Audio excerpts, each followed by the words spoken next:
Hello, everyone, and welcome to another edition of Mormon Stories Podcast. I'm your host, John Dehlin. It is March 11th, 2022, and we are very, very excited for today's Mormon Stories episode. Every once in a while, I would say at least every few months, probably once a month at this point, an actively serving Mormon missionary either reaches out to me or someone close to me, or sometimes inexplicably kind of shows up on either the Mormon Stories podcast Facebook group or one of the pages, and or on Reddit, the ex-Mormon Reddit, and kind of just lets the ex-Mormon, post-Mormon world know that there's at least one or several Mormon missionaries out there that no longer believe, that are following the post-Mormon social media pages. And sometimes they even feel trapped, or they're like, how do I get out of here? Or most commonly, there's kind of this just dilemma that they present of like, I'm on my mission. I no longer believe. I'm following ex-Mormon social media, but do I come home or not? How do I deal with my mission president? What will my parents think? So that's a dynamic that's been happening for many, many years. But rarely have we been able to have on Mormon Stories either an actively serving Mormon missionary who no longer believes, and we still haven't had that yet. But what we've wanted to have for some time, especially recently, is someone on Mormon Stories who's recently returned from his or her Mormon mission, who lost their faith while on their mission, and if possible, either listen to Mormon Stories as a missionary or read the CES Letter as a Mormon missionary, that sort of thing, and can talk about what it's like to lose your faith as a missionary. So today we are really excited to have with us in studio Kolby Sorensen. Hey, Kolby, welcome. Hey, I guess I should check off all those boxes for you because I did all of those things while a missionary. Yeah, and you've only been home how many months? I think around 6 months, around 6 or 7 at this point. So we're in 2022. We're in March of 2022, and you got home from your Mormon mission when? Just August or September 2021. Yeah, and so, and you were in her, and I should mention that it's Gerardo that was kind of the producer for this episode. So we're lucky to have Gerardo sitting in Kara's chair. Hey, Gerardo. Hey, John. How's it going? Going good. Welcome. Thanks for making this happen. Yeah. And you thought this was really interesting. What wasn't Kolby like? Wasn't Kolby like writing on one of the boards, like as he's on a train to his mission home or something like that? What was it? Yeah. So he made a post on the Mormon Stories community Facebook group, just telling briefly his story that he had lost his faith on the mission, on the church, and that he was coming back from his mission. And so I saw the post, and were you on a train to the mission home? Is that right? Yeah, I was on the Frecciarossa. It's like the fastest train in Italy, and I was on my way back to the mission home. And to end your mission, to end my mission, yeah, no, it was see you later. I'm heading home at that point, and the video was like how to tell and talk about your family that you've lost your faith, and yeah, that's the kind of stuff I needed. So I tuned in, left a comment. Yeah. I saw it, and I messaged him privately, and I said, "Hey, would you like to be on Mormon Stories?" And he said yes. He wrote an outline, but for scheduling issues, and then Kolby got a job that didn't allow him to have a lot of free time. But well, we finally got him on the podcast, which I'm really excited for. Yeah, and I'm partly to blame for the delays, but no, that's my fault as well. I had a job that I switched to that became really difficult to get days off. So I'm just happy to be here now, though. The long wait. Yeah. And Kolby still lives with his believing Mormon parents, right? Right, Kolby? Yep. Still living in their house, saving up for college. Yeah. So this is really cool. This is your chance. And we're live streaming this as well on Facebook and on YouTube. We are open to having people call in during the live stream if they want, towards the end, if they want to share kind of their experiences losing their faith on their Mormon mission, or if they had children who lost their faith on their Mormon mission, or if they have questions for Kolby at the end. we're open to entertaining that. But this is your chance to ask Kolby questions like, what's it like? What was it like to serve during COVID? Kind of the Zoom MTC kind of experience. What was it? What's it like to lose your faith? What's it like to have social media access? How are freaking missionaries listening to podcasts or getting on Reddit? What's it like to proselyte through Facebook? So these are all the types of things we can cover today, right, Kolby? Oh yeah. Yeah. Can't wait. Okay. Anything else you want to say, Kolby, before any disclaimers or anything else you want to say before we dive in? I guess if anyone ends up watching this, just know I love you guys a ton. Like, your love and support means everything to me. I know in a lot of ways this isn't how any of you expected things going, but I hope you guys are doing okay. I know that I love you, and like, completely nothing in my views of you have changed. And if you had to tell believing members and believing family why you're not doing this episode, what your intentions are not, and then what your intentions are, what would you say so that people don't get the wrong idea? My intentions definitely aren't to paint the mission experience in a bad way. I want to give an honest take on the mission experience, because I think a lot of returned missionaries always tell a fluff piece on it. And I'm not here to try to spread and make people want to leave the church. I think that the truth is really important. And I know one of the things that helped me a lot was being able to watch other people who went on missions and talk about that section of their life. And that was a lot of comfort for me, knowing that I wasn't alone in that kind of hard experience and those kind of emotions, that I wasn't the only one. And I think that's something that's important for all of us, where we just need that as people. I love it. All right. Well, what do you want to say about your Mormon story before your mission? There's nothing super unique. Growing up, it was kind of just the typical LDS family. We lived in Utah, lived in Price for a bit, and mostly West Valley is where I grew up. We went to church every Sunday, scripture reading with the family. We tried to do that every night, family home evening, doing that. I loved reading the scriptures with my family. I loved being involved in the different activities or reading the scriptures. I loved raising my hands, like, oh, I want to read the next verse, or I'll read it. And I honestly loved learning. I loved going to church. I wasn't one of the kids that didn't like going. I was one of the ones that liked being there and singing Jesus wants me to be a sunbeam, or Jesus wants me for a sunbeam, and just having that enthusiasm to be there and to learn. It was a part of my life. It was just a big thing. So how many siblings? Maybe you already said this. How many siblings, and how devout was your family? How Orthodox was your family? 3 younger brothers. I'd say fairly Orthodox. It was that that's straightforward. This is what they said at General Conference. This is what the prophets are saying. And so that's exactly what it means. That's what we're doing. I remember before, I can't remember who it was. Eventually one of them like lightened up on caffeine, but for the longest time, like, caffeine, soda was not allowed for us to drink at all. And then, that changed as we got older. It was never like I don't know how to explain. Like, it wasn't like a huge deal switching. It was just like we encourage you not to, and we don't think you should. But then once, I think one of the prophets or apostles were like more open to it, we started having soda more often out of nowhere. That was a landmark moment in your family. A big landmark moment. Finally, not coffee and tea, though. No, definitely not coffee and tea. Can't do that. Those are way too bad for you. So they'll lead you astray. But what did you start drinking? Just like root beer, Mountain Dew. Like Barks root beer, right? Barks root beer, yeah. That's what things get really, that's edgy. Mormon edgy is to drink Barks root beer. Yeah, it is. Or when you get the, I don't remember what they're like, the ciders that look like wine bottles. Like Martinelli's? Martinelli, yeah. They don't have caffeine. They don't have caffeine, but I remember those who would always just pop those out as like, like the avoidance. That's a big deal. Like that's the a big avoidance deal. of evil. Yeah. Okay.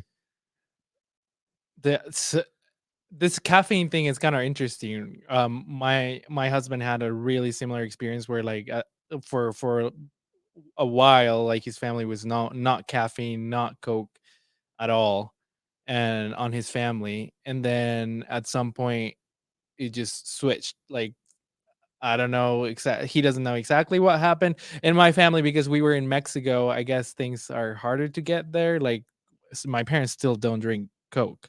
Oh, because it has caffeine. yeah, Looks too much like coffee, I guess. I don't know. yeah, And on their missions, they were not allowed to drink Coke. yeah. So It's one of those kind of the unwritten order of things. Yeah.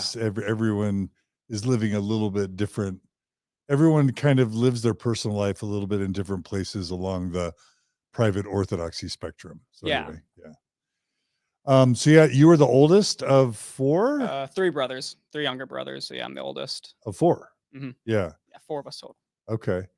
And so you would have been like, let's say middle school, high school years. What years would that have been? Oh, that's a hard question. What year did you graduate from high 20 school? I graduated in 2020. From high school. From high school, 2020. Yeah. Okay. Yeah. So you would have started high school in 2016. Yeah. Yeah, 2016, 2017. Okay. All Can't remember right. which one. Okay. So just anything noteworthy about your Mormon childhood or adolescence in terms of faith stuff, belief stuff, social media stuff, law of chastity, word of wisdom stuff.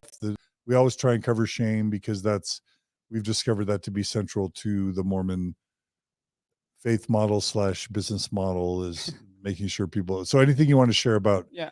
your upbringing? Yeah, for sure. A lot of like that middle school, high school, I was still very like I guess like straight edge Orthodox as well, where it was maybe I swore a bit during like middle school and high school, and that was about it though. Mostly trying to follow the commandments. And shame, I definitely realized like looking back, that plays a huge part, especially when it comes to the law of chastity and the exploring your own sexuality like side of things. All of that. It's very much looking back, you can totally see how much it's a controlling and a shame factor.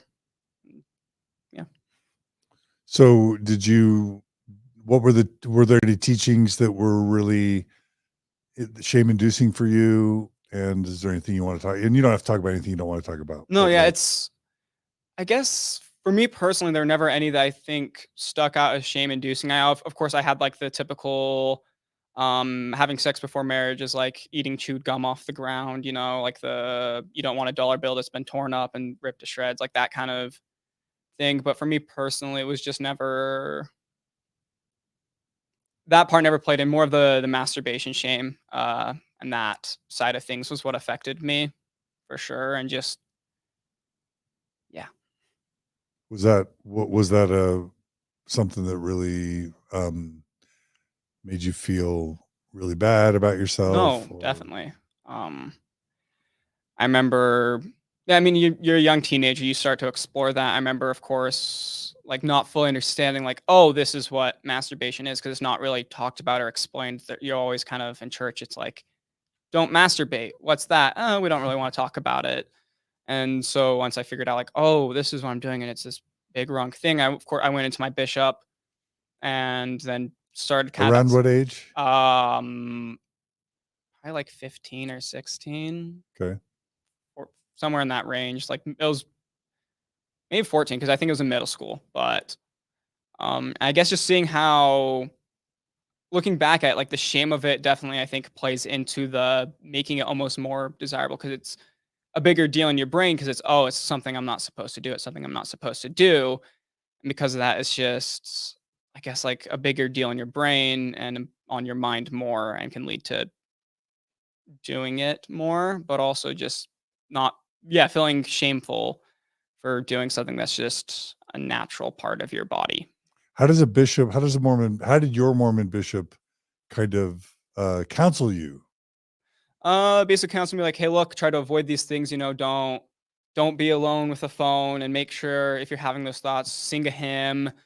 I remember like once I was able to take like the sacrament for like a couple of weeks, and really seeing how that's used as a big thing of shame, because it's supposed to be the idea of it. He told you not to take the sacrament, correct? Yeah. As like a punishment.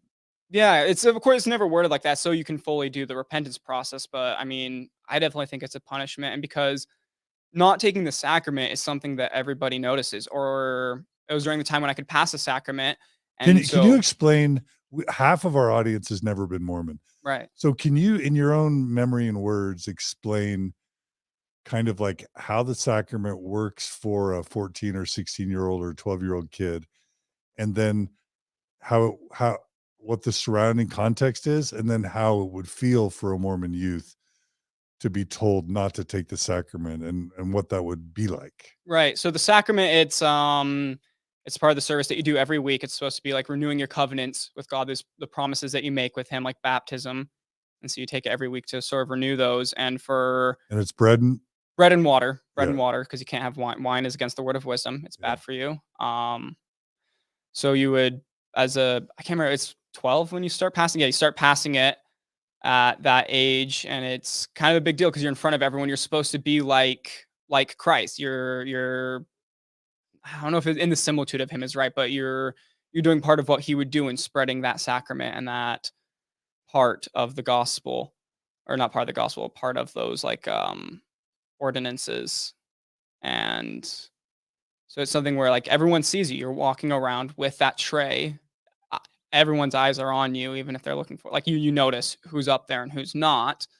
And so it's kind of a big deal if you're told not to because you've committed some sort of sin, because whether or not people do notice or not, you always, no matter what, you're going to have that fear of, oh, people are going to notice that I am not up there when I normally would be passing it. And that, oh, someone's going to, of course, notice that you didn't take it because there's people passing it to you. Oh, okay. So normally you would either be passing or as a 12-year-old youth, you'd be up there passing it around to members of the congregation. As a 14-year-old youth, you'd be preparing it with your friends. And then as a 16-year-old youth, you'd be up there blessing it. And so when your bishop was trying to help you repent, he would have told you not to participate in the preparing or the passing of the sacrament. And then you would have been sitting with your family while all your friends. Is that right? Yeah, I actually, because I was like so scared of people noticing that I wouldn't take the sacrament, I hid in the bathroom when the sacrament started. As soon as I knew that was about to start, I left, went to the bathroom, waited for it to be done, and then came back because I was just that nervous of someone's going to notice that I didn't take her, that I'm not up there passing. And so I was like, I'm just going to go and hide in the bathroom for a bit. How'd that feel? I think shame's probably the perfect word. Just kind of that feel of a need to hide that you've done something wrong, that you have to keep it buried in secret, even though it's something that, because it's the sacrament, it's out there and kind of open for every and anyone to see. It's on my mission, but I'm pretty sure before I was taught pretty explicitly that the reason why, one of the reasons why members are not allowed to take the sacrament when they commit like sin, usually it's sexual sins, is so they can, because part of the repentance process is feeling shame for what you did, and that like everyone seeing that you don't take the sacrament helps you get that shame that you need in order to fully repent. And so feeling shame while everyone notices that you're not, that you're unworthy, is part of the repentance process. Were you taught that, John?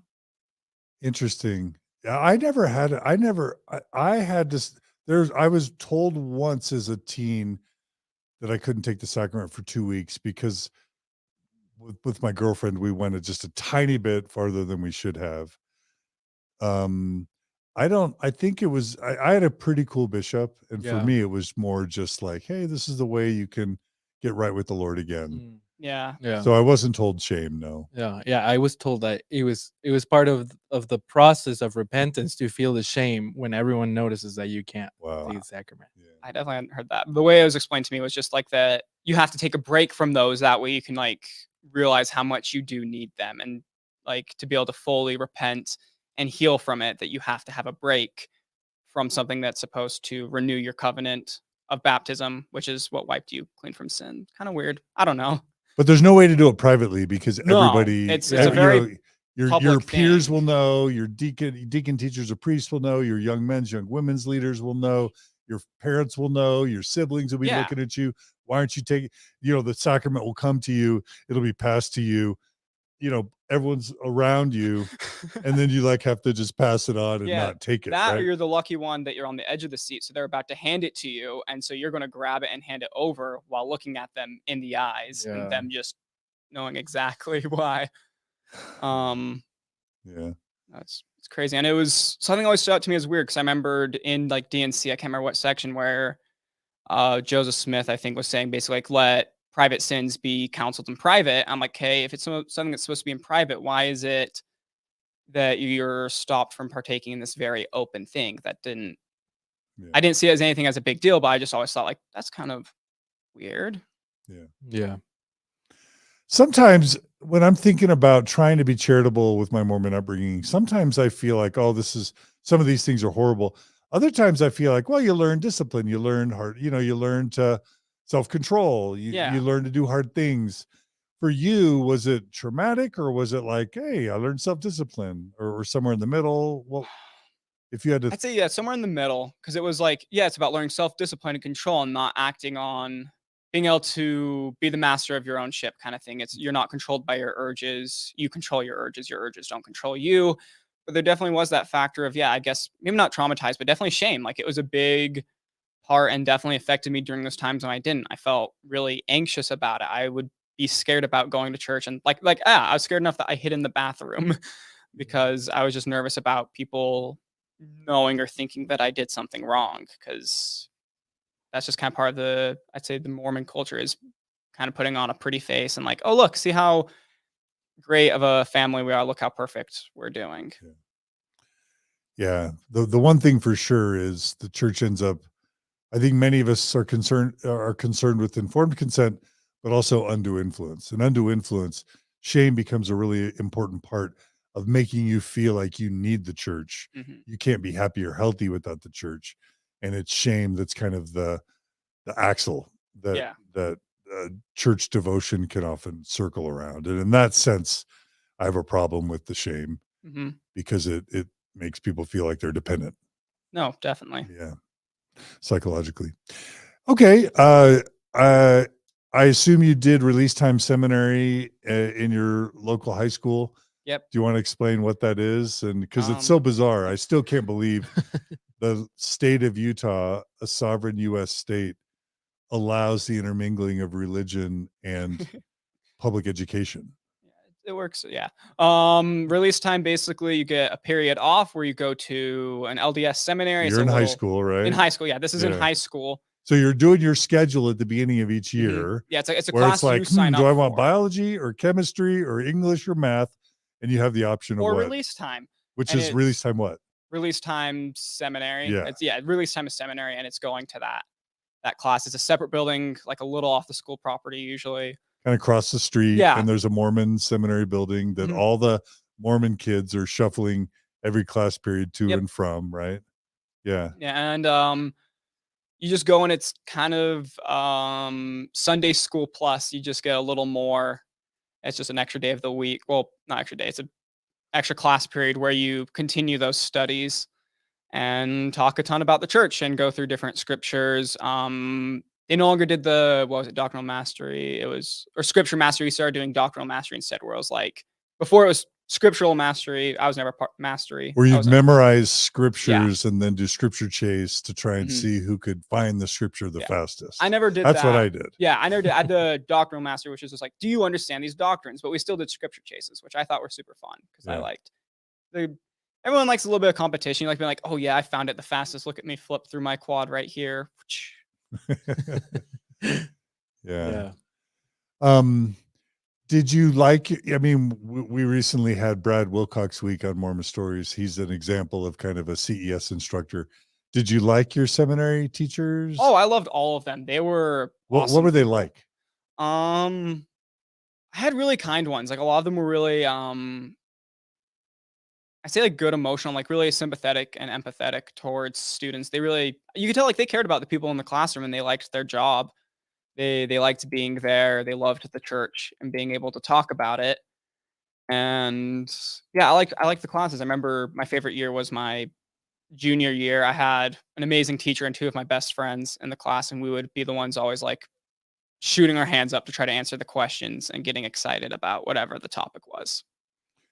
If you had to describe the techniques or the tactics that were used to make kids excited about religion and about the church, would you have any ways you would describe that? Candy once in a while. I think that's a big factor. I think just the teachers were good at trying to make it more relatable, using more like parable type lessons to make it fit for a younger, very different audience.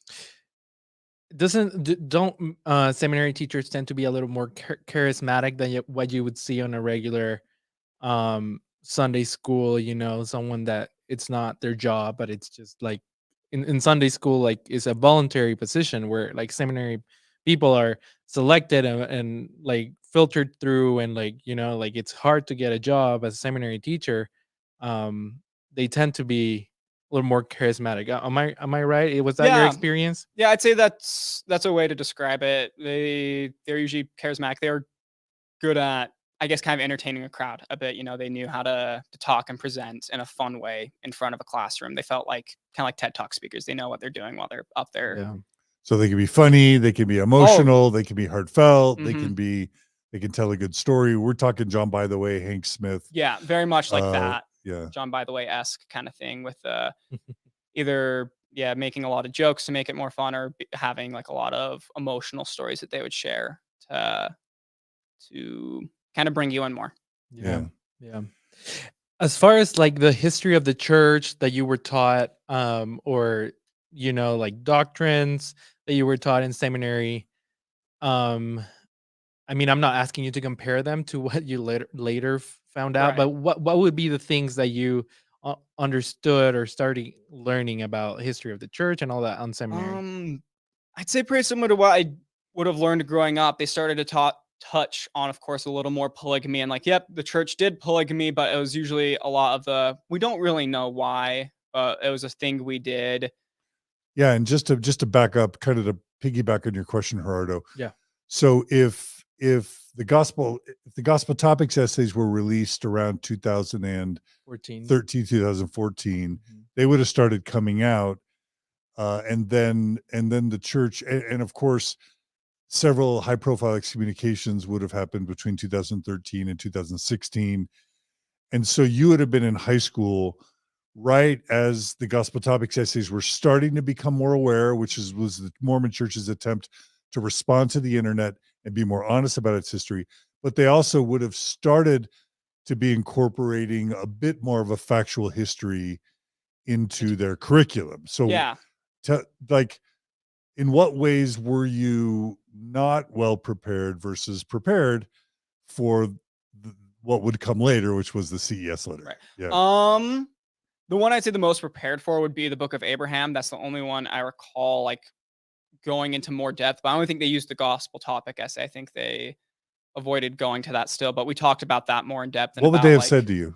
They kind of went over like, okay, we know that some people, they wouldn't ever be specific about like what people's concerns or complaints, but it's basically like some people have concerns about the Book of Abraham, but what matters is that it's doctrine and it's important scripture to us, and it brings that spiritual understanding, and that there's other ways that it could have been brought, and they kind of lead you to answering the question instead of giving it to you like, well, what are other ways Joseph could have known this? And it's like, I think eventually like one of them was supposed to lead to like kind of like the idea of like the catalyst theory, that it was just an inspiration. I remember it kind of being set up that you're supposed to be led to saying that answer for yourself, not just the teacher outright saying it. So instead of focusing on how it's not really a translation and like the Egyptian characters didn't have anything to do with Abraham, they focus on like, oh, how could Joseph Smith know all this stuff about Egypt? And look at how great the Book of Abraham is doctrinally, and it's so spiritual. It was that kind of like the message that you were getting? Yeah, no, that would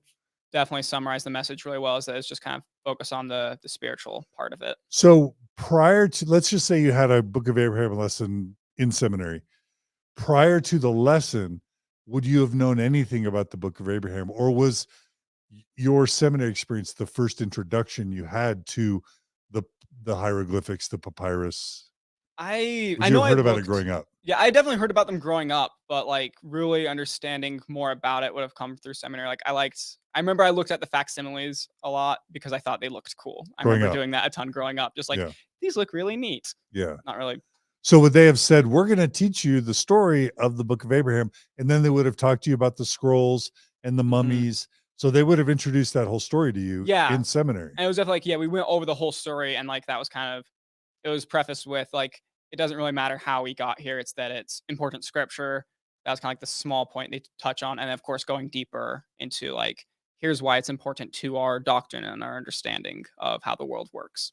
So what's super significant about this, why I'm loving this interview, one of the many reasons I'm excited about this interview, you know, we Gerardo and I and others refer to that as inoculation. In other words, they're putting a little bit of the germ or the bug in the minds of youth. And just to back up a tiny bit, when Marlin Jensen, you know, the Swedish Rescue happened with Hans Mattsson back in the 2010s, right? Marlin Jensen would have been going all around the world talking to Mormon adults about their faith crisis. And Marlin Jensen would have concluded that adults are lost. Once the adults feel betrayed, you're never really getting them back. And so they would have made a decision. We're going to just realize that we're going to lose a bunch of adults, but we need to inoculate the youth so that they don't feel betrayed. So when they decided to incorporate Book of Abraham into your curriculum, it would have been intentionally with the intent of inoculating you against learning about the Book of Abraham later. Yeah. And so I'm sure you would have had no concept of this while you were learning about the Book of Abraham, right? No, not at all. And it was really crazy. Like eventually I did listen to your guys' episode on inoculation, just realizing, oh, that's what they did to me. This is me. I recognize this stuff. This is what happened. And just seeing how subtle it is, but how much it did make an impact still. I mean, I'm conflicted because and it's hard to ask you this because I don't want to get ahead of ourselves in the story, but it obviously maybe didn't work as well for you, but there's also probably a lot of other youth for whom it may have worked. Oh, definitely. And so, so what role did that serve at the time anyway, the inoculation, if you had to describe it? At the time, honestly, I wouldn't even notice it. I was just like fully into the church. Like I had no even conceptualization of the thought that maybe the church could be false. That was just not a possibility in my brain. So learning about that, I was just like, oh yeah, well, duh, of course the Book of Abraham's true. Of course Joseph translated it in some way by the power of God. Duh. Yeah. That's powerful because they would have introduced a very problematic topic to you in a way to where you're just like, oh, there's no problem here. This is awesome. And church I is didn't true. even see it as something that could be problematic. It was just this is here. If they can contextualize it in the right way, you learn it without recognizing there's any problem. You want to say something, Gerardo? Yeah, he mentioned that they planted a seed. They said, well, there's people that criticize the Book of Abraham, but we got to focus on this amazing stuff. But they don't realize how amazing the Book of Abraham is, so they would say stuff like this. And then another thing that I experienced this when I was in an institute class at BYU, Idaho, is they started using the Michael Chandler, Papyra, all that story to get people excited, but never focus on the fact, like the real issues with the fact that, it's not a translation. So they would talk about the whole story. Like I remember on my institute class, they would make us memorize like the year the Rosetta Stone was found and all this stuff. Like, why does it matter when the Rosetta Stone was found and deciphered if it doesn't have anything to do, if the Book of Abraham doesn't have anything to do with papyrus? But they try to put the focus elsewhere, which I think it's kind of interesting. I think the idea is if they make you think like all you need to know about the issue, and that it's not only not a problem, but that it's like faith promoting, then they've kind of like stamped that in your brain so that then when it comes later, what? It doesn't phase you as much. That was definitely the goal. And it worked for a time. So I mean, it's like a good. I don't want to say good job. I guess it kind of works. So you're onto something, maybe. Well, we talked about this in our Sandra Tanner polygamy episode. There's just so much that they don't tell you intentionally. Mhm. That again, informed consent. We're not here to take people out of the church, but we just believe people deserve to know the truth. And Yeah. I don't know. I feel like it's a dishonest act fundamentally to do that inoculation without letting you know the problems. You're an impressionable youth. Your brain is forming. They're trying to get you on a mission. And so it's kind of manipulative to not give you all the full facts, to not help you understand why there's a problem, but to kind of like inoculate. How do you feel? Yeah, 100%. And especially where like, I mean, who was it that the quote? It's like not telling the whole truth is the same as lying. Like what the church does is against what their own prophets and apostles would say. It's such a weird contradiction to see. And it's very much, they're trying to just give you this very, you focus on a piece of wood saying, yep, this is wood, without looking at the whole forest. I can't remember exactly how that saying goes, but it's like something along that. You know what I mean? The Yeah. forest in the trees. Yeah, the forest in the trees. It's like if you spend your whole time saying, yeah, this is a tree, you'll miss the whole forest. There's a lot more to be looked So at they focus there. on an issue at a time, you know, and spaced out with a lot of doctrine, with a lot of spirituality, with a lot of stories, and to make you look at each problem individually and in a very surface level, and that doesn't let you See the go forest. back. Yeah. Mhm. You don't By see the whole focusing on the picture. trees, Yeah. you're not seeing the forest. Yeah, and that's not informed consent. And oh, I really love the point you just made. So, what would the church have taught you real honesty was? Real honesty is telling the full truth of what you know and not trying to hide or obscure any of it. And I was taught partial truth, partial lies, right? Partial Mhm. truth is bad. Partial truth is still a lie because you're not telling the whole truth. Yeah. Take your own advice. Come on. Yeah. Okay. Cool. So, Book of Abraham, you were inoculated. Back to Gerardo's question, like, do you remember any other discussions of kind of controversial topics? Like, what false things would have you still been taught? Like, what false representations would you have been given? And I can go through the list. So, like, let's just do it. So, first vision, what would you have been taught? Not even mentioning that there are other accounts. There's the one account you read from, and that's it. Okay, so how about Stone in the Hat, treasure So seeking? I don't even think that was ever mentioned. I learned that like later on my mission ring through other stuff. I thought it was just the Ermin Thummim. So the translation, Yeah, translation. There were plates. Yep. When Joseph Smith translates the Book of Mormon, you would have been taught what? That he did it by the gift and power of God using the Ermin Thummim to like read through the physical copy of the plates while they're in front of him. While they're in front of him, they're in the room, not underneath anything, and he's saying it to his scribe. No stone in the hat. No stone in the hat at all. Okay. And no mention of treasure digging as a not at all and career before. Not even sort of, and no mention of the real reason why like Joseph was arrested and why people had an issue with him. It was always framed as just they didn't like that he had this new religion going on. Okay, what about any mention of Fanny Alger? No, like the most they would go into polygamy was like, yeah, it's a thing the church did. And that would be about it. Is they practiced polygamy. Joseph Smith did it. It was doctrine. Oh, you did hear that? Know. So yeah, they did it later on in seminary. During my youth, I would have heard that Joseph only taught polygamy, but did not practice it himself. He was only faithful to Emma. Okay, but that's a big deal. So while you're in Utah Mormon Seminary, they introduced to you the idea that the fact that Joseph Smith practiced polygamy. That's a big deal. Mm-hmm. I did not have that. I didn't learn that until my 30s. Yeah, I think it's definitely something they would rather not talk about, but definitely were forced to because it's just something that's pretty out there for anyone to know, and so it's a lot better for them from their perspective. If we introduce it, it's going to be a lot easier than them hearing it from someone else.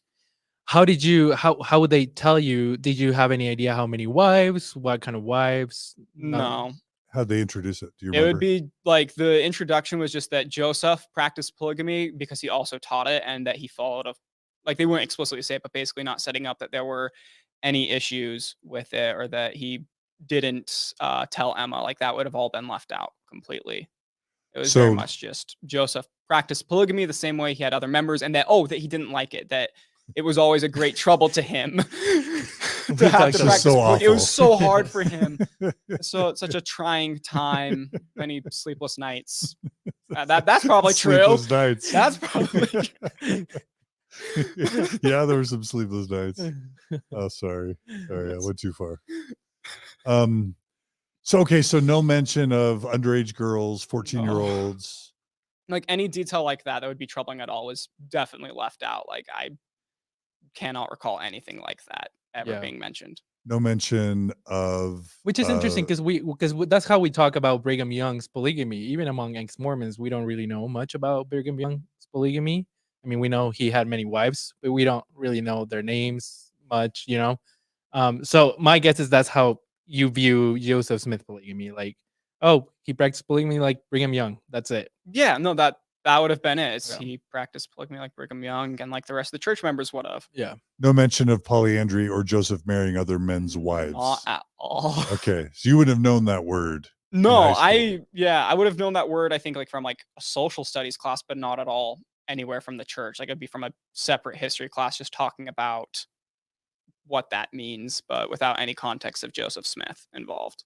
Any addressing of Book of Mormon historicity in your seminary experience? So, anachronisms, horses, steel, wheels, any attempts to inoculate you around that?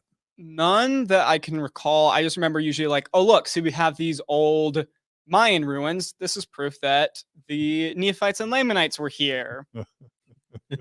That sound right, Gerardo? Their cultures are so similar. That's what I was taught. Yeah. Or that, like, I remember when it's like, look at, I can't remember what it was. There's the one. Quetzalcoatl. Yeah, where it's like, oh, look, see, it talks about a white man returning. It must be Jesus. There can't be any other reason they know of a white guy. And Jesus was definitely very white as well. What about Joseph's death? Anything? How was that framed? His martyrdom? Oh, exactly as that. It was a martyrdom. It's such a tragedy. He was just an innocent lamb going to the slaughter. They only persecuted him because he was trying to preach the truth and religion, and they did not like that. So he was taken to jail, and he willingly went to. I think they talked about like that. He willingly went to try to like subside the mobs or something like that. But then it was just mobs that came in. So courageous, like, well, I need to it help was very protect my much. It's an people. act of heroism. He was And very much. There's this painted as a rhetoric. hero. Yeah. There's this rhetoric too that he knew he was gonna die. Oh And yeah, that made him a prophet, right? Like definitely. like he was getting stuff prepared, but somehow no one knew who was gonna be his successor. Like he knew he was gonna die. Good roadmap planned out. Yeah. Yeah. How about race in the priesthood? Like Yeah. I don't remember that really being talked about at all. The I think priesthood ban maybe in 1978. I think maybe that was talked about, but then in context of just the quote of Brigham Young being like, eventually the African Americans shall have all the rights to the priesthood.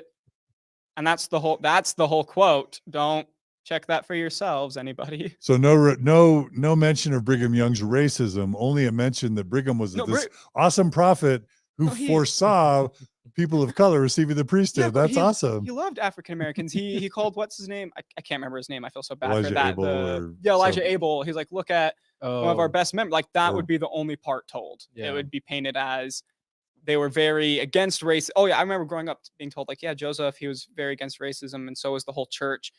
Or slavery, not racism, and that during the civil rights movement that we were with, like on that side. And What the? yeah, in General there's a lot of Conference, there weird- was a 70s that said, I am so glad to be part of a church who has always been against racism.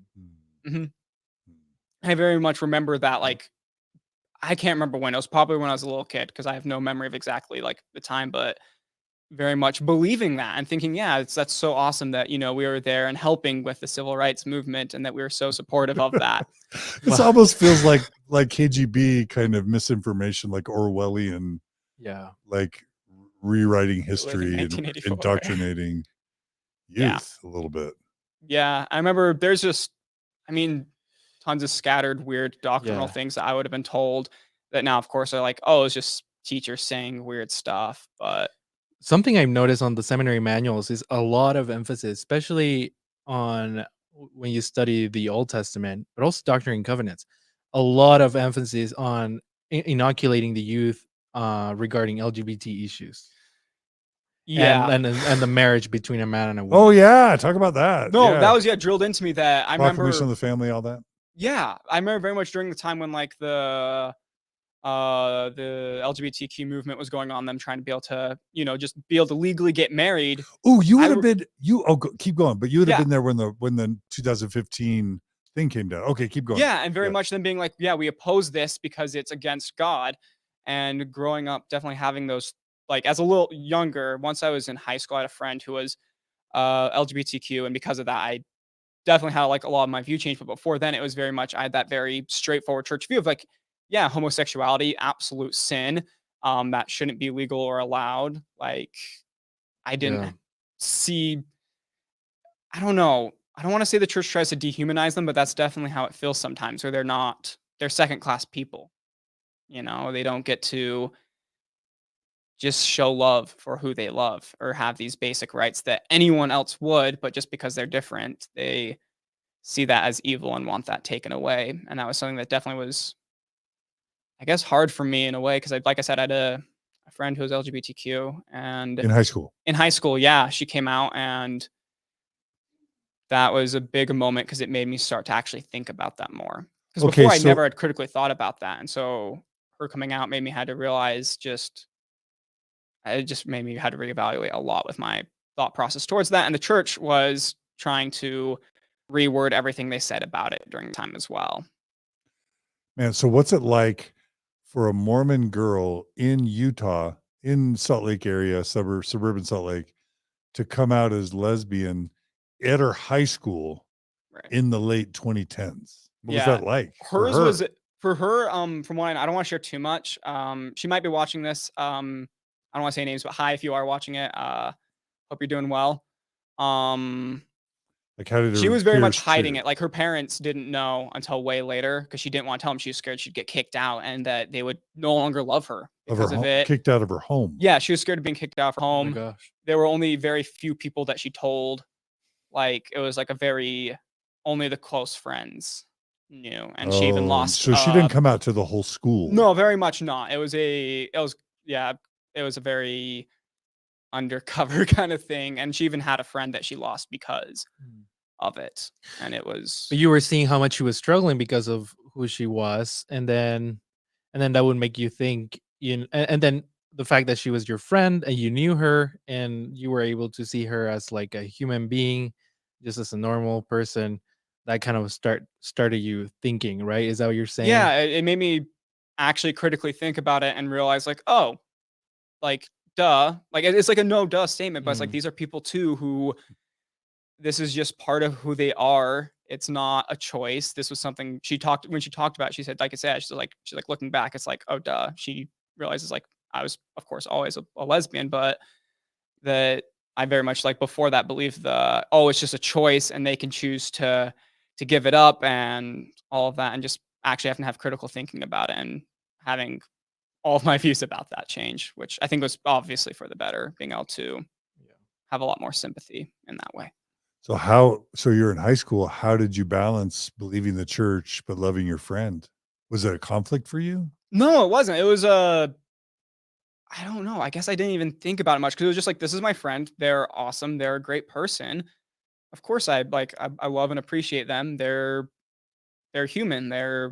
I didn't see them as a sinner at all. I saw them as a good person, and was like worried about them when they were worried about I was worried with them about like their parents finding out and all that kind of stuff. Like I guess in my mind, I kind of separated those two things. Looking back, I think that's what I had to have done because I was very supportive of her. Like she, for a while, was in a relationship. I was like, yeah, that's good for you. Where like the Mormon teaching of that, of course, would be to only either abstain or to just date the opposite gender to try to pray the gay away kind of thing. And I guess I separated both of those things in my mind and didn't worry about it much because I just, yeah. But it's fair to say that was maybe something you put like a crack or something you put on your shelf. It definitely, I don't think it was something I ever consciously realized until like later when I lost my faith in the church. But it definitely, I think, was a big factor and helped to be able to. It was one of the things that definitely would have helped plant the seeds to be able to get me to where I am now. Yeah.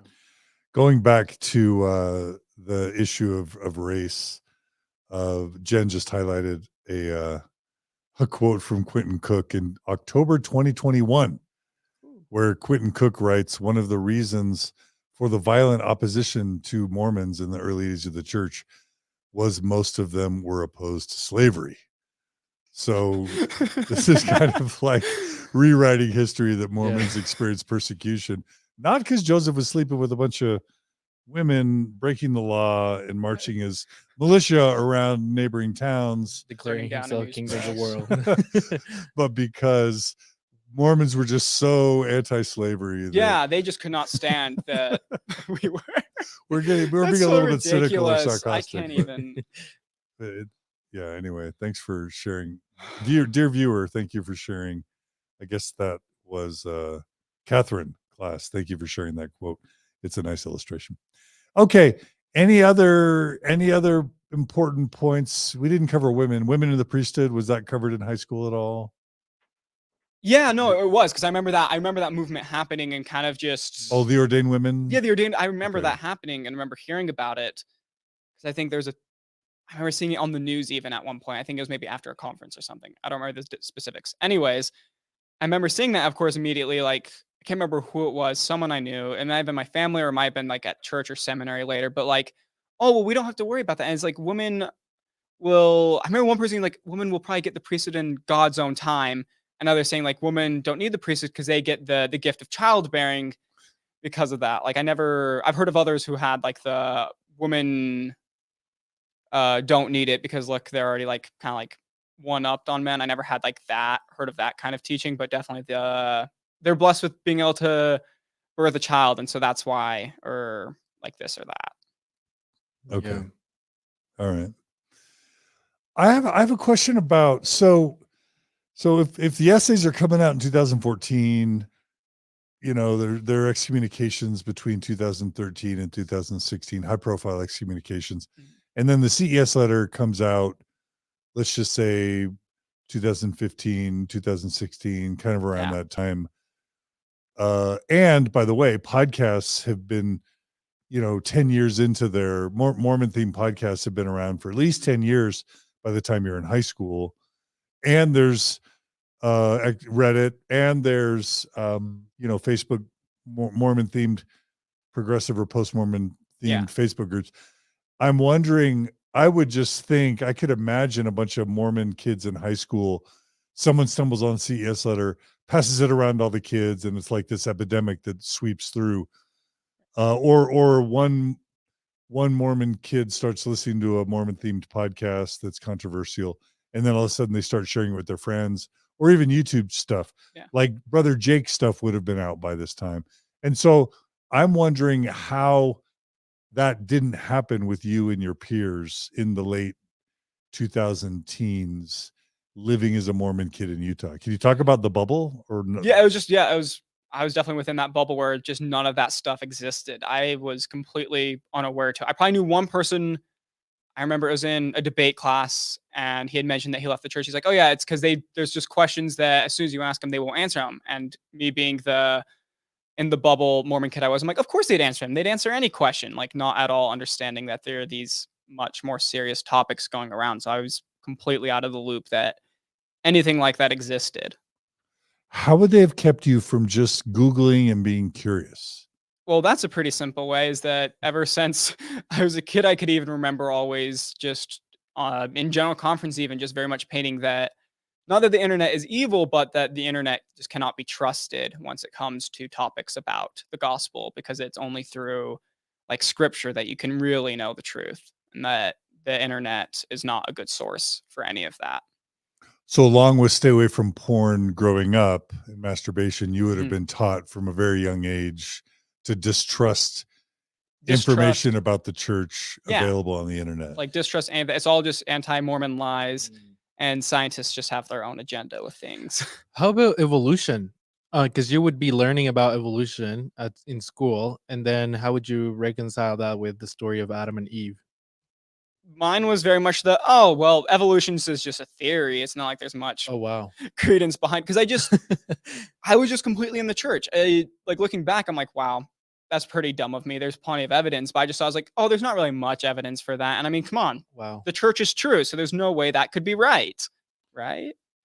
Because my husband grew up in Idaho, and I mean, we're older, we're 27, but he was telling me that he learned about evolution in school, and as pretty much a fact, like he was taught this is how evolution is. It's not like it's pretty much indisputable, and then his dad is a scientist, so he was able to reconcile, Adam and Eve with evolution, but still believing in evolution and believing in Adam. But you're saying in school you would be taught like, oh, this is just a theory. You don't have to accept it. That was very much how my teacher presented it. Was that it was like just a theory. Your science teacher. Yeah, it was 9th grade. Yeah, 9th grade biology. Your 9th grade science teacher is teaching you that evolution is just kind of a theory that you don't have to accept? I don't think she would have worded it like that, but very much of like using the softest wording she could to make it seem like it's not like the fact that it is, just kind of using very strong words, like making sure to emphasize theory and stuff like that, and kind of dancing around having to dive into that anymore. And I mean, my parents, from what I know, or at least then, I can't speak for them, but from what I understand is they very much don't believe in evolution. That was just Adam and Eve were parents of all of humanity, and that's what I grew up believing, of course. And I've even heard some of the crazy, maybe dinosaurs are just God's sense of humor kind of thing. So you would have, how old, like by the time you graduate from high school, how old was the Earth, do you think? What was your views on how old? My view of it was that it would be like millions of years old, and I think my way of reconciling that was like billions. Yeah. Okay, billions. I couldn't think of the exact. Okay, no, that's fine. But the way I reconcile is like, well, we don't know how long Adam and Eve were actually in the Garden of Eden, and like maybe a day, maybe a day isn't actually a day. God's time could be different than man's time. Right. Kind of was the way it justified itself in my head. Were you given those like little printouts of the timeline of the Old Testament where it says Adam and Eve lived 7,000 years ago? You were not given that. No, I wasn't ever. Okay. If I was, I don't remember them that much. Yeah, as from my memory now. Would you have believed that Adam and Eve were the first humans? Yeah, they're the first humans. And would you have believed that there was a literal global flood where Noah put all the two of all animals in an ark and the whole earth got flooded? Noah got two of every animals from every continent onto that boat, and the Tower of Babel was a very historical event. All of it was that the Book of Mormon, everything about it was these are historical events and facts. These are what happened. Okay. All right. Well, I think we get a decent sense of your education up through high school. Is there anything else you want to share about your personal life, family life, from high school?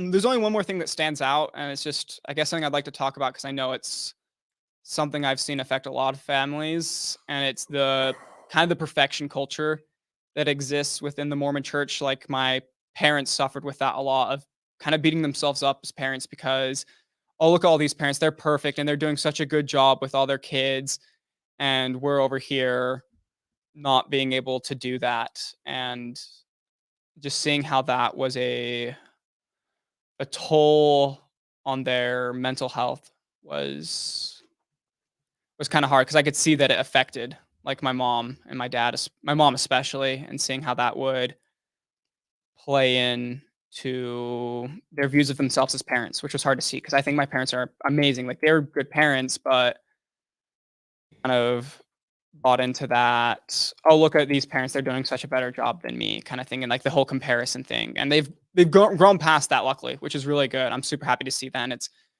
it's great to see how much happier my mom is, but I guess that's just something I wanted to talk about because I think that's something, if you're in the church or out of the church, no matter what stage you're at, please don't buy into that and don't do that, because it's not something good for you. Every family has their mistakes and flaws. You're trying your best. You're great parents. Love your mom and dad.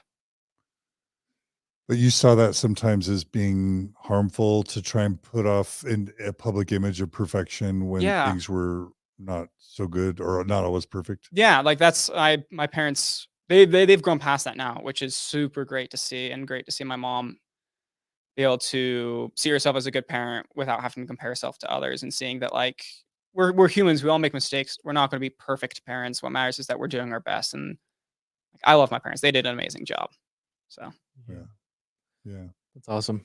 Yeah.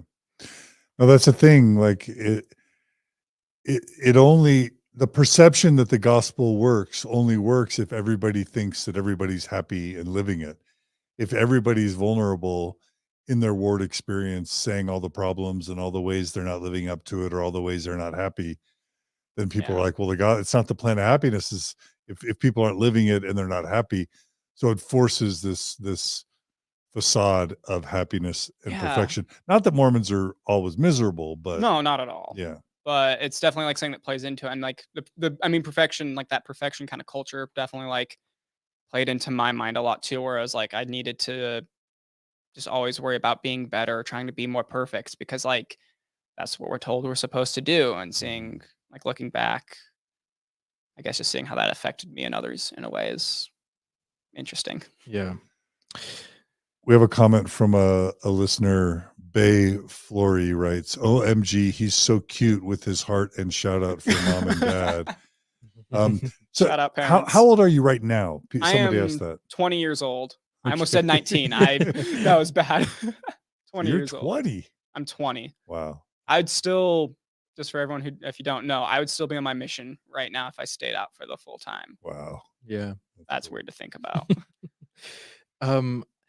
On your outline, you mentioned that you always had an urge to call out authority figures. Yeah, that's such a weird way of wording it. I wish I knew how to word it right. Like, that's normal teen stuff, maybe. Yeah, Yeah. normal teen stuff. And for me, like, what it was, there was this. But it conflicts with the idea of not criticizing leaders of the church. No, definitely. Like but it's harmonious with a contempt for hypocrisy. Yeah. Which is also Christian to not. Jesus called out hypocrites. Mhm. So I mean, I there's a believing and a non-believing way to call out the leaders. Yeah, my way of it wasn't like calling out for dumb stuff. I'd say it was like there's this time, the specific example I remember, we were downtown for some sort of like, it was a stake activity, and we're there on the train. I was probably like 12 to 14 at the time, so pretty young. And I was with the other young men and young women, and the bishop's wife was there, and there was this girl who just got on the train who like clearly was suffering from some sort of mental disability. And the bishop's wife kind of made fun of her with the kids and was poking fun at that. And that immediately pissed me off. And I was like, hey, like, what the heck? That's not okay. What are you doing? And then she backpedaled. And it's just been stuff like that where it's, I don't know. I didn't like that hypocrisy from leaders sometimes where it's like, yeah, we got to be kind to everyone. But then seeing them do the exact opposite, or seeing like, yeah, just stuff like that, it easily got on my nerves. And I don't have a problem pointing it out when there is stuff like that, especially with people who think that they don't deserve and shouldn't have any of that criticism. I think everyone needs it. How would that translate to how you would see, you would have seen apostles and prophets? Like at the time? Yeah. They were perfect. They're guided so there was by a God. difference. They're guided by God. Okay. Everything they've said in conference and everything they've done is inspired, and so they're led by God. They've always been perfectly guided. Like that would have definitely been my view at the time. So there was a difference between local leaders and apostles and prophets. Yeah. And I guess if I would have like, I don't know, it's hard to say. Yeah, I guess that would probably be my mindset at the time. It's hard to guess and say for sure, but that's probably the closest. Yeah. No, it was really similar to mine. Yeah. It's because I grew up, my dad being in the leadership for so many years. So I was able to see the humanity in leaders, but then for some reason that didn't make me go to, maybe apostles and prophets are the same. For some reason, we always put apostles and prophets in a different level than local leaders, including sometimes mission presidents I think they want it. I'd have to say they want it structured like that, where they are these next level kind of beings who have literally seen Jesus and are perfectly guided by him and hear from him on a daily basis kind of thing. Like, Okay. So you would have come of age to be a missionary after the church lowered the age for men to serve missions from 19 to 18. And I saw that super exciting. And for women from 21 to 19. So that was while Monson was still prophet. Yeah. So when you're of mission age, was Monson still alive, or I guess Nelson would have taken over? No, it was Nelson by the time I was of mission age, Okay. but I remember, definitely growing up with Monson as like my prophet. Okay. Did you have any idea he had dementia as you were No, growing I didn't up? even know that until recently. Like it was just a couple episodes ago when you guys talked about that, or maybe it wasn't a couple episodes. I just barely recently listened to an episode that I was talked about. I was like, wait, what? He had dementia for years. I And didn't even know it was the church kept it from the members. I think it was the Britvengers episode. I watched that and you guys mentioned that. I was like, wait, what? Yeah. Just completely unaware to stuff like that. Yeah. Okay. So do you remember loving Monson, beloved prophet kind of thing? Yeah, no, I saw him as like this kind of funny guy. He would do like the wiggle his ears. The wiggle the ear thing. I think as a little kid, like that's super funny and awesome, you know. It's amazing how something like that could really promote the brand of the prophet, so to speak. Yeah, and he had like the very much like his persona he put on was very much that kind of like that soft, loving speaker. While Holland has a very different style. And just like each apostle, I think, has their different persona they kind of put on. And that was Monson's, was the very like gentle, like grandpa kind of. I'd say that's like the description I'd see it as, like the gentle grandpa, you know. Yeah. And then when Nelson becomes prophet, what'd you think? Do you remember any thoughts? I remember being sad, like, oh, that's sad that that Monson died. And then I was like, wait, how is like the next prophet chosen? Because my mind, I'm thinking back to any story I know from the Bible. Yeah. And it's that God himself or Jesus himself makes a personal appearance to do this kind of stuff. But then I don't know. I definitely now I think I'd see it as a letdown. But then I was just like, oh, it's just actually chosen by like this succession order. I was like, that's not as fun. But I remember liking Nelson too. I think everyone just kind of saw it as like weird word, like hype, because he immediately came in and started being like a change here, a change there, a little change everywhere, and getting people excited about that. And I even saw that as exciting, like, oh, what is he going to do next general conference?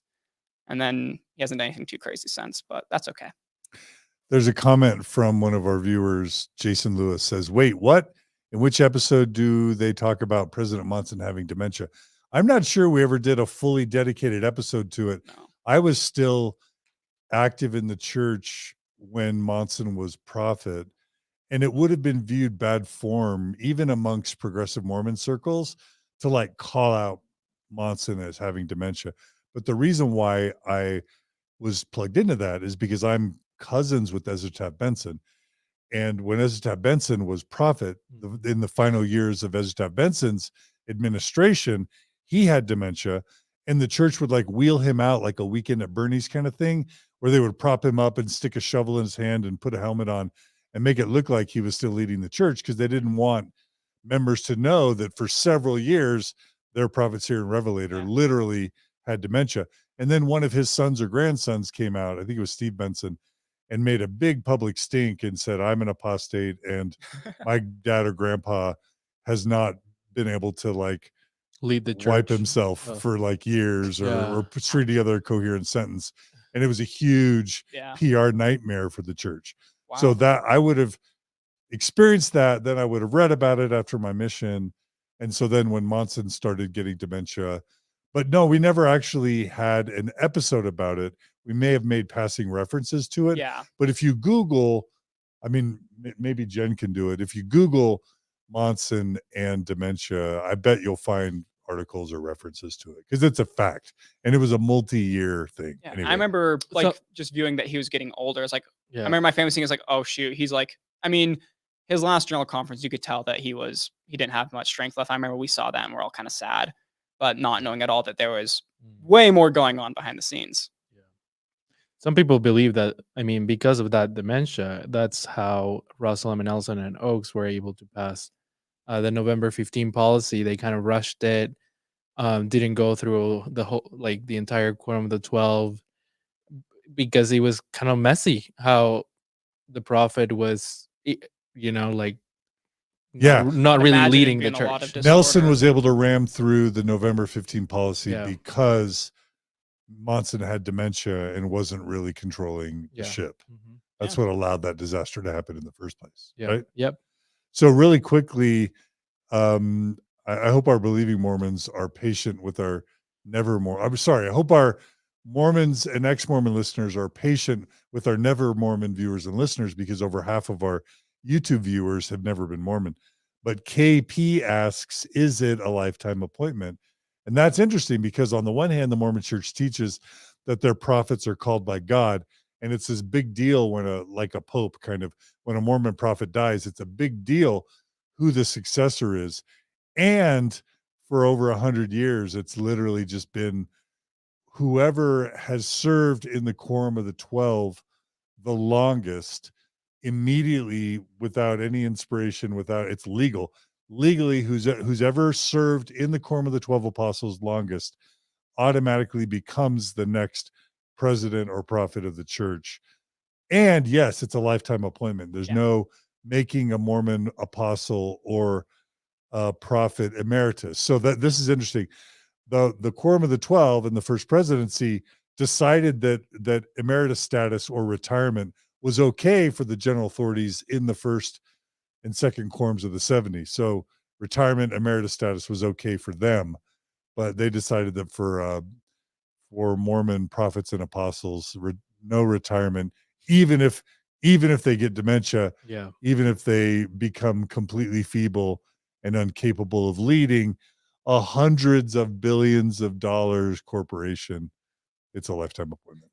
We've derailed your story successfully. No, it's all good. I think it's good to talk about this stuff because not a lot of people know it. Or like even the thing you just mentioned, the hundreds of billions of dollars. I didn't know about that till way later in my life as well, thinking that tithing money just always got fully used. It was a really weird thing to learn. Yeah.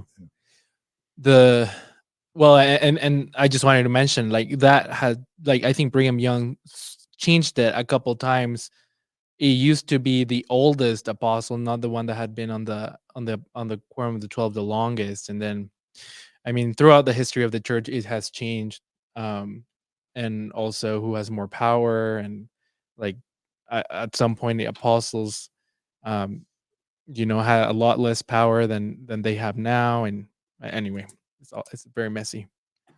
We have one more comment that's worth. I love these live comments, but Risa Lane writes, I'm an infant member. My flex is Kolby was literally at my COVID baptism. Now that he's woke. So do you know who Risa is? Yeah, I remember Risa Lane. Hi, how you doing? I hope you're doing well. Sorry, I haven't said anything in a while. I just have avoided social media. How do you know her? I was there at her baptism. Were you a missionary? Yeah, when I was a missionary. I didn't teach her at all. I literally came in like the day before her baptism. And she's watching your Mormon interview. Yeah, hi. That's awesome. How did she know you were being interviewed? Did you tell her, or? No. Oh my gosh. So she just happens to be a listener, viewer? Yeah, and I'll talk to you after, right? So sorry about, she asked after seeing the video, like, hey, was that you? Are you actually going home? And I, at the time, didn't want to talk to anyone about it. So I said, no, sorry, I lied. I just was under like a lot of emotional stress, and like talking about it with anyone. We'll come back. We'll come back to that. Yeah, for sure. Okay. So Nelson's the prophet when you're of missionary age. You graduate from high school. It used to be that you would always go to a year of college at BYU. If you were a man, you would go to a year of college, usually at BYU. Then while you're at BYU, you would turn in your mission papers. You would get called on a mission during your second semester at BYU. And then you would usually, go off that summer after your first year. The church was starting to hemorrhage its young people, its missionary force, and it was starting to lose way too many of its men and women between the ages of high school graduation and those first few years after.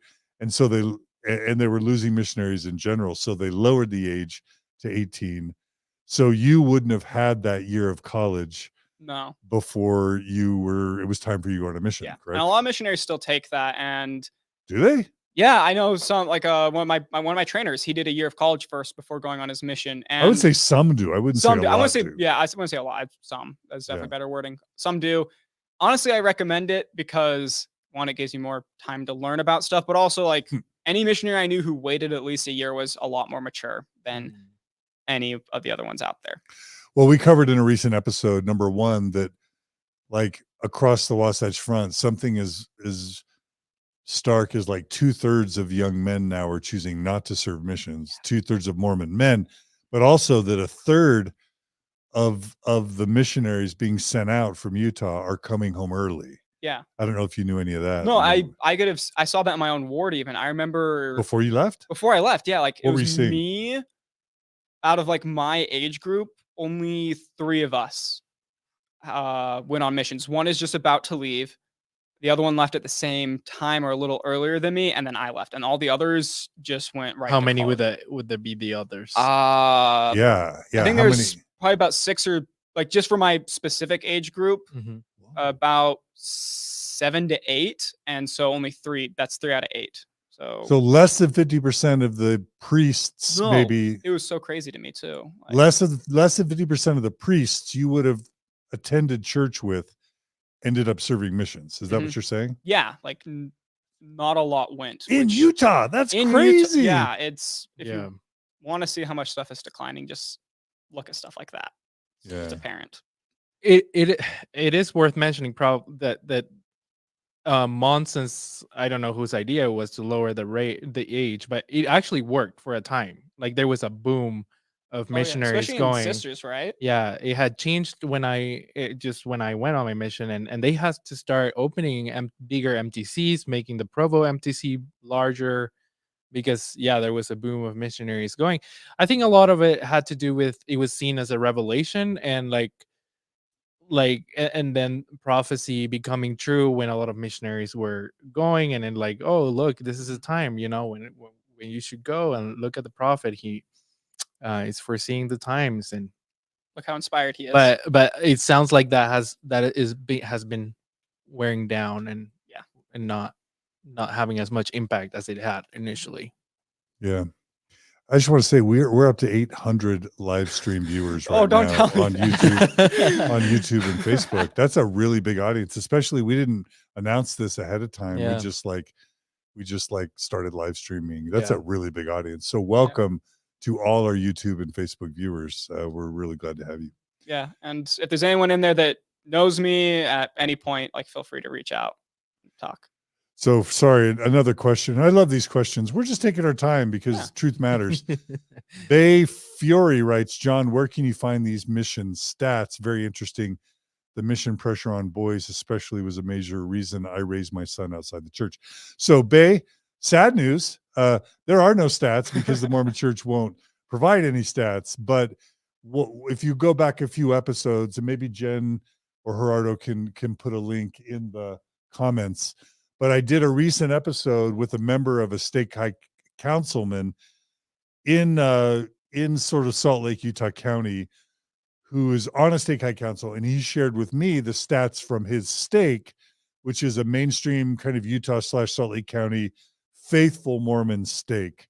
And it was and he said these statistics, that only 1/3 of the missionaries are now young men, that 2/3 of the missionaries are young women, and that 2/3 of the men are staying home and not choosing not to serve missions, and that 1/3 of all missionaries are returning home early. All that comes from this inside source. Yeah. That now, Kolby, you're helping to validate. It's something I've seen myself, and it's crazy stuff. Yeah. All right. So now we're to the point where you decide that whether or not to serve a mission. So what went into you and your decision whether or not to serve a mission when you had peers that were deciding not to? What was the differentiator? For me, it was that it was never like, ever since, like I said, I was huge into the church as a little kid. It was never a matter of if I'm going on a mission, it was a win. It was something very much that, like, no matter what, any point in my life, it was, this is in the program. This is part of the plan. Is a 2-year mission. Then I'll come back and do college. And so it wasn't even something I thought about. It was just like something I did because it was like, duh, this is the next step. Like, what other options are there? And it was senior year. It was starting to end. It's like, okay, time to do all this stuff and put in my papers. And that was that. Like, it wasn't like a if, it was just a when. How did you process peers choosing not to serve a mission?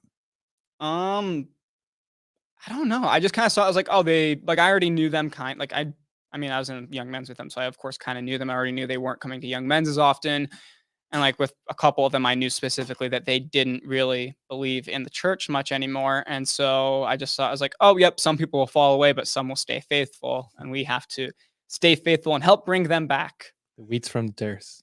Yeah, exactly. So, do you have a sense now that any of those young men who didn't choose to serve missions, why? Or was it just church is? I'll give you a couple options. Church is boring and irrelevant. Church is not fun, or stumbled on CES Letter podcasts, etc., and decided it wasn't true. Any I idea? wish I knew the answer to that. I wasn't super close with any of them, so I don't know for sure. I'd say for one of them, I think it was mostly boredom, and for the other, I have a suspicion that it was doctrinal stuff. But the other one, I'm pretty sure was boredom, but I don't know for sure. Okay. But for you, there's just, you had been raised, taught, and or indoctrinated such that it just wasn't even a question. Yeah, it wasn't. It was just that I am in fact going to, and that I'm leaving once I'm 18. Like that. That was it. There was no thought process, no pondering. The only thing I prayed about it was just something like, yeah, no, I'm going to do this. It wasn't asking God, hey, should I? It was, I'm going to, especially because like it was in my patriarchal blessing. Like, hey, you're going on a mission, bud. And how would you have characterized your testimony at the time of graduating from high school? Very strong. Had you prayed about it? Had you received a witness? Did you go to EFY? Like, how? I never went to EFY. Okay. Or Trek. I got out of that. Wow. I went to Europe instead, but no, it was very strong. Like I had prayed about it plenty of times, like multiple times, but it was never like a help me know if the church is true. Just like help me. It was like a thank you for helping me know that the church is true. I don't. What do I want to say? Was there ever like a Heavenly Father, I need to know, is it true or not? No, I never had that till much later on my mission when I was losing my faith. Before then, it was just like, thank you for helping me know that this is true, and thank you for giving me this blessing of a testimony. How did they convince you that you knew it was true before ever really asking yourself the question? I don't know, because I think it was set up in a way that's like, oh well, kind of that you already know. And so, like, of course, like, I was told to pray about it, but like, I guess in my mindset was that, yeah, I already knew it was true. And so I probably did pray about it at one point, but I very quickly said, yep, it's true. Like before I even prayed, I would have been probably telling myself that. Because I think it was on Exmo Lex's where she talked about it was being a Mormon. It wasn't just like a thing you do. It was part of your worldview. It is your worldview. And for me, that was very much true. That was my perception of the world. So it's like the fish swimming in water. The fish isn't aware of the water because it's all the fish knows. Yeah. You were a Mormon kid growing up in Utah. The Mormon church being true is the only reality you even knew. Yeah, it was reality. There's this story, and I think the church even made a video out of it. I think it was on General Conference where pretty sure it's Elder Todd Christofferson. He tells this story and when he received his testimony about the church being true. And he says that he goes to Palmyra, I'm pretty sure where Joseph Smith received the first vision. He goes, kneels, and asks God for a testimony, to know if the church was true. And then nothing happened. And then later he just figured, oh, it's because I already knew. I already knew it was true, so I didn't need to receive any confirmation. Yeah. Wow. And that you relate to that? Yeah, I'm pretty sure I was told that story before. It sounds of course it sounds familiar now, but even like then, I'm pretty sure like definitely I'd heard something or something similar to that before. It's kind of masterful. You raise people to adulthood just with that assumption, without them even having to ask themselves the question. They know it before they've even considered it. Yeah, which is so, because like, I don't know. I like to see myself as someone who likes to look into and research stuff a lot, but for some reason, the church sets it up in a great way where it's something that I never even need to have critical thinking about. Like it's like of course this is true. Don't worry or think about it too much because it is. Like there's no need to. Yeah, we had somebody say they put more thought or effort into deciding what mattress cover to buy than they ever did, like whether or not the church was true. And this is something they were going to give 10% of their income and their whole lives to. Yeah. Wow. Okay. So you knew it was true. So we want to talk about the applying to become a missionary process or anything about that? Nothing really noteworthy there. Like, it was just a long process of got to go get these vaccines, got to do the physical, put it in, and then it's the waiting period before you get your calling. And like every good Mormon boy and girl who goes on a mission, is that excitement of where am I going to go, and all the family members guessing, and me thinking like, where is it that I want to go and where would I want to be? I wanted to go foreign speaking because I'm like, I want to learn another language because I thought that would be cool. Yeah. It was just seen as like a time of great excitement. Now, to be clear, you would have applied, what, 2.5 years ago? Like this was? Yeah, it would have been, January to March sometime. No, I got my calling, I think, in March. So I think it was like January when I applied. So literally 2 years ago, yeah, you were applying for a mission. Yeah. Lots has changed. Okay, so you put in your papers and you got called. Where'd you get called? And by the way, had COVID happened by the time you put your papers in for your mission? I don't think it happened when I put them in, but it happened in between the time of me putting it in and me getting my calling. I think it was somewhere in between that period where like the lockdowns and school getting canceled started to happen. I think like the school getting canceled and me opening my calling I remember those being pretty close together, like timeline. So were you worried it would ruin your mission? I don't think so. I think we saw it as like, this might make it so I'm somewhere else for a bit, but of course God's going to provide a way that I can get there. Is I think kind of the viewing consensus of it. Yeah. And then of course before I got mine, we already had heard like some people were getting reassignments, so it was kind of just something we expected me to get the calling, and then of course a reassignment. Was he weird? A reassignment if it was foreign. Was it weird for you, like receiving a calling, knowing that you had been assigned by an apostle, and then realizing that you were going to be reassigned? Is like, couldn't the apostle know that COVID was going to happen? And because Mormons are taught that like the prophet himself signs. Every missionary receives a letter telling them where they're going to be sent, and it's always signed by the prophet of the church. I think I saw as it was I think I was told that is the prophet or one of the apostles. One of the apostles. But they're all known within Mormonism as special witnesses of Christ. So it makes every missionary feel like Jesus himself is deciding through his apostles where you're going to get sent. Is that what you're saying, Gerardo? Yeah. It's very divine and like kind of like divine and mythical almost, getting this calling. It's like getting literal instructions from God kind of thing as to where you should go.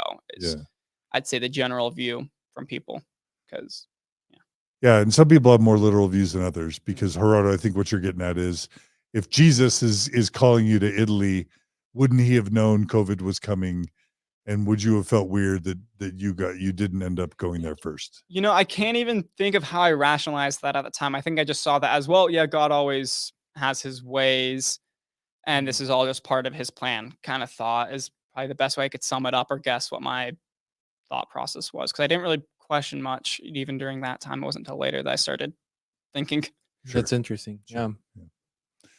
Okay, so you get your call, and then tell us what you want to tell us about becoming a missionary. I was called to serve in the Milan, Italy mission. I was assigned to the at-home MTC, which was just my loft. That was a very strange experience doing that at-home MTC, especially because, like, I don't know, you always hear, I think, from other people hyping up the MTC and like, oh yeah, it's going to be so great when you go.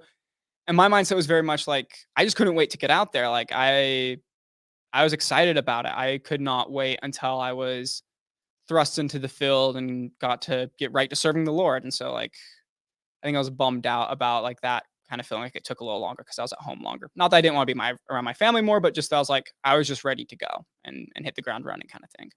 And normally you would have spent 2 months in the MTC, probably in the Provo Missionary Training Center. MTC, 6 weeks in the Provo Missionary Training Center in the shadow of BYU. Oh yeah. But because COVID was happening, it was at home. all How was virtual, that? like- So you're Zooming, you have a mission district and you're Zooming with your district and learn. They're, I guess, language instructors that were Mhm. returned missionaries that would have been teaching you the language over Yeah. Zoom. It honestly, even I think my view at the time was that it was a little disappointing because it just felt like school. It felt like going back to school and suddenly having this very similar program and routine of wake up at this time, you got to get ready, and then you go to your one class, and then there's a break where you study for a bit, and then you go to your next class, and then the rest of the day. I mean, there's not much you can do because you're set apart. You're set apart as a missionary by this time. And so your options as to what you can or are allowed to do are kind of up to your stake president, but it's very slim as to what you can do for your free time. It was honestly kind of just the at-home MTC was very long for me. The only ups from that was like being able to make friends with the other missionaries there and kind of getting to talk, and like we could do like a virtual kind of hangout that way, which was fun. Yeah, and yeah, the MTC was really fun because you're there with all these missionaries, and there's the buzz, and there's the cafeteria food, and the activities. I guess Mormon missionaries would have lost out on a lot of fun and excitement. Oh yeah, especially you always hear all these crazy stories about the MTC, and then that just got completely axed out. Yeah, but you also probably didn't know totally what you were missing. No, not really. It's like, yeah, I heard more about the MTC. I think once I got on the Phil and other missionaries talk about like, oh yeah, I loved my time in the MTC. I remember doing this or that crazy thing and this crazy thing that happened, and being like, I wish I got to do that. I just stayed in the loft, played an instrument, and sat around. How part of the MTC experience is there's at least one time when you get a talk with either the branch president or the MTC president that really try to shame you if you have any past sins that you didn't confessed, or you haven't totally repented for, and then right after that, like, big conference that they have where they just pretty much make you feel like awful if you did anything that you didn't confess, and then you have a one-on-one meeting with your branch branch president, and then they ask you specifically, like, have you had sex, did you have anything that you didn't repent before coming, did you And then they send a bunch of missionaries home yeah if they admit that they lied yeah about sexual transgression before, to be able to get on their mission. yeah and So it's a big pressure right. cooker. Yeah. Yeah. Was that, but how did they figure out a way to do that in online MTC, or was that not part of your experience at all? From what I remember, I think they did do kind of that.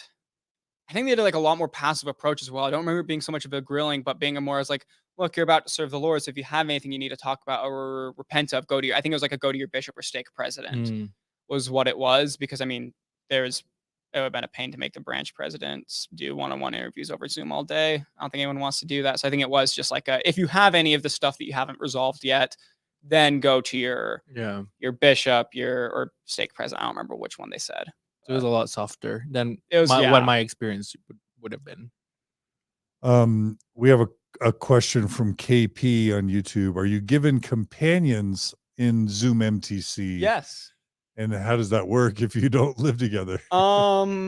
Basically what it was is that one of the things we had to do as part of our schedule was companion study, comp study. And so that we were supposed to do a call with just us at some point during the day for, I think it was just like 30 minutes is what comp study was, but to do a call with them at some point and to study with them like that. And then like you kind of buddy with them for different like activities they would do over Zoom. Like they do breakout rooms where they just put you in separate rooms. And a lot of times you'd be with your companion or sometimes with other people, but it was kind of just like they were your kind of study buddy. Okay. Cool. All right. So overall, was it hard to learn the language? Was it fun? Was it boring? Did you hate it? Was it 6 weeks? 6 weeks. I saw it as kind of fun. But also like it didn't really feel like learning the language. It kind of felt like relearning, but a lot of it was kind of focused on relearning stuff like the basics of what you already knew about the gospel, and then like you'd sprinkle in like how the language works with that. And I kind of just at that point realized like, oh, I'm not really learning the language. I'm learning Charles, the discussions. you're learning the manuals, the discussions, and like you're learning gospel language. You're learning church language, not the actual language. But I still thought it was fun. Like I liked learning how different stuff worked, even when I struggled. I thought I liked challenges. Was it Preach My Gospel? Was that still the manual? Yeah, Preach My Gospel. I think it still is now as well as Preach My Gospel.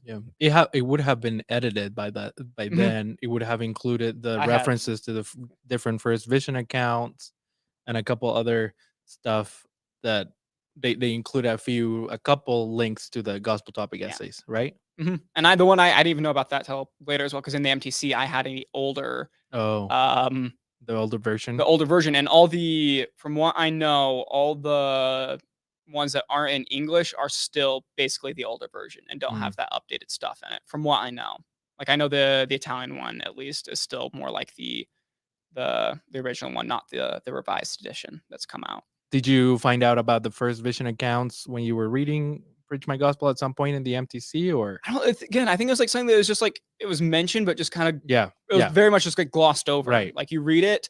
It just says, the quote is, instead of saying like, this is what Joseph Smith said about his experience, it says, this is one of the accounts on what Joseph Smith said about his experience. So it just adds like a little reference. Yeah, it's said in a way so it's like, oh, there are others, but if you don't know that there are others, you just read that as like, well, yeah, of course, like he told it multiple times, but you wouldn't think there's contradicting. With slight variation. Yeah, you wouldn't think there's different contradicting accounts. So Ryan, a Never Mormon, Ryan King asks, how well is the language learned enough to really connect with people once you arrive in the country? Not at all. You're learning to teach. You're not like, once you're out in the field, a lot will get more passionate about it, and you're kind of encouraged to like really be able to learn to connect with them. But in the MTC, it's very much teaching you like, hi, this is my name. I'm a missionary. Where's the bathroom? And then how to like pray and different just like how to teach the lessons, basically. How to pray in the language, how to say words like Heavenly Father and Jesus and Joseph Smith, and how to teach. Yeah, it's just how to describe teach. Joseph's first vision, how to say things like alcohol bad, tobacco bad, premarital sex bad, law of chastity, tithing. Learn the word tithing, right? Yeah, I don't remember what the word for tithing is now, but I'm diezmo. Okay with that. Diezmo in Spanish. In Spanish, it's probably something. I think it's something pretty similar. They're all related. I learned that word. Really important for you to remember that one.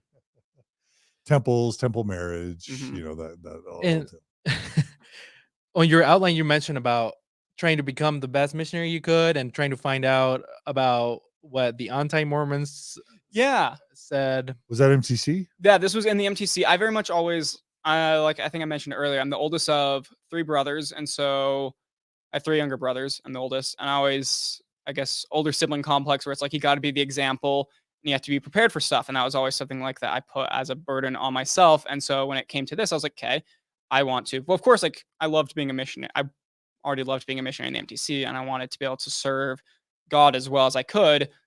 And I wanted to be as prepared to answer any questions as I could. And so I was like, well, the only way to know like what the opposing questions are is to find out what they are. They're not just going to suddenly appear in my head. I'm going to have to actually look into that. And of course I can learn the answers to it, because like there's obviously got to be answers perfectly worded by the church. And so, yeah, that led me to a little bit of Googling. And you guys want me to just jump in the that? MTC? In the MTC. Okay, so when he was at home. So at home. Before that, I was going to say, what's it like being like the rules of a missionary are really strict. You can't watch TV. You can't go to the movies. You can't read the newspaper. You can't date. You can't even hang out with your friends. You can't be alone. How did they enforce those rules while you're home, living at home? That's way different. That was a very much like, it was up to your stake president what your rules were. So I know some missionaries who like their stake president was like, yeah, you can go out with your friends long as one of them is also like a priest, like 18 years or older, I think. Or if there's another potential missionary there, or like I could go out in public if I'm with my parents. certain stake presidents would allow, be like, yeah, go ahead. If you're like watching Disney movies with your family, you can. One missionary even got permission to swim at his pool because he lived in Arizona. Wow.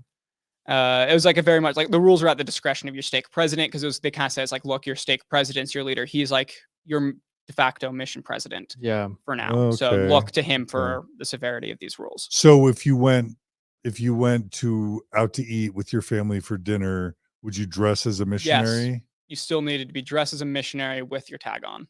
Okay. Wow. That was a very like strict thing. You got to make sure you're wearing your tag at all times. Okay. Interesting.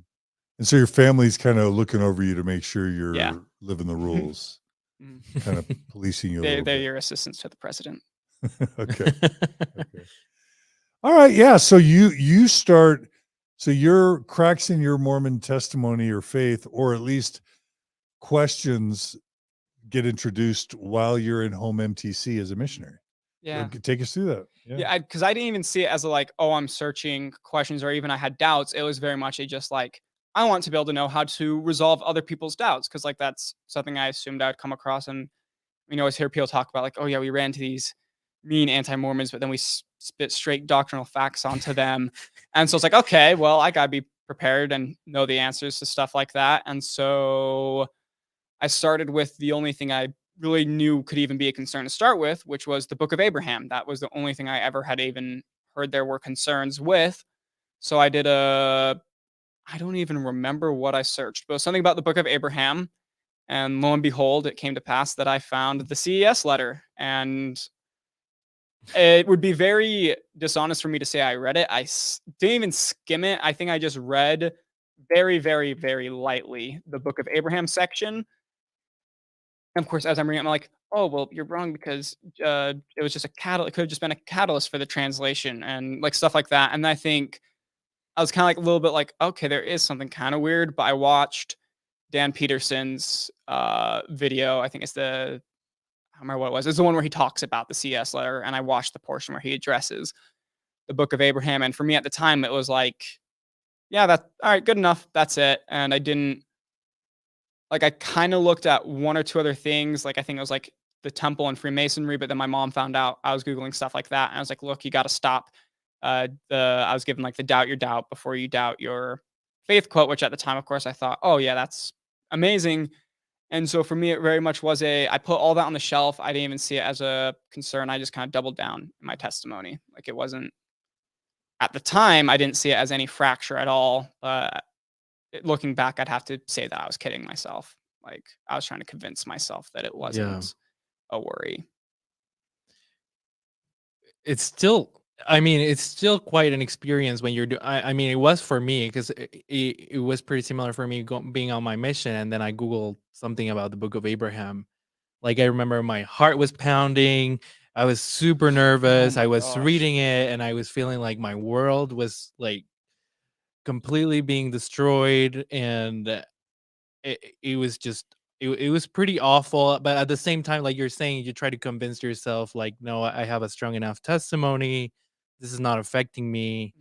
But it's just so interesting how it's almost like, if you were, for me, it was almost like if I was watching porn on my mission, like that same feeling of like, I felt so guilty of looking at something that might make me question my faith. Yeah, no, I remember, like you mentioned, like the heart pounding. I can put myself in those shoes of even that first time, just feeling nervous, because it's like a taboo thing to do. It's something you're trained. I think trained's the right word. Trained to not do, and so doing it, it was like really nervous, like heart pounding kind of thing. And then afterwards, I remember that was like the first time I think I prayed and said, God, please help me remember that the church is true. It was like my wording. It wasn't even if, it was just to remember that the church is true and to like cast these doubts aside. And then that's what I did. Yeah. For now. Which is interesting, because when like today, if I Google anything about, like just anything I want to know, I wouldn't get that feeling of, like heart pounding and anxious and stressed. Well, no, there was an Instagram thing that happened this week where a believing Mormon DM'd me on Instagram, and like I tried watching a Mormon Stories, and I got a dark feeling, and I found you, John. John, I found you to be a dark, unhappy, miserable creature, Well, and people don't understand confirmation bias. Yeah, basically, that's what you're trained to think as well. Because I remember in my YouTube section, because I googled Dan Peterson's response and like to the CES letter, some of your videos came up, and my mom saw that and it's like, don't watch it. It's just a bunch of bitter, dark people. And like I even like watched a clip of one before that too. I'm like, yeah, you're right. He looked so mad and angry. There's just like the very much that. Just immediately believing that view of it and not thinking that there's anything more to their stories. And like, I feel so bad immediately just like not seeing any value. Cause like my mom was like very much it's just people who had bad experiences and now trying to spread that online. And that doesn't make the church not true. And realizing that there's so much more to that. And just that all those experiences like deserve validation and shouldn't be cast aside at all. It's probably worth calling out just the bite model. We talk about it a lot, but they can, high demand religions or cults control your behavior. They control the information that you can take in so that you won't have the thoughts about whether or not the church is true. And then emotion, they make sure to condition you such that you feel heart palpitations and panic and sweats when you just like start reading a PDF file or stumble on a little TikTok video. You start feeling like comparable to like a lion is about to jump out of the bush and attack you. Yeah. You start Satan's feeling about to jump up and grab you. And it's like, it's hard because like looking back, it's like, it's so obvious to me the blatant truth that like, it's about power and control. That's what it's about. And it makes me so mad that people don't know that they try to hide it still. And that I don't know, I beat myself up. So I'm like, how did I not realize that stuff? But I have to, of course, tell myself it's like there's no way I could have. I was conditioned and taught to not see the world or see my perception of the world that way at all. I had no tools to be able to see anything differently. Yeah. Cry crocodile tears for the kid that figured it out at 18 or 19. We're all those of us who figured it out at 30 or 40 or 50. We're having a hard time feeling super sympathetic for you. Or actually you deserve a lot of respect, but we'll get there. We're getting ahead of it. Yeah. All right. So you have some initial questions. You actually stumble on the CES letter while you're in the Zoom MTC, right? Mm-hmm. But you turn it off. Yeah. It was you doubt your doubts. Turn it off. Shut it down. Yeah. It was kind of just, doubt your doubts, push it out of your mind, and just, I doubled down. Like I said, like I was very much just like, okay, we're getting right back into this, full on believing. I think I like started studying double that amount and started praying like double that amount as well. Cause it's like, oh, that might have been why maybe I wasn't studying or praying enough. And that's why these temptations started to enter my mind. So just that typical mindset. Yeah. All right. So how did your mission proceed? Went on for a bit. Eventually, of course, I learned that I was getting reassigned. I was reassigned to Washington, Tacoma, which I was okay with. Like, a lot of people like, oh, how are you not disappointed? You're not going to Italy, you're just going to Washington. I'm like, Washington's cool. I think it'd be a fun place to go.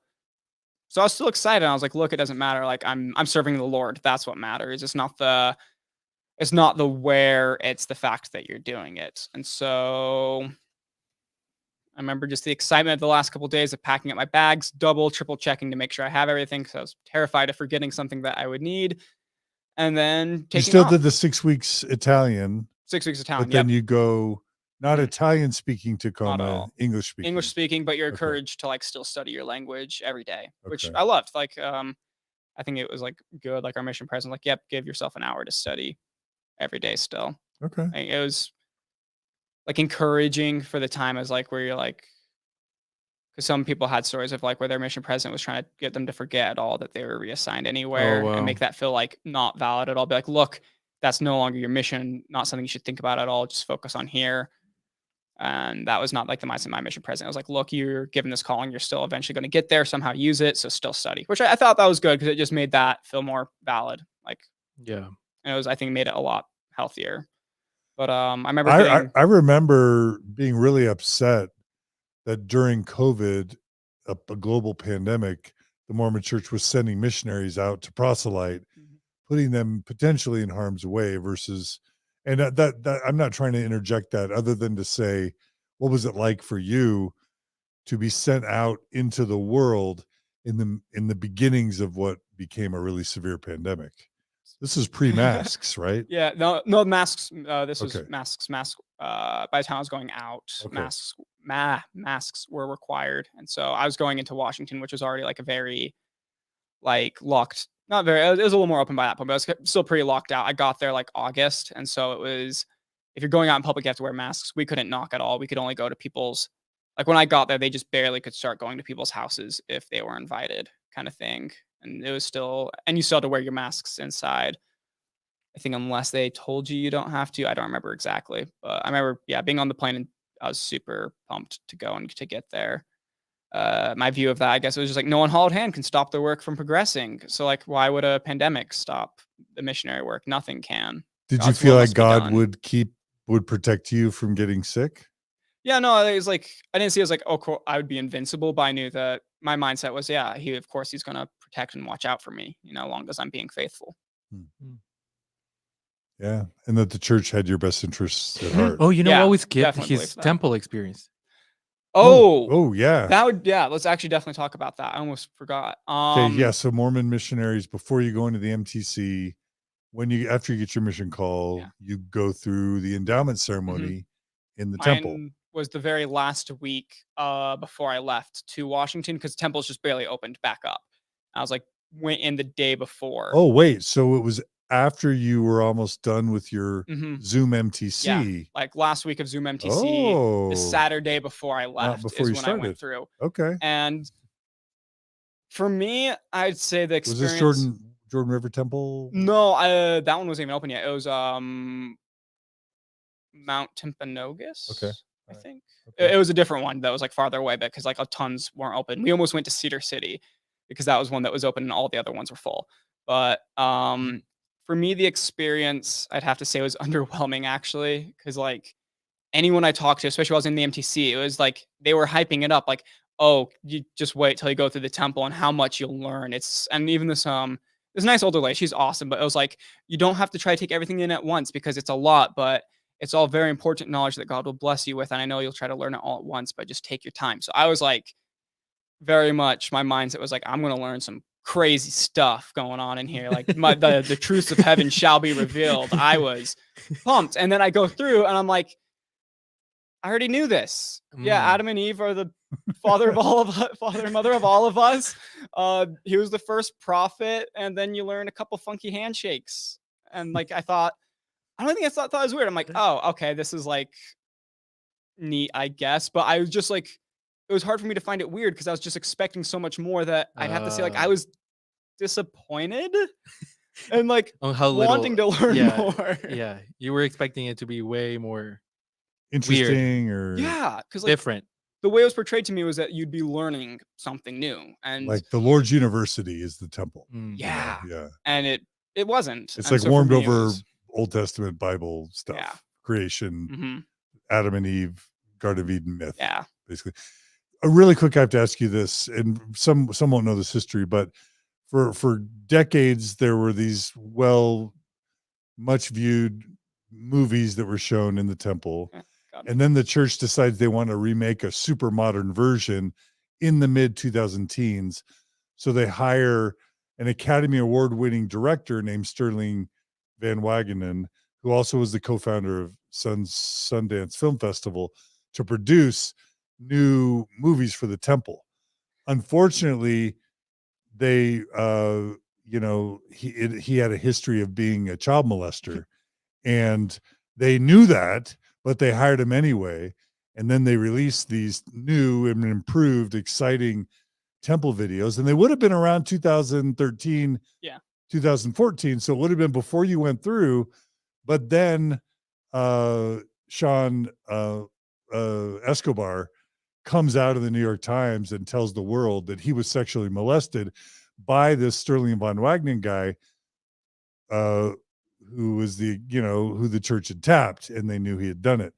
So the church had to get rid of those brand new movies and go to, like, I heard it was like PowerPoint slides. Like, what was the visual that you would have experienced? I didn't know this. Yeah, they had to scrap they couldn't keep temple videos that were created by a child molester, a known child molester that they knew. They had disfellowshipped him. So they had known he was a child molester, but they tried to keep it under wraps because he was world famous and a really good movie director. Anyway, they had to scrap those. Once the New York Times article came out, they had to scrap those movies. Wow. And then they had to come up with just some quick alternative because you can't cast and direct an entire new. I mean, they could have set shown of the movies. old ones.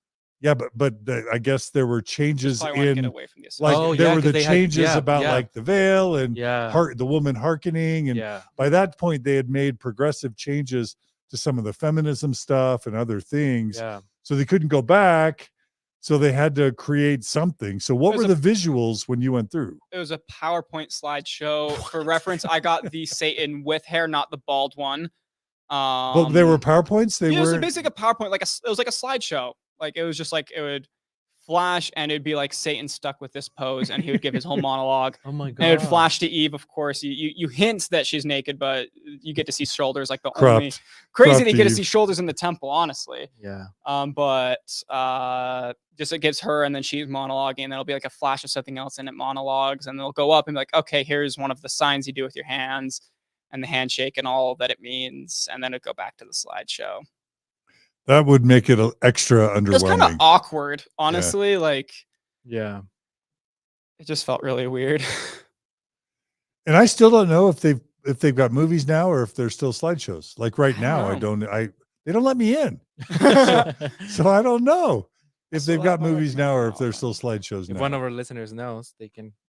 I'm tell sure us on the comments. I'm sure someone's going to tell us in like 10 seconds. Yeah.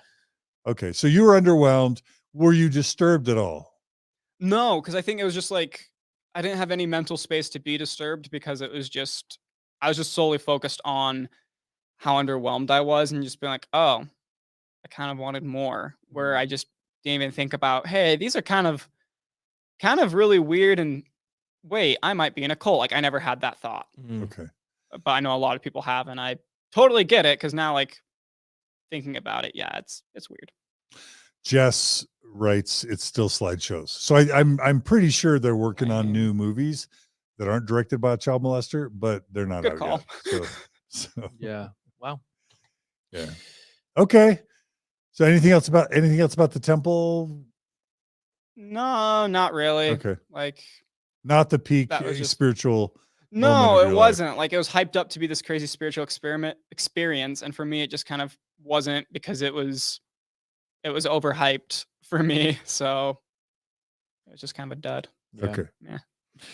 All right. So then you go to Tacoma. Yeah, I touched down and got assigned to I had two trainers, two dads, as they would call them.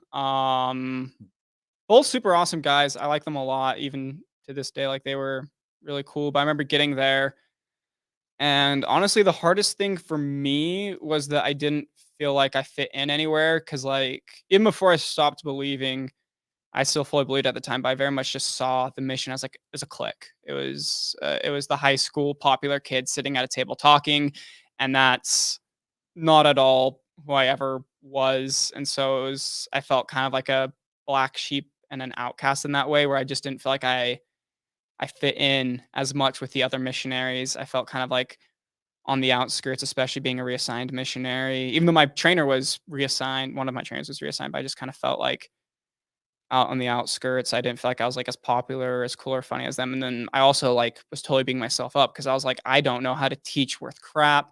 I don't know what I'm doing. Like I was beating myself up over every little thing. Because you learned to do the discussions in Italian. Yeah. And but now you're all of a sudden having to teach them in English. Yeah. And teaching, like I just didn't understand how to teach. And one of my trainers and the other missionary we were doing with honestly weren't great at helping with that because they were just really hypercritical. And so I got even more stressed about doing it to like I'd freak out about saying even one little thing wrong, and it was like kind of awful. I felt like I was never going to be able to properly teach or help anyone. I didn't feel like I fit in with the other missionaries, or I had like one other missionary who I like considered a friend, and that was about it, which was really rough. What were the traits of the popular missionaries? How would you characterize them? Were they wealthy? Were they handsome? Were they from wealthy, rich Mormon families? Like, what did you have to do to be on the inner clique? I think just like, I'd say same as high school, like any clique with high school. It's like they're kind of charismatic. Yeah. They're athletic. Like I'm not athletic, but I don't love athletics either. And it was like I don't consider myself very like charismatic or like talking in front of a crowd like that. And I never liked being a part of like a popular kid kind of group. And so for me, I just didn't even want to start to associate with it, especially when it came to leadership, because leadership was like the clique within the clique. Like they're the extra cool kids because they're chosen by the president to be over you. So they got to be extra righteous as well. This is very interesting because when you went on your mission, the church would have this model of learned by memory lessons, right? No. I'm not that old. Okay. Yeah, it was a maybe a decade before me. You memorized these So lessons. you wouldn't but preach my gospel? I was the predecessor to Preach My Gospel, Okay. but definitely you had flip charts and you learned 6 discussions, but you definitely learned to say it in your own words. Okay. Oh. Okay. Yeah. But Preach My Gospel became a lot more open, where like you can teach whatever you want. You can start with lesson 1, 2, 3, or 4. 5. There's not a set standard on how to approach people. I mean, there's some suggestions. Yeah. So it's definitely, I could definitely see how the more charismatic missionaries are the ones that are the most successful, because it's the way you talk, the way you present the information, and the way you teach people that gives you the success. It's not so much like it used to be before, where like the church would give you more like a script that you were supposed to give in a certain order and how to approach people. It was That's more for like the super old people like Radio Free Mormon who just joined us and said Gerardo. He just said, "Hey Gerardo" in the comments. But, yeah, I'm old, but I'm not super old like Radio Free Mormon. He's freaking dinosaur level. You're the same age as my mom, and my mom was learned by heart. Oh, lessons. I'm 52. Yeah, you're the same month that my mom. Well, okay. Well, all right. Anyway, love you, RFM. Okay. So you didn't feel great in Tacoma? No, I felt, I guess real quick. Preach My Gospel is very much like a free flow, free form kind of setup for how to teach. And I just felt like I wasn't learning at all still like any of the different points of the lessons, because you still had to hit those. And I feel like I just felt inadequate in every way imaginable. Like that I wasn't going to be able to do good enough. And of course I got in my mind, I'm like, how am I ever going to serve the Lord if I can't even figure out how to teach the first lesson, which is stuff that I know, but I just am suck and I'm horrible at doing it. And I'd honestly, looking back, I mostly blame it on one of the other missionaries, because he was just like he was very hypercritical of a lot of people. And I think some of it was that he just wasn't having a good time on his mission, which he's open about. And I think he took that out on other people. But yeah. How long were you in Tacoma? I was in Tacoma from August to like June-ish. It's like about 8 months. 10 months. 10 months. That sounds about right. No, I hit my year mark in Tacoma. Or like where would be my year mark based off of when I started the MTC. Okay. So you almost did a full year in Tacoma. It was like, I did. I was there till June or July, actually. Sorry, I have a hard time remembering all this stuff. The mission time blends together because you're not supposed to think about time at all. You're just there serving the Lord. Yeah. So forgive me if I have a hard time remembering. That's fine. It's all a blur. It's a blur. You're just trying to last. You're just trying to survive. No, yeah, that I eventually got to that mindset very much. If it was just survival mode. How would you find people to teach? At the very beginning, it was through good old Facebook. When I first got there, the way that they said to do it was to find groups in your local area or things that you're interested in, and go into those and just try to message people and bring up the gospel to them. And that was the first method. And eventually it developed more into, okay, try to message them first and become more of their friend, and then transition into the gospel. And then it got... Did it work? Sometimes. I'd say it's about as effective as knocking, though, where it's... one every few dozens. Yeah, they actually gave us... It was crazy. I wish I remembered or could find my notes on it, but they gave us the stats of how often someone would answer the door, and it's like 1 in every or not how many often they'd answer, but how many people, like, if you knock like 100 doors, one person will accept you in for a lesson. And they like actually telling us those numbers is really interesting. I'd say it's about the same with Facebook, where it's like a 1 in 100 would actually agree to do like even one of the first lessons with you. And how would you approach someone on Facebook? How would that even work? It depended. Like it evolved over time. They were very much like when I got there, it was in. So let's do part one because this church is trying to figure this out as COVID is happening. Still are figuring it out. Yeah, and sorry, I have this question. So who was giving the instructions on how you? Was it the mission president? Was there like like special offices at the church headquarters who were coming up with this stuff? From what I know and understand, it came from like the area president. I think they did have like some special social media coordinators along with the area president who would pass it to the mission president, who would then disperse it to his zone leaders, disperse to district leaders, and disperse to everyone. Okay, like so it was like a top top-down kind of method for sure. And I think one time they mentioned that like apparently that the prophets and apostles were helping somewhat with this process and with the ideas of it. I believe I heard that once. Yeah. Okay, so phase one was like go to groups on Facebook where you can find, like if you're interested about cars, go join a car group and friend a lot of people. Not even just message them. Oh, just message them. Like right out the gate, message them, be like, hey, would you like a message about Christ?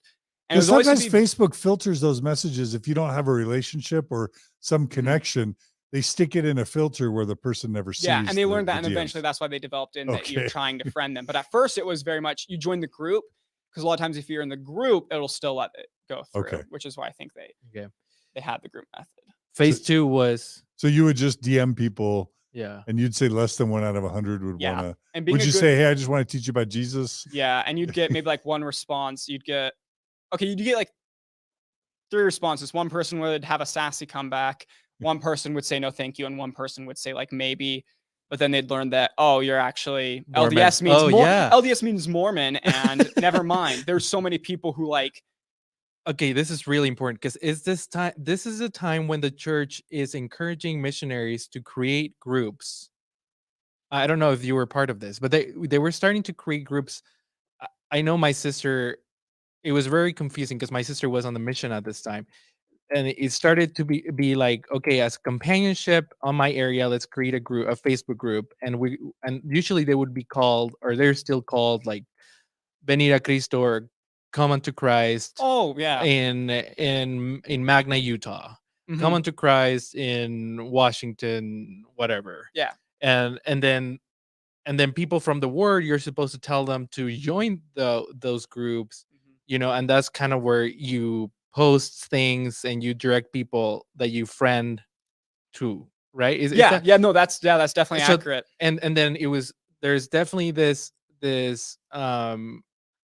explicit or implicit instruction of leaving out any reference to the Book of Mormon, like a lot of don't mention the Book of Mormon too much. Don't mention the word Mormon. Definitely don't do that. Mormon was left out a lot, and it gives, like, if you go and look at these pages, they look like a normal Christian church page. They moved towards that later. When I first got there, it wasn't as much about that. Like a lot of our videos would be about just explicitly like Joseph Smith or the Book of Mormon. But I think from what I have heard, they've moved towards trying to make it look more like a normal Christian page. And in certain areas, they're even trying to move it so the missionaries aren't the ones running the page, but actually the wards and having the members involved there. Because very much it's about getting it's another way of trying to do member work, as we would call it, where you get the members to get their friends to join this group, to meet with the missionaries, to take the discussions, to get baptized. Okay, that makes sense. So then, so we talked phase one, message them directly. Phase two is friend them. How did that work? Phase two is more of like phase one was like join a group and start messaging people en masse. Phase two was more like still like join the group, but try to start like a normal conversation with them first and like make it normal. We called it normal and natural is what we talked about. Like try to make it so you're at first just talking about your common interests. Like if you're in a group about cars, be like, oh, hey, I really like this car. What's your favorite car? I'm not a car guy, so I can't give much there. But like it would be that kind of idea where you would talk about just something that you have in common. and then eventually try to befriend them and then work in a gospel topic was We could very be much so the clueless. method. Can you It's imagine just- like you're getting this like you're getting this trainings from, you know, like from the top, like No, but this is not a new lesson for Mormons. I remember like in the 90s, you know, Ezra Benson was like, well, flood the earth with the Book of Mormon. So every time you'd go to church, it'd be like, how many books of Mormon did we distribute this week? Who gave a Book of Mormon to a neighbor? And what we all learned was that like it's super goofy and weird to like, you know, your neighbor's mowing his lawn and you walk up and you go, hi neighbor, I have a book to give you about Jesus. And you know that you know, and for a long time they would collect stats on how many times did you challenge a non-member Yeah. to like have the missionaries over, And and we there would still be have all those this kind of pressure. challenges. Right. No, but I'm just saying in the Yeah. 90s, there was this I just remember this because I was kind of half in, half out by this point. And there was like, they held this meeting, like they made this announcement, like either in sacrament meeting or an elders quorum. And it's like, we have some new counsel from Salt Lake City. The counsel is, don't just walk up to people and ask them if they want to talk to missionaries. That's a little We have this weird. new approach that's been carefully curated where you actually talk to them like they're people and just strike up a normal conversation. And then after you get to know them a little bit and just make them feel like you're normal, then you bring up That's when you spring it on 'em. considering, yeah, You yeah. gain It the was just trust like, first. and everyone was just like, whoa, you mean you just like, you treat them normally and then like become friends first? And Yeah. everybody's like, yeah, let's try that. You know what I mean? Yeah. I'm just saying that was in the 90s. Yeah, and it still And it's felt like like they never learned. no, really, because like it felt like a phenomenal new idea with Facebook. Like, whoa, let's be normal. Let's approach this like actual people do, not like a programmed robot, not like we're an ad. To be fair, people are not going around on groups messaging others like, "Oh, hey, how are you? How's your day going? What kind of car do you That's like?" true. No, that doesn't happen either. Well, I don't know because I've never done anything on Facebook that wasn't Mormon related. Yeah. Like never once No. in my life. So Good. I'm just as bad. Yeah. I wouldn't know how to deal with the never Mormon on Facebook. I would have no idea. Yeah. No, none of us knew either. Let's be honest. Which moved in actually that kind of what you mentioned, where it's like a random stranger messaging you, kind of moved into the third phase of it, which was that you join a group and instead of going right to friending or talking to people, you interact with the post, leave a like, leave a comment saying, "Wow, that's super cool," and they're like, take your time with it. Don't like just spring right into it. Take your time first, like a post and comment on it, and then eventually message about them, like about a different post later. And it like looking back at it, it's so like calculated. it feels like just like this, very calculated, almost maniacal process of like, yes, I'll slowly gain your trust and infiltrate your inner machinations, biding my time patiently. Like at the time, Pretending to be your real friend. It doesn't. You know? Yeah, that's the biggest problem. It's like like at the time I even saw that as the time, but didn't get too concerned about it. But now it's like you're pretending to be their friend just to try to get something out of them. That's You're what also- it is. And we're encouraging the members to do that. We're telling the members to go out and do that every time we meet with them. And how is this not like a messed up process? How is that not twisted in some way? How does that not come off as weird? Yeah. What's a tiny bit ironic to me is that the earlier super awkward, socially ignorant versions are actually the most honest because you're just like, hey, from the start, I want you to be a Mormon. Yeah. You need to read this book. Your church, your lifestyle is inferior. So here's the book. Read it. Do you want missionaries? And That's the most honest and authentic. Yeah. And what the church is doing is they're slowly saying, hide who you are, hide what your motives are, fake a friendship and relationship, draw it out, and do more of a long con. Right? You're supposed to make your like... Facebook look, of course, like missionary and wholesome, but don't make it like obvious that you're a missionary. Yeah, hide the fact that you're a missionary. How does this not seem culty? Like all of this should scream no.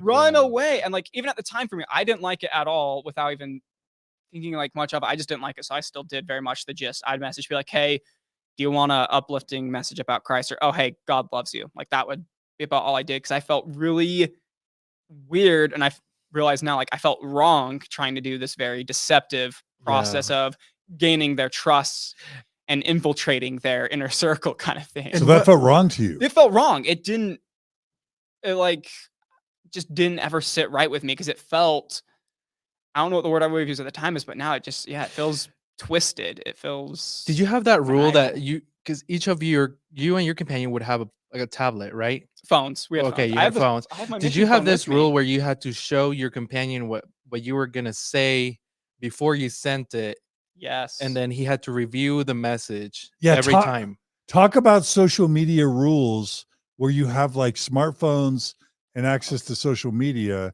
and how they blocked certain software Yeah, and how they didn't block other things. Did you have an iPad? Yeah, that's really good to talk about too, because that plays into like my story later with learning more about the Go into church. that as much detail as you So, can. The first thing they do is, you remember when L. Tom Perry was like, we're going to have iPads and missionaries? Yeah.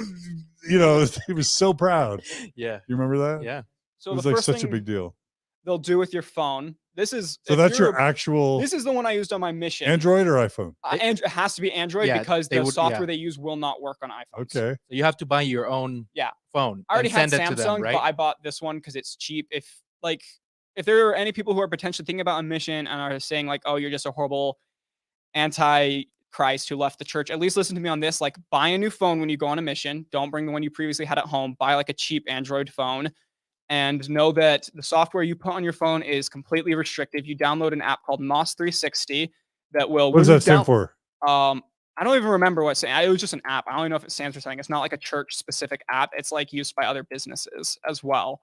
But they can get into your phone and control the stuff. Yeah, it's very much a controlling and monitoring of settings. And this is why I tell you, like, if you're a missionary thinking about going on a mission, or if you have a missionary who is thinking about, tell them to get a new phone, because part of downloading it now requires rebooting your phone. And I just don't want you guys to lose stuff that you care about on it, because a lot of missionaries were blindsided by that and lost like emotionally valuable pictures to them and stuff. Like photos from their childhood and stuff. Yeah, no. So like luckily for me, this was a phone I bought just for my mission.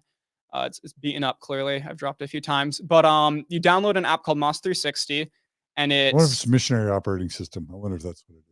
No, because it's not like a church thing. It's like other businesses use it and stuff. Kind of like just Time View on computers, where like you can go and control another desktop. Like I've heard they've tried to develop their own, but they just have not been successful. And there's still loopholes to MOS even, which again plays into learning more later. But you would download that. It controls what apps you can download, what sites you can even access and go to. And I don't know if it's true or not. Some missionaries believe that the president could even watch what you're doing on your phone. I don't know if that.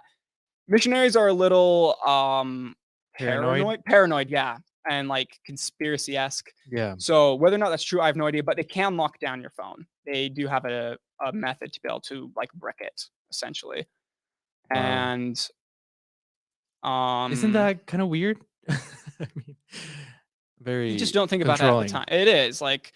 You were supposed to, not everyone was great at it. I'll never pretend that I was amazing at it, but you were supposed to, like, if I was on a phone, if you were my companion, if we were doing Facebook finding, we would both have to be able to see each other's screens and approve each other's messages.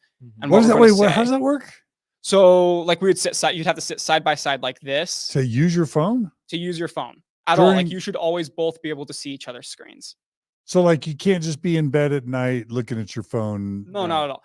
I will say most missionaries don't. It's like, hey, Elder, let's that. look at our phones now. Okay, let's sit down next to each other. You have to make it like you didn't have to like stay like, as long as like you would have to like have it basically so they could see it. It couldn't look like you're like if I was just like looking at my phone like this, that would be a big no-no unless I had it like that so someone else could see kind of thing. Whoa, I didn't know. And then you'd have to pre-approve it. Most missionaries don't follow it. I'll be honest and just say that I didn't follow it much. I think it depends on the mission. Depends on the mission. Depends on also companion. You get your strict companions, you get your laid back companions, you get your apostate companions. So some missionaries or missions, the missionaries wouldn't observe each other's phone use. Is that what you're saying? It's would kind of like still- waking up at 6 a.m. Like there's some missions that are a little bit more disobedient because the Mhm. mission president is a little bit more laid back. There's other missions where the mission president is a lot more strict and like Yeah. everyone wakes up a lot at of stuff 6. is mission president's You know, yeah. discretion. Okay. You had to pre-approve any message or thing that you did there, and on your phone you're supposed to download an app called Screen Time, and every night they're supposed to do a phone audit Oh where my they check gosh. through your phone, see what you used, how you used it, and also occasionally check through your I don't know if they encourage, this but is an some Apple encourage app. checking This is like an through Apple your, app yeah, it where your basically is- companion's seeing what apps Mhm. were you but you're accessing, encouraged to how look long were you on through the apps. their photos, to look through their social media stuff to see what they've been using. Some missionaries, Oh, so you're I don't know supposed if to it's do that to encouraged or your not. companion? Yeah, you would Oh. give. I would like if we were companions, I'd give you my phone, you give me your phone, and My we'd do gosh. through that with each other. And like That's some would even weird. take it as far as like checking personal messages to like family. Who'd you text? What emails did you Mhm. send? Yeah, there was a That's weird. no, yeah, and I didn't have any companions who ever did that. Most of us never even did phone outs because we were like, look, we're by each other all the time. We're seeing what we're doing anyways, and we didn't care. Yeah, But because throughout the day some you're would- supposed to show him whenever you're gonna Yeah, send him, even to your you- family, right? No, so with your family, you just have to have that they're in the room and can see your screen, but you don't have to like pre-approve any messages with your family or things Okay. you're saying to your friends. So I Yeah. think maybe some missions do that, but mine very much wasn't, which is good. But it's like, Yeah. yeah, it's just you start to realize just how controlling it is, and I think it's such a bad thing because I think it cripples the missionaries for when they come back into the real world and learn that this is not normal stuff, and I think they lose. You kind of start to lose that ability to know how to function normally. Yeah. And constantly, it was like a very much like a constant paranoia. Even if you're an obedient missionary, you just had this constant like Yep. anxiety Guilty. anxiety and guilt about using your phone Yeah. and having that phone audit, which is why a lot of missionaries just don't do it. So you may have already answered this, forgive me, but like was YouTube on your could you install apps? Was there a thing that would block you from installing apps? Yeah, you could only install apps through. You could do it through the App Store, but Moss is basically able to stick its little tentacles into it and control what apps you can even see to try to download. And YouTube was immediately uninstalled. Chrome, even Google Chrome, which is on there, is like controlled what you can search. You can go to like LDS.org, I think, and like that's it. It's extremely so limited. how would you get access. to a URL? You don't. So Like- a Safari, you say? No, yeah, you would only be able to use like you'd have like your Chrome or like I think it was just only the Chrome app, but you could go into it and you could search but if you try to search something that's not approved, it would give you like sorry, your administrator has not approved you searching this screen basically. And so the only thing you could go to was like I think it was like LDS.org and like church approved sites. Okay. And I think I know I've corresponded with some missionaries who learned tricks and Loopholes. tips on how to break Mhm. or crack open Yeah. and install what they wanted or do what they wanted. There are a lot of ways depending on the mission because some have like in Italy, the controls on it were more lax than others. I don't want to talk about the methods too much because I'm worried of a mission president somehow finding out and taking away that because I think it's something very important for the missionaries to have. But there are ways in Washington where it's more locked down, there was still a method to get to a full access of the internet of like just being able to like browse the internet and pull up YouTube. And it was even easier to do in Italy. Both have their loophole around it though, which So is really good. missions have, and do you learn these from other missionaries? Yeah. You learn these from other missionaries. That's So, when like, you there's know this that's a black missionary you can market. trust. Oh, that's not the black market is Google Drive. Google Drive is the missionary black market. 'Cause that's a What? way to share. share documents with each other. That's how we're jumping ahead in the story, but that's how I got access let's not to jump the ahead. CES letter. Like Google Drives is the missionary black market. Okay. But like, so within a given mission in a given year, there's a pool of disobedient missionaries that know how Always. to break into the phones or the iPads. But And then they sometimes, teach, yeah. if you find a safe missionary, you'll teach them Mhm. how to break into their phones or iPads. Yeah. Is that right? Yeah, and like the trick missionaries learned was like you take it with caution. Like it's very much like a guessing game to see how disobedient your companion is. You Yeah. like it's like this weird awkward dance you do slowly. Like you It's- poke a little here, and it's like, oh, okay, you didn't freak out about me playing something that wasn't Motab's music. Okay, what about if I do this? What if I mention this way of getting around it? What do you respond to that? Like it was a very like missionaries slowly figure out like each other's apostasy levels to know what they can do and get away with. Some missionaries watch movies, some don't. It's crazy.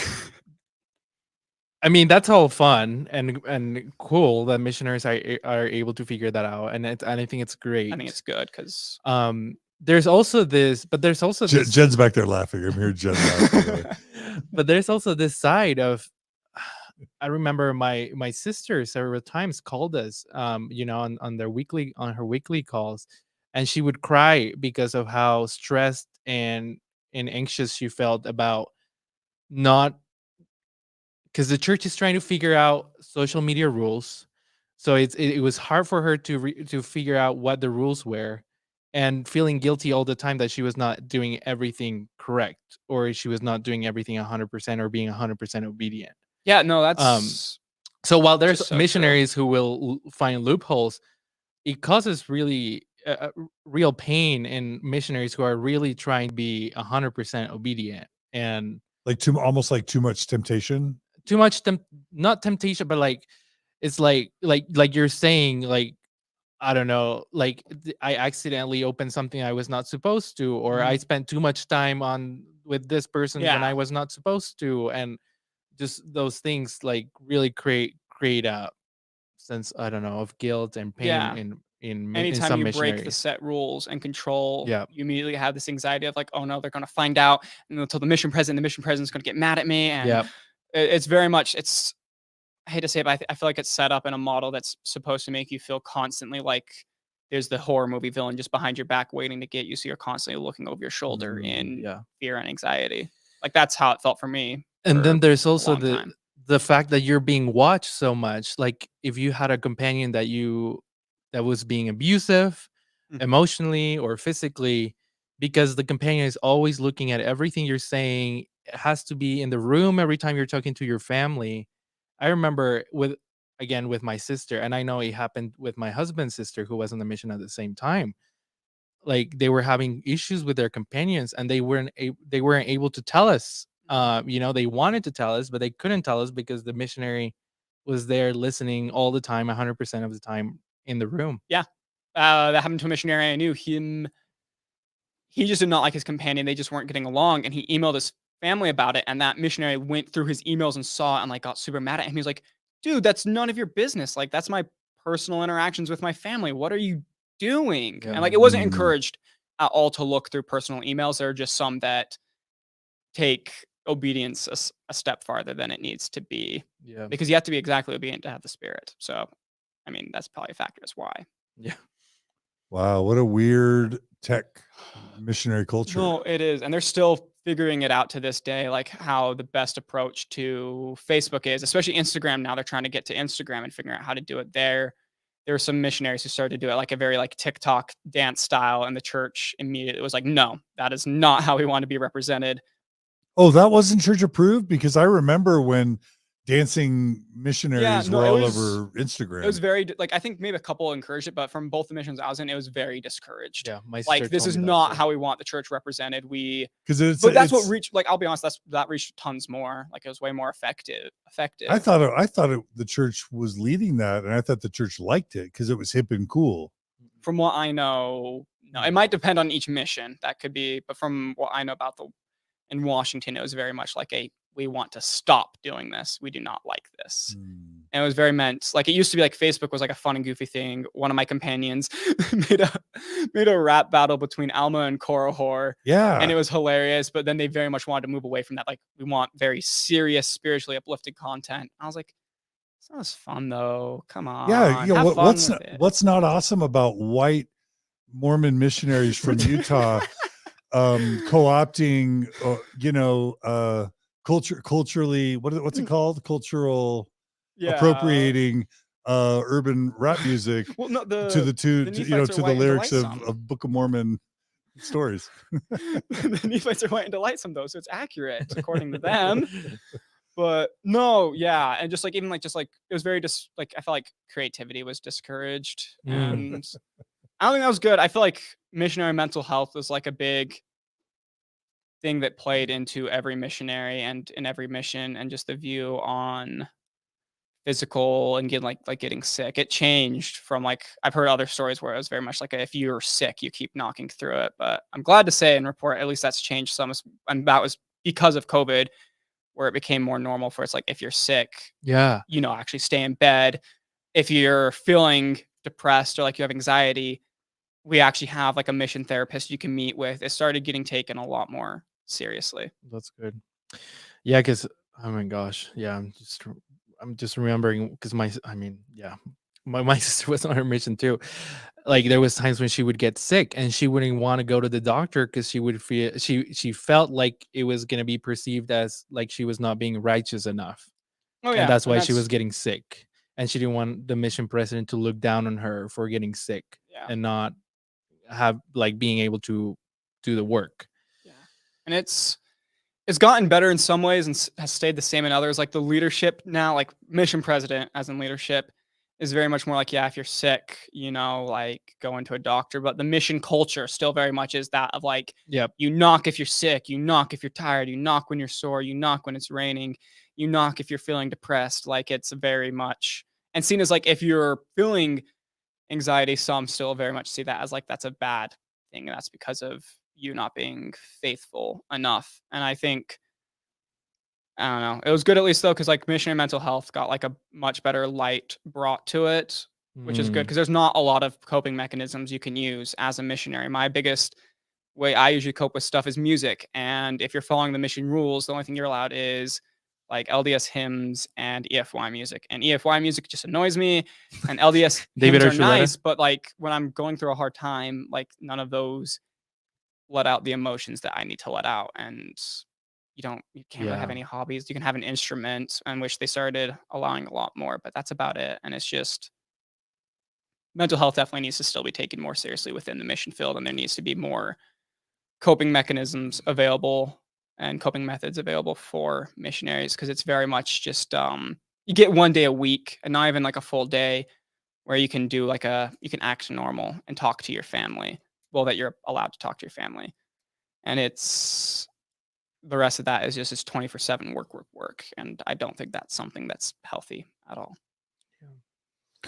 So, okay, so I'm still back on like missionaries finding a way to get around installing apps. And so there were missionaries that would break rules, Hmm. find ways to hack their phone, Yeah. and then be able to watch YouTube videos and maybe listen to podcasts and Hmm. that sort of thing. Yeah. But I guess talk about that as you take us through when your faith started to crack and when you started having doubts and questions. Right. All right. Yeah. So we'll go, I guess we're going to go back now to, Yeah. so end of my training period with I had the same trainers for my whole transfer. Then after that, I was put with a new companion who was really good for me, because that companion did a great job at making me feel like I was valuable. Like I did know what I was doing. And like, he was a friend to me. And like, I was able to talk about like my anxiety and the pressure I was feeling with him, which was super good. Companions, I think, are the biggest highlight of the mission. For some people, I know some get stuck with companions who are horrible or just mediocre. I was lucky. I had all of my companions were amazing. But for me, it was good because he was definitely someone I saw as a friend, and I was able to start to be happy and felt like I had someone I could talk to. Yeah. Again, we started being able to knock during that time. And every missionary convinces themselves that they love knocking, but they don't like knocking. They just like the conversations they can have while knocking, because we would just be talking and goofing around and acting and talking like teenagers would. And it was Yeah. really nice to finally do that and to have that break for the first time in a long while. And do you have any questions? No. No? Keep going. Yeah, during that time, like late end of that transfer was when, so I was reading through, I love reading. I was reading the Book of Mormon, Old Testament, New Testament, and Pearl of Great Price all at the same time. And I was kind of getting bored of it. Like there's interesting stuff still, but like I wanted more. I wanted more knowledge, because it was basically like it's repeating the same thing you always have known and already knew. So I started looking into other stuff within Gospel Library and started poking around, and I found the Gospel Topic section and the Church History section, and I started reading through that, because once again, like the desire in my mind to know how to answer questions and to know the answer to these concerns, I mean, was still there, and it came back. So I started reading through those a lot more during my personal study instead. How much had you read the gospel topics essays prior to that time? Not at all. So when they came out and in the seminary, no. Like, I and think in we the maybe MTC, you weren't referenced, encouraged to read no. them? I think we maybe referenced the gospel topic essay when we talked about the book of Abraham in like seminary, but it wasn't like a read through. I think we just referenced it. That was really my first time reading through them and even finding them. It wasn't like through a recommendation of anyone. I just was like looking through different stuff on there, and it was a section I found. And the church history section, I started reading through. At one point, I had read through like the whole entire catalog they have there because I was just bored and needed something new to read. Okay, so let me be clear. This is something. So in the MTC, it wasn't like, okay, you're going to have a phone and there's going to be a gospel library app. And in the gospel library app, there are these gospel topics essays. Make sure and familiarize yourself with the gospel topics essays so that when you're asked questions about different controversial things, you'll be able to know the church's line. None of that? None of that. Like, if they did, I definitely don't remember it because it was probably, if they did it, it was brought up probably in a very nonchalant way. Because for me, finding the gospel topic essays was like entering a whole new world and having a whole new section exist. So up until this point of your mission, you really, the gospel topics essays, their existence and what they talked about, just kind of to it. You were oblivious to it. Yeah, in 2020. Yeah, it's not something they really like. I was oblivious is probably a bit of exaggeration. Like, I wouldn't say I knew they existed, but like I'd probably had like seen them before, but it wasn't something I was like really made aware of. And I think it's still like is not the goal to be made aware of those. I think they're meant to be there as like oh look, we did this, but they don't want to funnel members to it too much because I think they know that they not just more members problems than they solve. No, but Gerardo, what you're saying is that in 2021, a Mormon missionary is out serving a mission, not even knowing that the gospel topics essays exist. Yeah, I was the one to discover them for myself. It wasn't anyone at all. That is unbelievable that they could keep those from a. You are making the decision to give 2 years of your life to a church and pay for it, and somehow you do that without a knowledge that the church itself had put out essays talking a little bit more honestly about its history, and the essays are living on your phone, but somehow you still are oblivious to them. Yeah. Well, I mean, it's because the goal is to not know about that stuff. It's very much that you don't need to worry about that stuff because that's not what you're teaching to people. Your concern is the small and simple parts of the gospel and building their faith there. So you're very much supposed to focus on just reading, preach my gospel, and then the standard works. And that's really it. You're supposed to just stay stuck in those because it's the small but simple truths kind of thing, the primary answers. You're very much supposed to stay within that category. So they don't encourage trying to learn more about that or deep doctrine or that other stuff out there that could be troubling kind of stuff. The church is successful keeping its own members from reading its own content that it releases. That's how successful it is at creating a bubble. Yeah. For sure. That's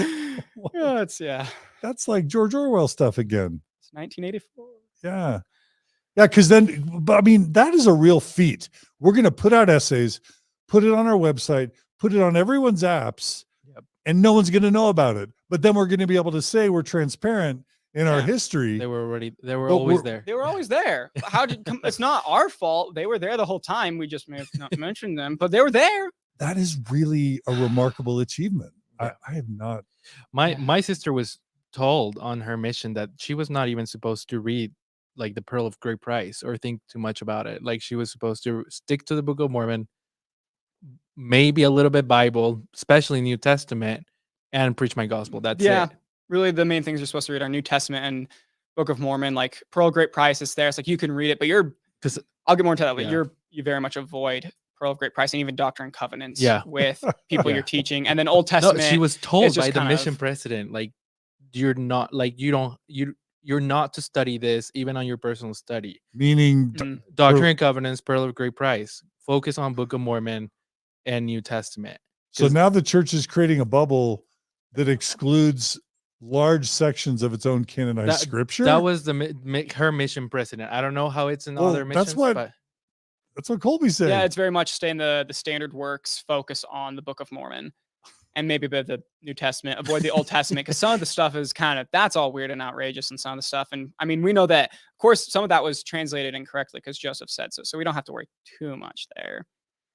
Wow. Yeah. I But the Old Testament is that. I found the Old Testament way more fun, but Yeah. that's because I started to realize, I mean, eventually later on, I realized it's very much more like mythologies. And that's why I started to find it, I think, more interesting. It had a very classical setup. To me, the New Testament was always way more interesting and powerful than even the Book of Mormon. I love teaching with the New Testament. Same. But on my mission, it was seen as you were an unrighteous missionary if you were using the Bible to teach. You were supposed to use just the Book of Mormon. Yeah. Ours wasn't that far, at least, but it was very much an emphasis on the Book of Mormon. And then the New Testament is support that what the Book of Mormon is saying is true. Yeah. And the Book of Mormon supports that the New Testament is true, because they're trying to break away from that mold of the perception that people have where it's like, oh, you just have your Book of Mormon Bible and you don't believe in the actual Bible. Yeah. Kind of thing. That makes sense. But Okay. So you discover the gospel topics essays. And this is how many months into your mission? 4 or 5 at this point. Okay. Almost at 4 to 5, coming up at 6. And around 6, I think, is when I started reading into it. I have 2 questions more. for you. Had you heard of any missionaries mentioning them? I'd have to say it was kind of like a in passing whispers kind of thing was my perception of it. More so, yeah, I'd say it's kind of like they exist in passing kind of thing. And then my other question is, did you find any people when you were teaching or contacting people, talking to them, did they ever challenge your beliefs? Something that made you kind of think, oh, maybe I should go research that a little bit more? Yes, but after I'd already read the gospel topic essays. Okay. All right. So you find the gospel topics essays. Yeah, I definitely had a thirst for more knowledge. I wanted to try to figure out more and learn more. So I was reading through the gospel topic essays, the church history topics, and it's all the things within that category. And I wouldn't say I was too disturbed yet. I was just kind of like, oh, okay, so there's some weird stuff, but we can keep going on with it. The one that I think first stuck out and bothered me the most probably was learning the truth of why Joseph Smith was a kind of a wanted man. I think that one stuck out, but even then it was very minimal kind of impact. It was kind of just it was a very slow and gradual process for me as over the time kind of. For never Mormons, these gospel topics essays are groundbreaking because the church hid and lied about its history for almost 2 centuries. But because of the internet, they released these gospel topics essays around 2014, and they cover, let's just say, 8 to 10 of the major issues that cause people to leave the church. Yeah. They're written by committee. There's there's no date on them. They change a lot. There's no signature on them, but they're written. A lot of important stuff's left off. And then the narrative is woven in a way to where it would never occur to you that any of these things you're reading about are actually problems. Yeah. They're written as if everything's awesome, and the church has always taught this stuff openly and honestly. And sort of like, these are not the droids you're looking for. Yeah, there is no war in Ba Sing Se. What's worry. that? Oh, I was just making an Avatar reference. What is it? There is no war in Ba Sing Se. It's Yeah, all I love Avatar all references. is fine. But so they're deceptive in that way, but they're also a slight move towards more transparency. Yeah, and what made me mad too, later on, was learning how deceptive their footnotes are and some of their quotes are. The footnotes are very ineffective at finding what source they're talking about. They feel like they're designed to be as difficult as possible to find the source that the footnotes even for. And on top of that, a lot of times, there's quotes that are only halfway done, but we can get more into that later. So they'll excerpt the quotes in ways that maybe even you lose the context or even change the meaning. Yeah, like you said, the excerpts. It's a very I forgot the word. It's a very woven like a contextualized narrative. The narrative. It's a very it's very much about controlling the narrative. Yeah. So you start digging in, you say, and what happens? Yeah. I was going nothing too crazy was happening, and then during my next transfer, I was made DL and moved to the Bonnie Lake area, Love my companion there. He's awesome. But there's when I started to have some more questions and concerns with things because I saw it was just like a weird, I don't remember what it was at this point. I think it may have been like Joseph saying there's people on the moon, like that kind of quote on Facebook from like a group that got tagged with like an LDS thing. And so there I was like, wait, what? And started trying to relook through those again and couldn't find anything, which is eventually kind of what helped lead me into the Jim Bennett's response to the CES letter and the CES letter itself. Okay, so we've had Jim Bennett on Mormon Stories. It's one of our epic series where Jim Bennett responds to concerns he has with the CES letter. But so what would make you think that you started to, and well, talk about the importance of that for missionaries in the modern day of Jim Bennett's response to the CES letter, and what was it that led you to become interested in it? And was it forbidden on the mission? No, it was just kind of something that wasn't like, it's not, I wouldn't say explicitly forbidden, but it's kind of something that's like, you don't need to worry yourself about it. My goal was even to find the CES letter, Jim Bennett's response. I had asked in a missionary Facebook group for a Google Drive with more deep doctrine because I was like, okay, I'll just study through some deep doctrine. I was kind of bored. The Joseph Smith, people on the moon thing didn't bother me too much. So I was like, I'll just focus on something else kind of thing. And I asked for, like a Google Drive with a, just like deep doctrine. And I got, so this is missionary contraband at this point. Missionary contraband at this point, yeah. But my way of justifying it was like, well, I just want deep doctrine. I'm not there for anything else. But like, it's righteous contraband. It's not like missionaries are sharing doubts. It's for the extra faithful, hardcore missionaries. No, I saw it as like a very top secret, sacred. Yeah, I'm just trying to be smarter, trying to learn more about what's going on, learn the deep doctrine because that's fun. And I got a lot more than what I asked for. I got one full of a Google Drive. Now, would your Moss app or whatever allow Google Drive access? Yes, Google Drive is allowed, and I don't. Are we ruining the secrets? No, because there's no way I think they could take it away because it's so essential for any of the Facebook work they do. Okay. Because they need it to be able to make and share the videos. That's awesome. That I don't think they would be able to function without having it, and I think missionaries would still find a way. Okay. It's so widespread at this point, but on that drive also like mission presence were very aware of one of these particular Google Drives because it was like it's called the Bible or the White Bible, and it was like were these shared across missions or was it just this within was your cross mission? missions, and our mission president and many mission presidents knew about this and were trying to find ways to shut it down, but and they shut one down successfully at one point. Do they know who created it? No, it was called what? The White Bible. There were two different ones. There was the Order of the White Lotus and the White Bible, and then later Order of the White Lotus. It's another Avatar, Last Airbender reference. But that's what the Google Drive was called. That's what the drive was called. It had what on it? That one was all TV shows and such. And, so that wasn't like. And the White Bible was deep doctrine. Eventually, those two got combined to create what they called the Bible for some reason. I don't even know where that name came from. If the missionary who made that is watching this, please tell me how you came up with that name. I'm just curious. I want to have on Mormon Stories the original creators of these Google Drives. Yes, because they are seen contraband Mormon missionary among like kind of disobedient missionaries. They're seen as legends because they are known to like not be caught because like new episodes were still getting added on like the TV series. So they were definitely still getting away with stuff through their missionary email and put out like document updates basically saying, yeah, I'm still on my mission. This is like the guy that founded Bitcoin. Like, no, yeah, this is a legend. or what is the guy with the mask that hacks into people's computers? Anonymous.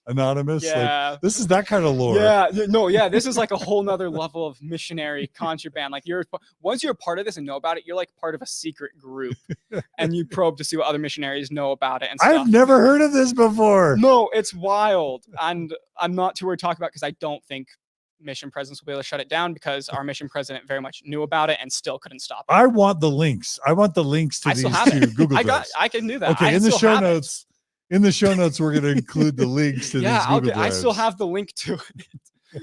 Okay, so one of them was like popular media, And the Last other was, Airbender, like Last Airbender. What else? any movie you could find on there. What? The Saw series was on there. What? Joker was on there. The whole Marvel universe was on there. You could watch Psych, Rick and Morty. You Like, name it, it was Rick on there. and Morty. Rick and Morty was on there. Are these like Yeah, MP4s? You, Like, shouldn't Download it because it's probably going to be taken down because of copyright violation. So don't give a link All to right, it. Don't give but these are Never mind. MP4s. Find me if you want to. Yeah, they're videos. They're just video links, and I don't know. But they're exactly not. how they They're do not it. YouTube. Not they're YouTube links. uploads. It was like a downloaded form on it, and with Google Drive, if you have a shared file, it doesn't download to yours. It's just saved downloaded on theirs. And what this Right. missionary probably did was buy like the expanded storage for his drive. So he's a saint among these disobedient missionaries. But And then the other one. Okay, the other one is the white. And that has The one what? I was more interested in is the White Bible, and that's like Yeah, really.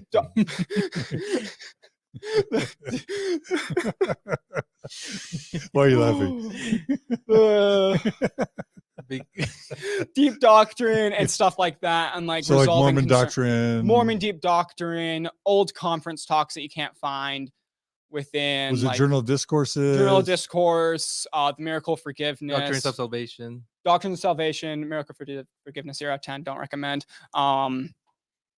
And also like just like other random links to deep doctrine stuff. And the section that caught my eye when I got this, at the time I was very much still a very obedient missionary. So I was like, I don't care about this movie stuff. I just like didn't look at it all. I was like, I'm just not going to touch.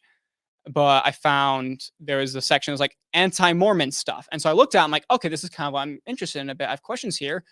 And the first one that caught up was the first one that caught my eye was something I'd seen before, which is CES Letter and Responses. And so that's what I ended up clicking on. And within it were 2 PDF files. There was the CES Letter by Jeremy Runnells and the response to the CES Letter by Jim Bennett. Yoda versus Count Dooku and Luke versus Darth Vader, the classic good and evil. And I was like, okay, I was immediately interested in it because I already had that seed from earlier, I guess, planted. And so I started with, I was like, well, since one's a response, I'm going to start with the original text. So I started. Because you still had questions, right? You read the questions, you read the gospel topic essays, and you were like, these are not really answering. It felt kind of weird, yeah. Especially like the Book of Abraham one specifically, because it felt like reading through it. Like the first time I was fine, but like a second time reading through it, I was like, these are very much how do I word it? It's a very much just a non-answer. It's a dodging the question. Yeah. Okay, so for the first time you're reading the issues. true history of the Book of Abraham, Yeah. the problems with Joseph Smith's alleged translation of the Egyptian into English, and then you're reading Jim Bennett's responses to Jeremy Runnell's critique. I read the CS Letter first, then Jim Bennett's response, but it was very much like noticing, okay, these like the history that I've been told isn't completely right, but maybe there's nothing wrong there. But I'm like, okay, I'll do obviously the original, then the response first.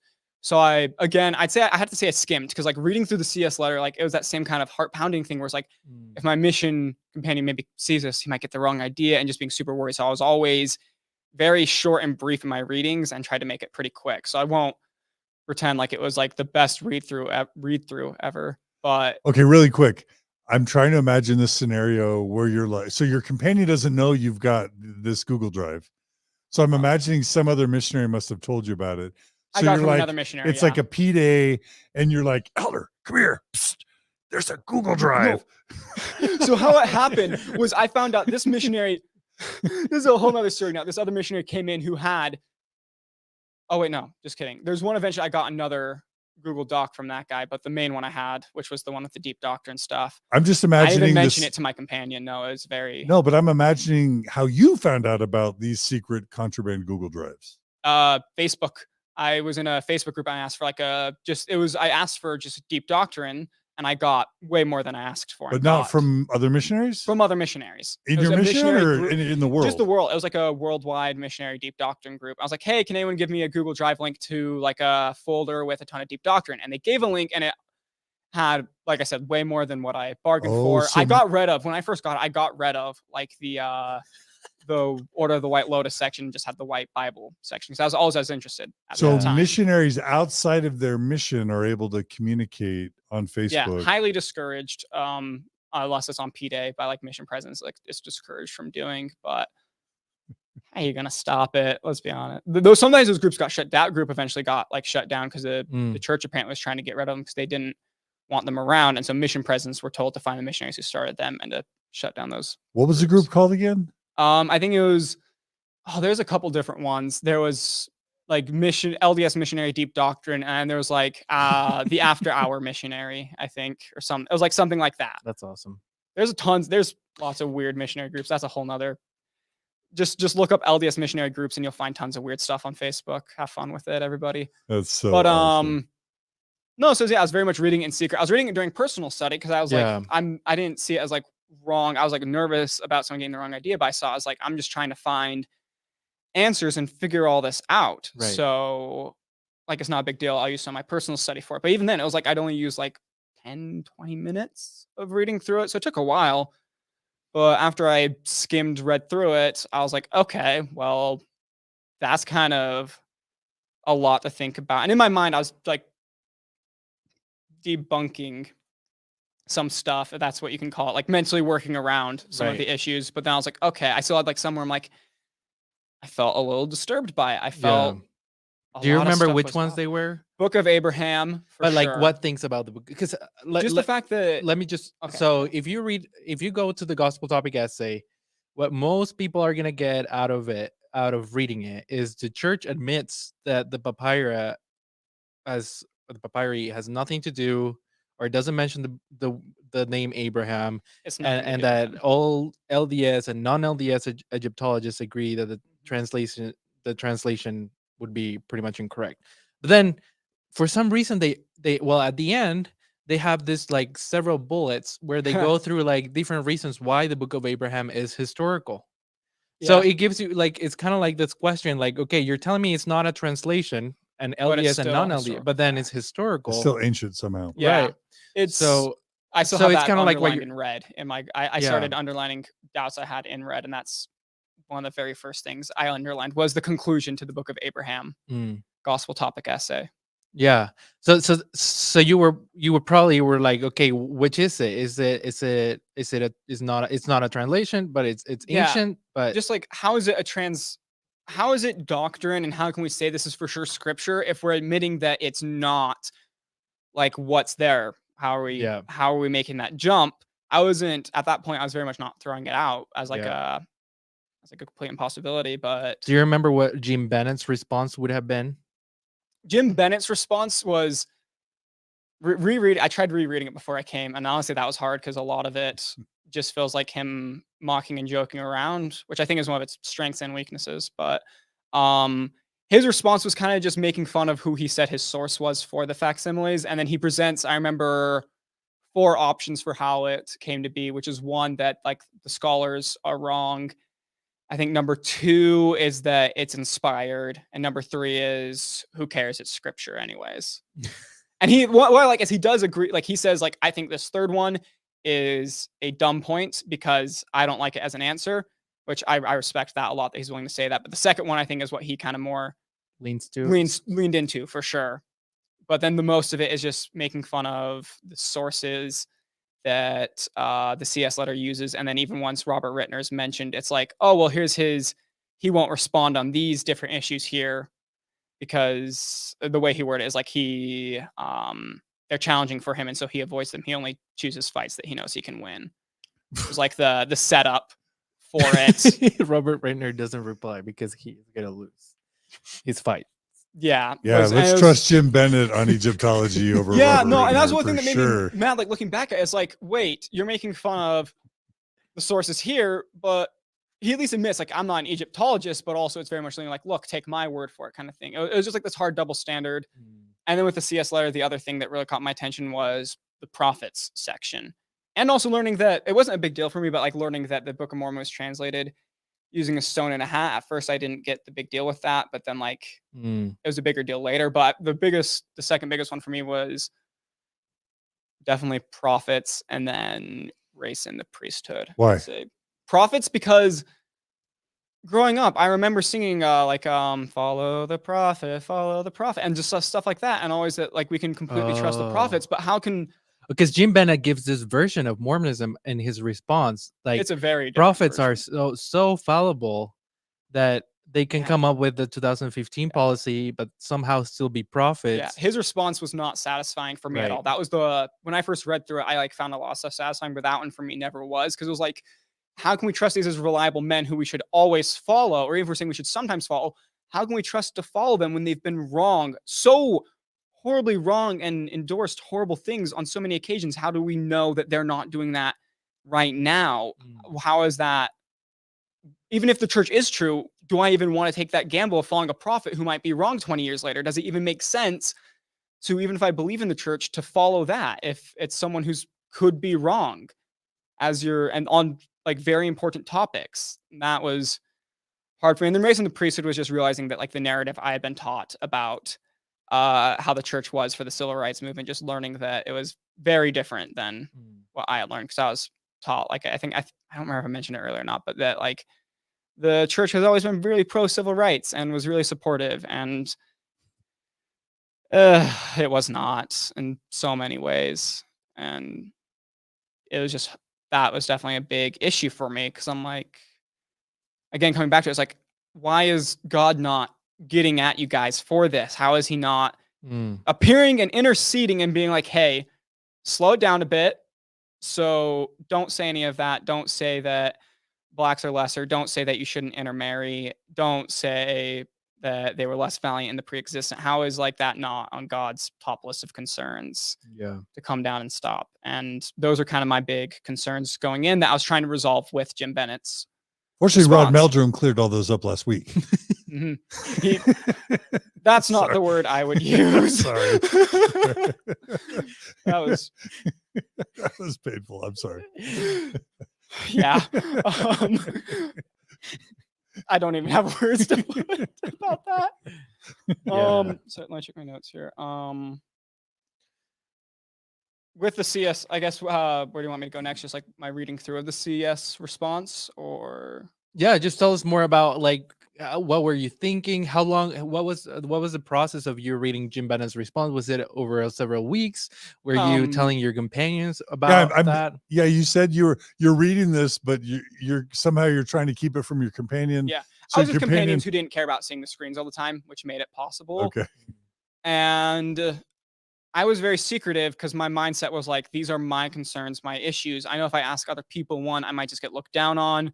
You might tell the mission president, but also like at a level, I knew that I was just going to get a biased answer, a very biased, just believe the church is true answer. And that's not at all what I had wanted. And so I was very much in the mindset of, I'm going to have to dive into all of this alone. Yeah. And it was very painful that way, but I think I understand why I did that, and I don't blame myself for doing it. And I think that was the best way to do it, was to do it. It was something for me, and it was something I think it was best done, I guess, by myself, because it was something I needed to know for me. Were you sad? A lot of times, yeah. There was, even after reading Jim Bennett's responses and having something satisfied, it was a very long period of back and forth. I would have days, and this was all, I was a district leader during this whole time as well. And that added pressure of like, oh shoot, sometimes like I need to be a better missionary and stop doing this. I'm supposed to like kind of be a bit of an example and help out the other missionaries in my district. And other periods where I was much more like, crap, I really don't think this is true. And it was a very long like back and forth process between it. So I was rereading like parts of Jim Bennett's response and the CES letter back and forth. And eventually I was able to use a little loophole to be able to see the debunkings section on the CES letter website, which is amazing. Check it out if you haven't. We'll include links to all this in the show notes.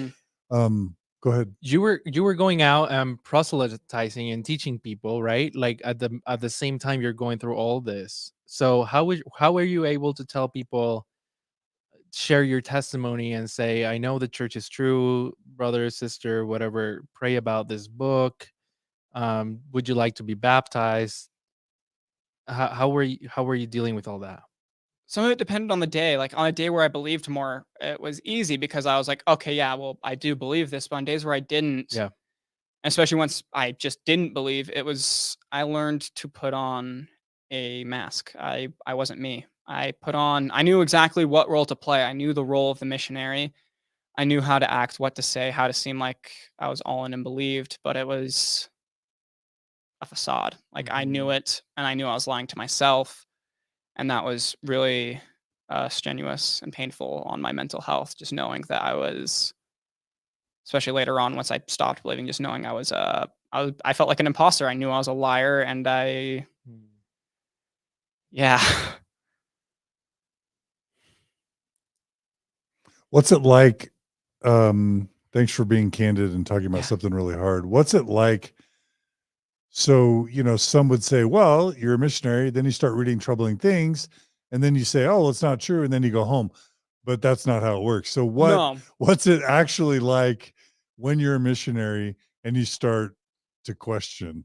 Even once I knew I didn't believe, going home it was something I thought of, but it was more of like a passing thought of like I could do this, but I didn't see it as an option because I was so worried about it's a very much a if I go home, I will be a social outcast. I may lose everyone I know and love. I will lose friends. I will lose family. I will lose the respect of them. I will lose my word. Like, not all that was true. Some of this was just over worrying, but like That's it that's the happens. pressure And that was you the felt. pressure. Yeah. And it's very dishonorable to go home early, especially if you're going home early for doubts. And for some reason, I didn't connect that. Like, obviously, looking back, it's like, oh, well, I didn't believe. So how is it dishonorable? But I was still kind of in that mindset that even though I didn't believe, it'd be dishonorable to go home. So my plan was to fake it for the next year and a half. Yeah, it was about a year at that point, or a little over a year, to fake it until I got home and until I was in college, and maybe talk about it later as I make a slow transition out. I very much had like a,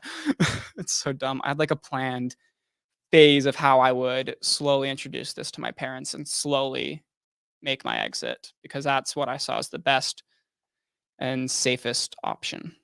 But you had a year to go on your mission. By the time, around the time where I was like, I do not believe, I had like 13 or 14 months left, just shy of a year. Holy moly. I was coming up onto it, and that.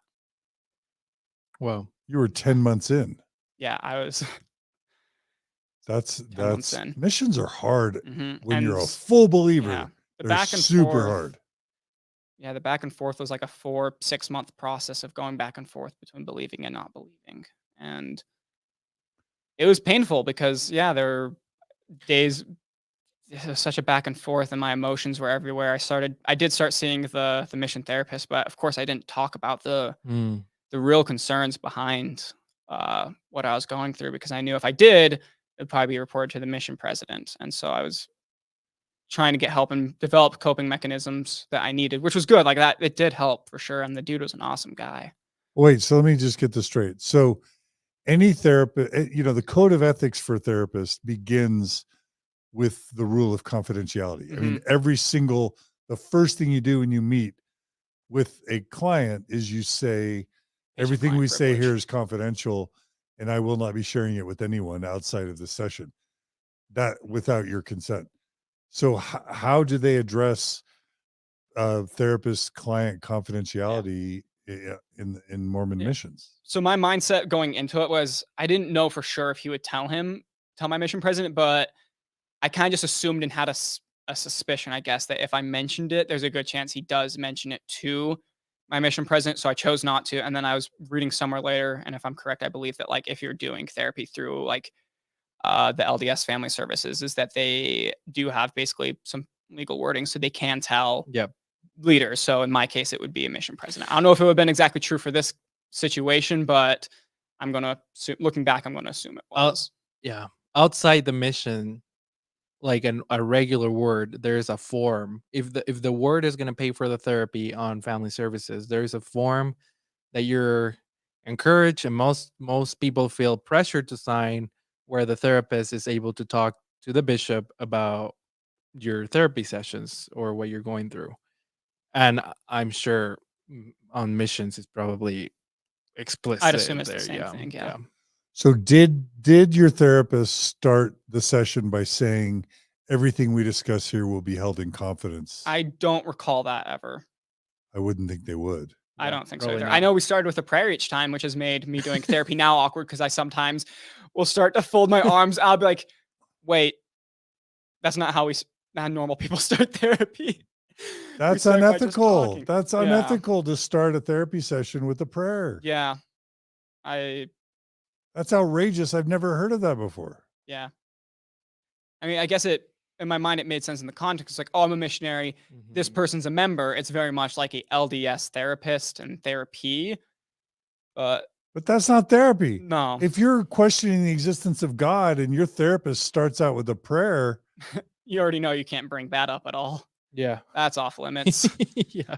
Or That's if you're true. struggling with the ramifications of a faith crisis, or if you've committed some big sin and you know your therapist is like on Jesus's side. Yeah, just going immediately. Yeah, so about that, the whole thing we just started with, I don't know if God is real or not, and I'm losing my mind thinking about it. Like, that's not a normal thing you can talk about or transition into.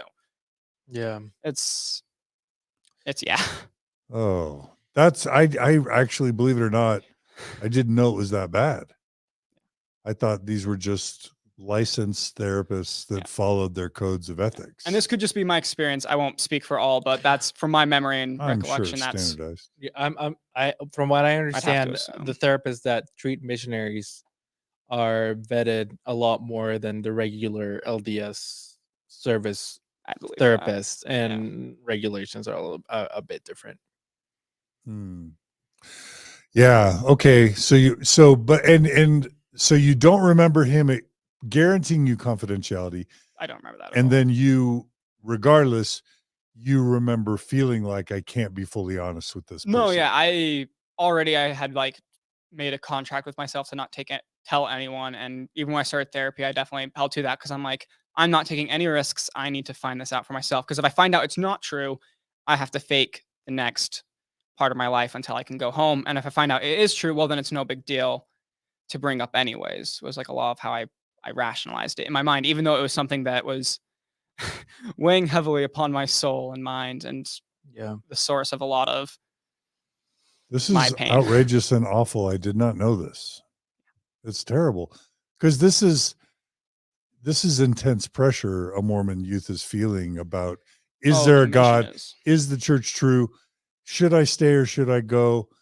What will happen if I go? Will I be ostracized by my family? That's like a vice grip of stress and pressure. Yeah. And Gerardo, I'm sure you experience similar types of things on your mission. Especially where but it can really grind it can ramp up the anxiety and ramp up the depression in very serious ways. Yeah. And it's not safe.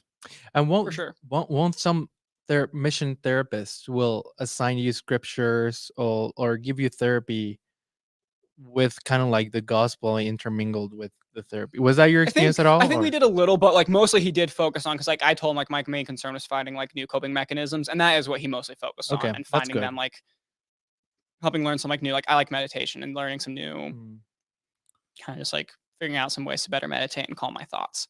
So it wasn't totally worthless. No, there was still a lot of good that came from that. There's a lot of ways that he helped me for sure. Like that was definitely something that helped keep me less anxious and less depressed, and helped keep some worse thoughts at bay for sure. I have a question. How did you go from I have questions about the Book of Abraham and the reliability of prophets to maybe God or Jesus do not exist? Some of that I think is just the way, I mean, the church is set up. You're very much told like, this is the most true church of all churches. If we're not true, then what are these other trash?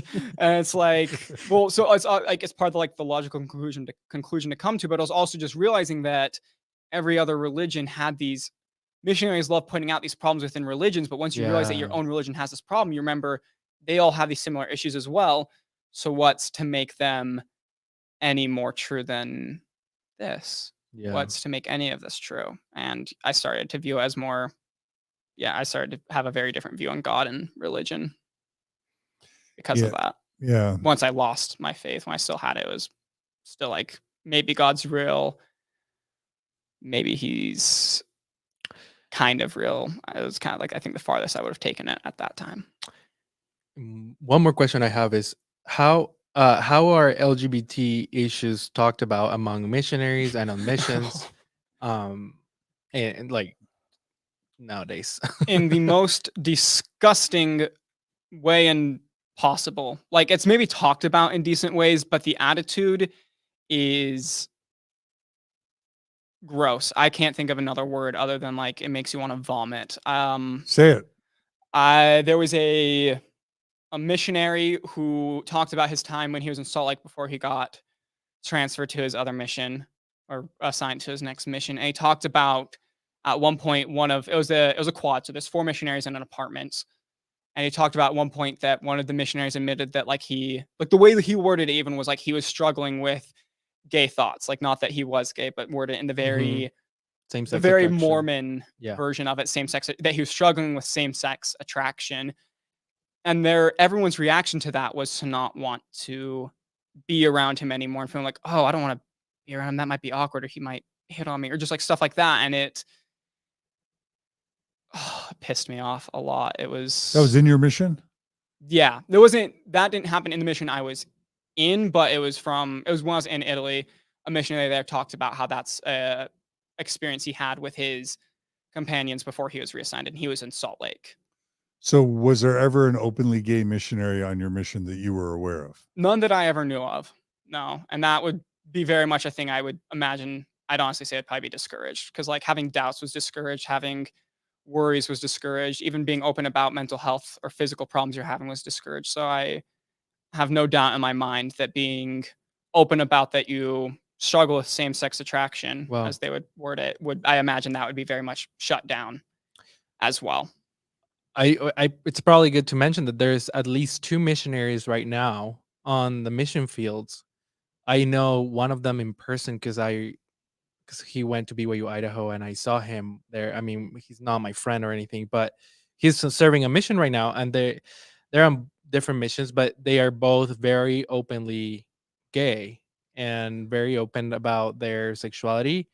And I found their journeys pretty interesting. They both made Facebook posts about their sexual orientation and about being gay very, very openly. At least one of them has made a video talking about it.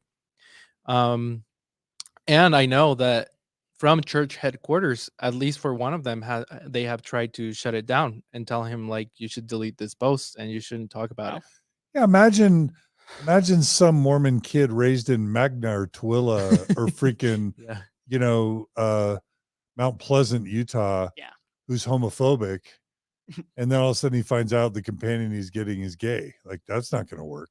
No, and that could be unsafe. Yeah, no, 100%. And what makes me more, I just remembered this now. The church, my worry with that would immediately be that they tried to make it marketable, because I remember there was a sister who had lost her brother to suicide, and the first, once different leaders found out about it, the goal was to have her do a video, and she was open to doing it, but to me it immediately didn't sit right, because I felt like you're just making her suffering marketable, and you're making it didn't sit right with me, especially where I've had friends and family who have struggled with stuff like that. I'm like, it just didn't sit right that it felt like they're making it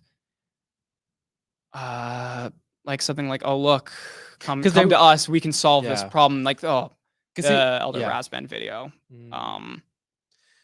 Because he was not about her telling her story genuinely, or it was about using her story and spinning it in a way that it would promote the church. That's how it felt. Like, for her, I definitely feel like it was very emotional, and it still was very touching hearing her talk about it, but just the way it felt like they were trying to use it as something like a marketing tool, the same way with one of the things, I forgot to mention it earlier, but that made me, it was the first time I ever was openly mad at a church leader, was Elder Rasband's youth devotional, where he there was a question it was like an anonymous question from the crowd. It was like, I have doubts about the church and its truth claims. How can I resolve them? And he was like, oh, let us show you this video.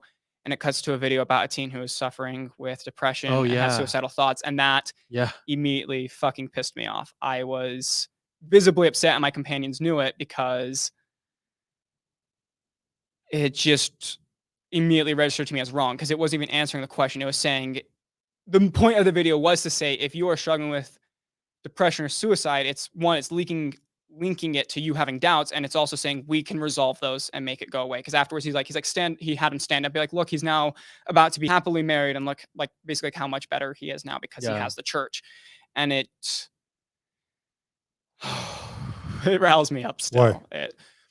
It feels so much like it's just exploiting mental illness and suicide and depression, something that shouldn't be used as a marketing tool to say, come to our church. It's something that should just be talked about genuinely and about trying to get these people help, especially where they're trying to link having doubts to being depressed, basically making that connection there. And it, for me, mental health stuff, suicide and depression are very sensitive topics for me. I've had people I know almost lose their lives to stuff like that. And so Yeah. seeing it used in a way like that, I just find disgusting and evil.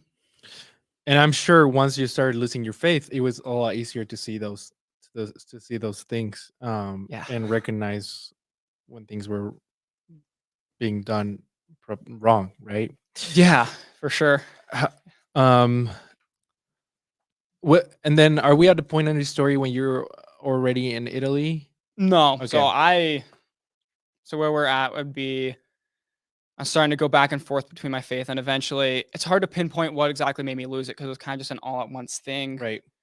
Where it was like, hey, if this is off and this is off and this is off. Sorry, one sec. I just got to catch my breath a bit. If all these things are off and not lining up, how can this church be true? And so I resorted to the classic go-to of Moroni's promise. I was already praying a lot during the time, but I gave honestly the most sincere and emotional prayer I had ever given. And up to this time, I had in my mind, to help give context, I had set up I had a space in my mind with God smiling at the middle, because I see God as a kind God. That's how I saw him. And so it was on one side was a scale for in favor of the church, and on the other side was in favor against the church. And for me, I was starting to lean towards, every time I kept thinking about it and going back to it, I started to lean more and more on the side of the church not being true. And so one night I just kind of went into that place in my head and prayed and said, just please, please, if you're real, tell me, say something, anything at all. I don't care if it's a mosquito doing something weird on my wall. Just let me know this is true. Let me know that last 19, 18 years of my life, I haven't committed it to a lie. Tell me that I haven't been out here lying, because I wanted it to be true. I needed it to be true because it was my worldview. It was my world. It was everything in so many ways. And so I was praying and begging for an answer. And then silence. Nothing. And I remember I was definitely angry in that moment. I was like, so I guess that's it then. And I just imagined the statue of God just crumbling down and falling to pieces. And at that point, that was the moment when I lost my faith and officially realized I don't believe. Because for a long time, I think in a lot of ways I had stopped believing, but I was trying to push it off. It was the subconscious knew it, but the conscious didn't. But at that point, it was acceptance that I did not find the church to be true, that the church function as what I knew couldn't add up and be true. And at that point, that's when I made the plan. There was only one person I had told that I had doubts, and I very nervously told them, but they said that they had doubts too, and they're someone I was able to talk to and kind of express that with a bit. And eventually I was able to talk to and reach out to more people once I was in Italy and had Instagram. But were they missionaries? No. Oh, okay. There are people at home. Yeah. Okay. Certainly you would have been teaching people and telling them to follow Moroni's promise too, right? Up until that point. Mm-hmm.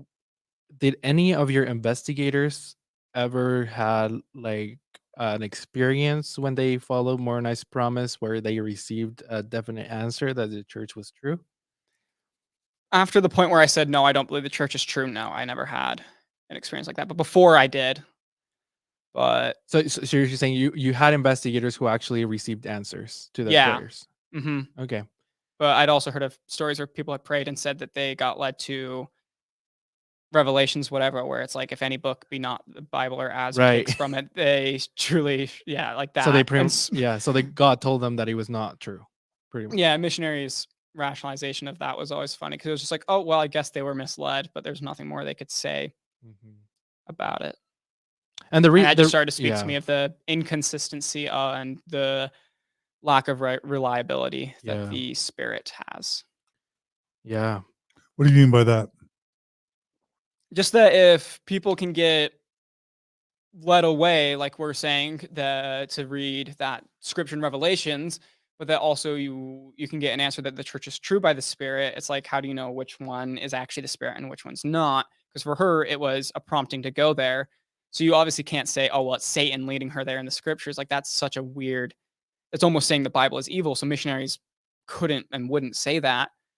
But also, just like, if everyone in every church has the same kind of testimony that someone else does, and I kind of just was like, how there's no quantifiable way to really say any of these testimonies are more valid than the others. They're all equal.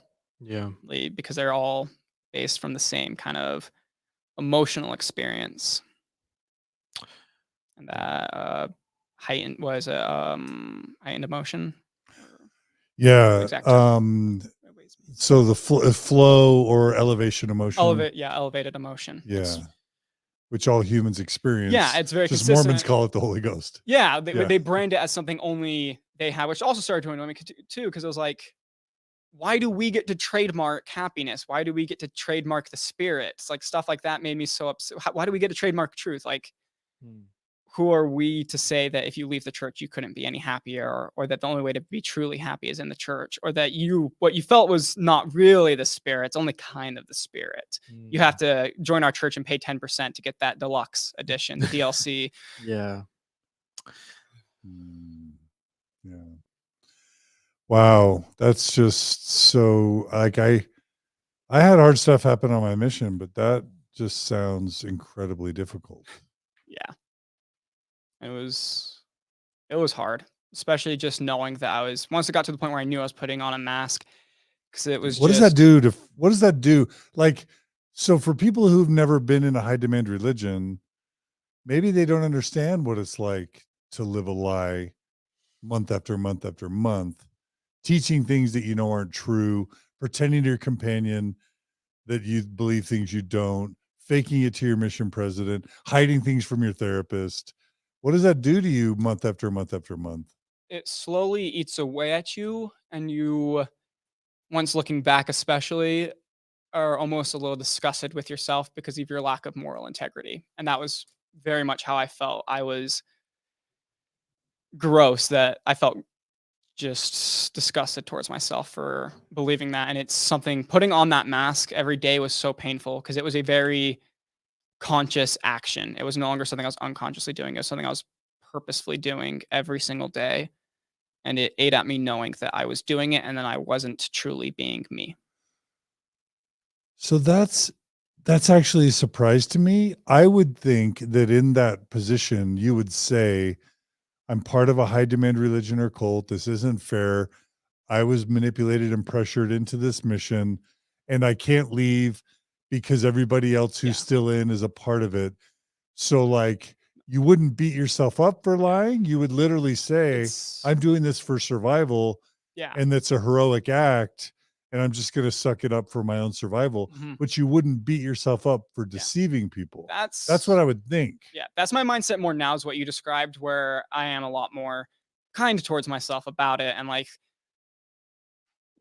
able to not blame myself and realize that it was what I was conditioned and set up for. But at the time, it was something I was beating myself up for a lot, which wasn't good for my mental health, because I was just putting myself through the ringer about it, knowing, going out and being like, you're lying about this. And it was even harder, like, running into bashers, because it'd be like, I know what you're saying is true, but I have to pretend now. Oh my gosh. To be like hurt and offended. And sometimes, like, I was, and I realized it's because it's like I wanted to scream and just let out. Yeah, I know it's weird, right? But I had to put on this act of like, oh, they don't know what they're talking about when it comes to DNA and the Nephites.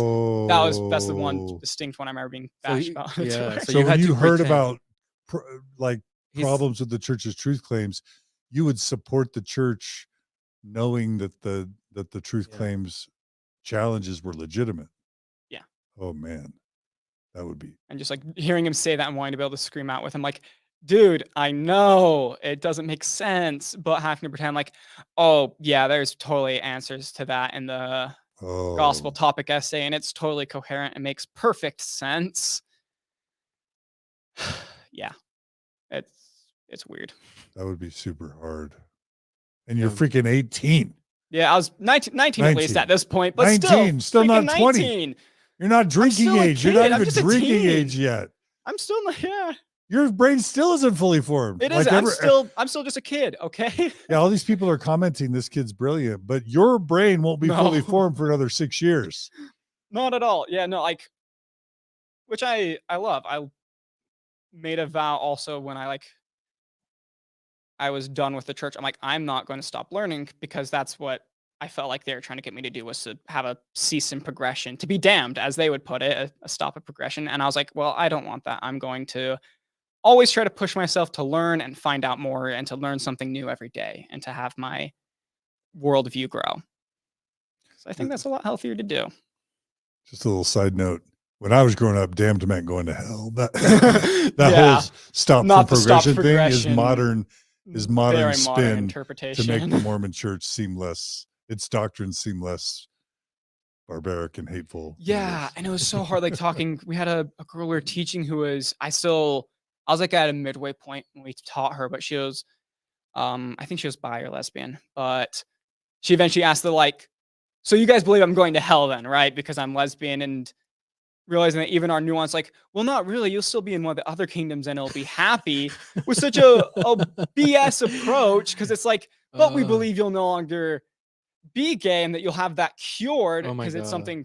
I'm not saying this is what I believe. I'm saying this is the church's belief, is that you're being cured of what's wrong with you, and you're being made whole. And just giving that response, because like my companion, he wasn't trying to, because he had no idea what was going on, but like we had like a trade-off system, and it was like my turn to kind of like answer something. I was like giving this in the back of my head, I'm like, I'm so sorry that I am saying this to you, because it's just wrong. It's a hurtful message no matter what, and the message you're told to show is very deceitful. The missionary discussions, I would say, are still very deceitful. Like I said, we were kind of told to avoid bringing up D and C in the Book of Abraham. I mean, I think it's very clear why now. It's because they bring in a lot of the issues. Like the Book of Mormon on its own is already going to have people with issues, even if they don't see like historical issues. Just the idea of having another Bible, they already might give you some grief about that. So bringing in two other ones that actually have some legitimate concerns and problems in them definitely starts to. You see why they want to avoid it. Yeah, like I always want to give the church leaders the benefit of the doubt that they're sincere believers and that they know. Yeah. I definitely think they are too. Yeah, and that they're good-hearted and they just want to spread the goodness. But when you think about the missionary program and even these things we were talking about with social media, there is intentional, conscious deception going on, both of the missionaries and of the investigators. They're intentionally withholding information they know would make them not want to join the church. So they're both teaching missionaries not to share certain things, keeping things from the missionaries, and then teaching missionaries explicitly not to share certain things, because it'd be like knowing that your transmission's broken, but you tell the salesperson, don't let the buyer know that the transmission's broken, or they won't buy the car. It's that, the car's broken, you shouldn't be selling the car in the first place. It is that level of deception, even if they are sincere believers. Am I wrong? No, I definitely right on the nail on the head. Gerardo? Yeah. I think I also wanted to mention that something. So I was an assistant to the president Well, I was on my mission. Sorry. And something I learned, my mission president taught us, was that the number one goal of a mission president is not to convert many people, but is to convert the missionaries. Yeah. And that missionary president success, even by church headquarters, is measured on how many of those missionaries that they had under their supervision remain in the church and follow the covenant paths once they come back. Yeah. They And based definitely- on those numbers is how then they later promote mission presidents to maybe other higher positions. they had that similar setup for me as well, where it's like the scripture, if you can bring but one soul unto Christ, then how great shall your joy be? And basically saying up as like, if that one soul can be you, even if you just bring that onto Christ, which I think is good, because the mission is a field in which it's very competitive and it's very number based, and it still is, but they're trying to kind of fix that by saying, look, don't stress the numbers too much. Mhm. They say it, but by practice, you still are Yep. definitely stressing baptismal numbers and constantly setting unachievable goals that you'll say, we're going to try to get 15 baptisms as a zone, and you're going to get 2 by the end of the transfer. And everyone knows it, but you feel bad if you set a low goal because then you're not faithful enough. Yeah. It's very high pressure. The How- mission, I'd say, if the LDS Mormon Church isn't a cult, the mission is 100% a cult. Yeah. On a whole That's- nother level. It's control and deceit brought to just a whole new extreme. That's like a meme. We need to make that meme. If the Mormon church isn't a cult, the Mormon mission is. Yeah. That's meme worthy. Really quick, Gerardo, you're about to say something. Before you do, I have to read a comment from the Lila Tuller, not only one of my favorite humans, but one of the most important Mormon Stories podcast episodes ever. And since we're talking about the sincerity of Mormon general authorities, she is one to be able to speak because she is the daughter of Hartman Rector Jr., who was a prominent, outspoken Mormon general authority. Hi, Lila. She writes, I'm not so sure that the leaders are all sincere believers.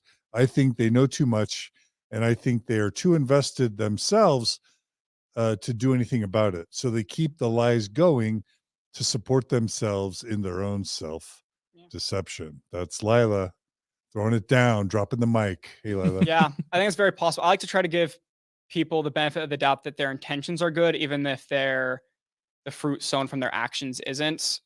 But it very well could be that they are more aware. I think they're more aware than they'd let on, but I do think they think they're doing a good thing.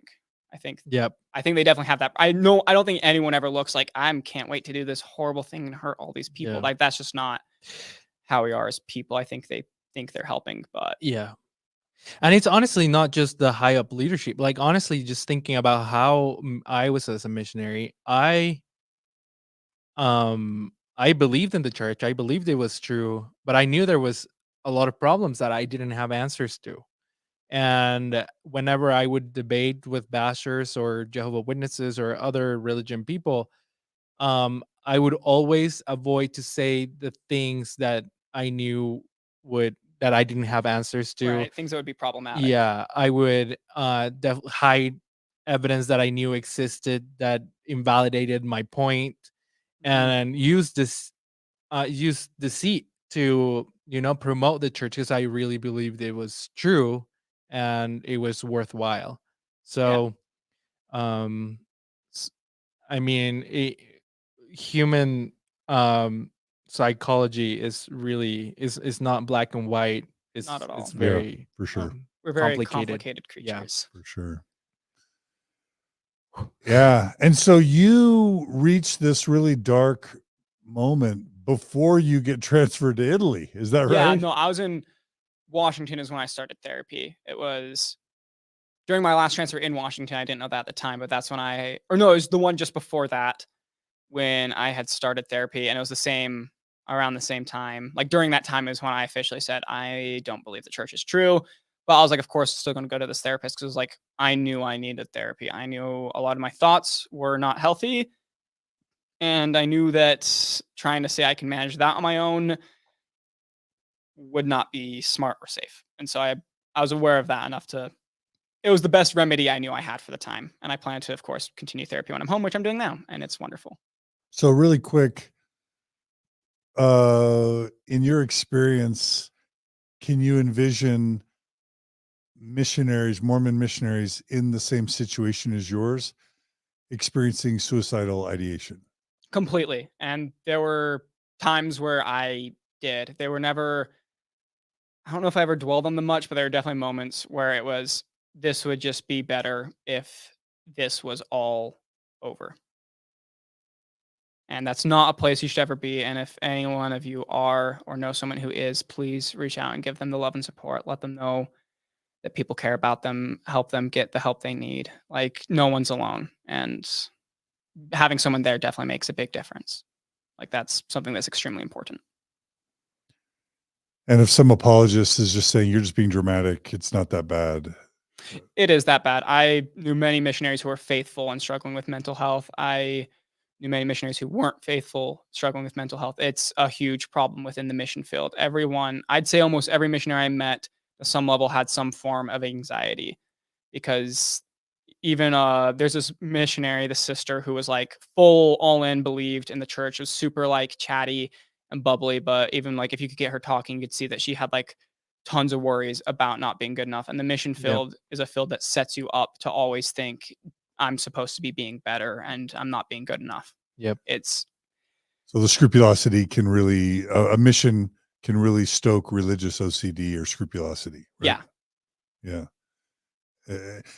When I was talking to this stake high council source I have about a third of all Mormon missionaries returning early now, you hear also, I heard there and also here on Reddit, that many of these missionaries that are returning home early have lost their faith, but like you, they either can't tell their mission president or their companions or anyone else, or they do tell them, but they don't want the word to get around in the stake or in their families that they lost their faith.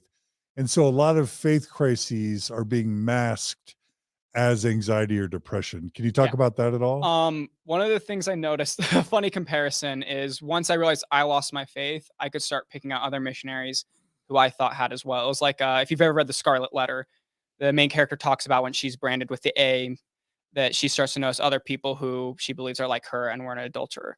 And I very much felt the same way. As soon as I branded myself as an apostate, I started to look around and realize, hey, you seem a lot like me. I'm not going to directly ask you, but I'm starting to have a feeling that there's some other things that you say and patterns you follow that remind me of me. And so there's a lot of missionaries I remember interacting with and meeting that I'm like, yeah, I don't think you're all in, you're not, you're halfway there, and being able to kind of start to notice that it's more prevalent, but it's very much a hush hush topic. It's not talked about at all.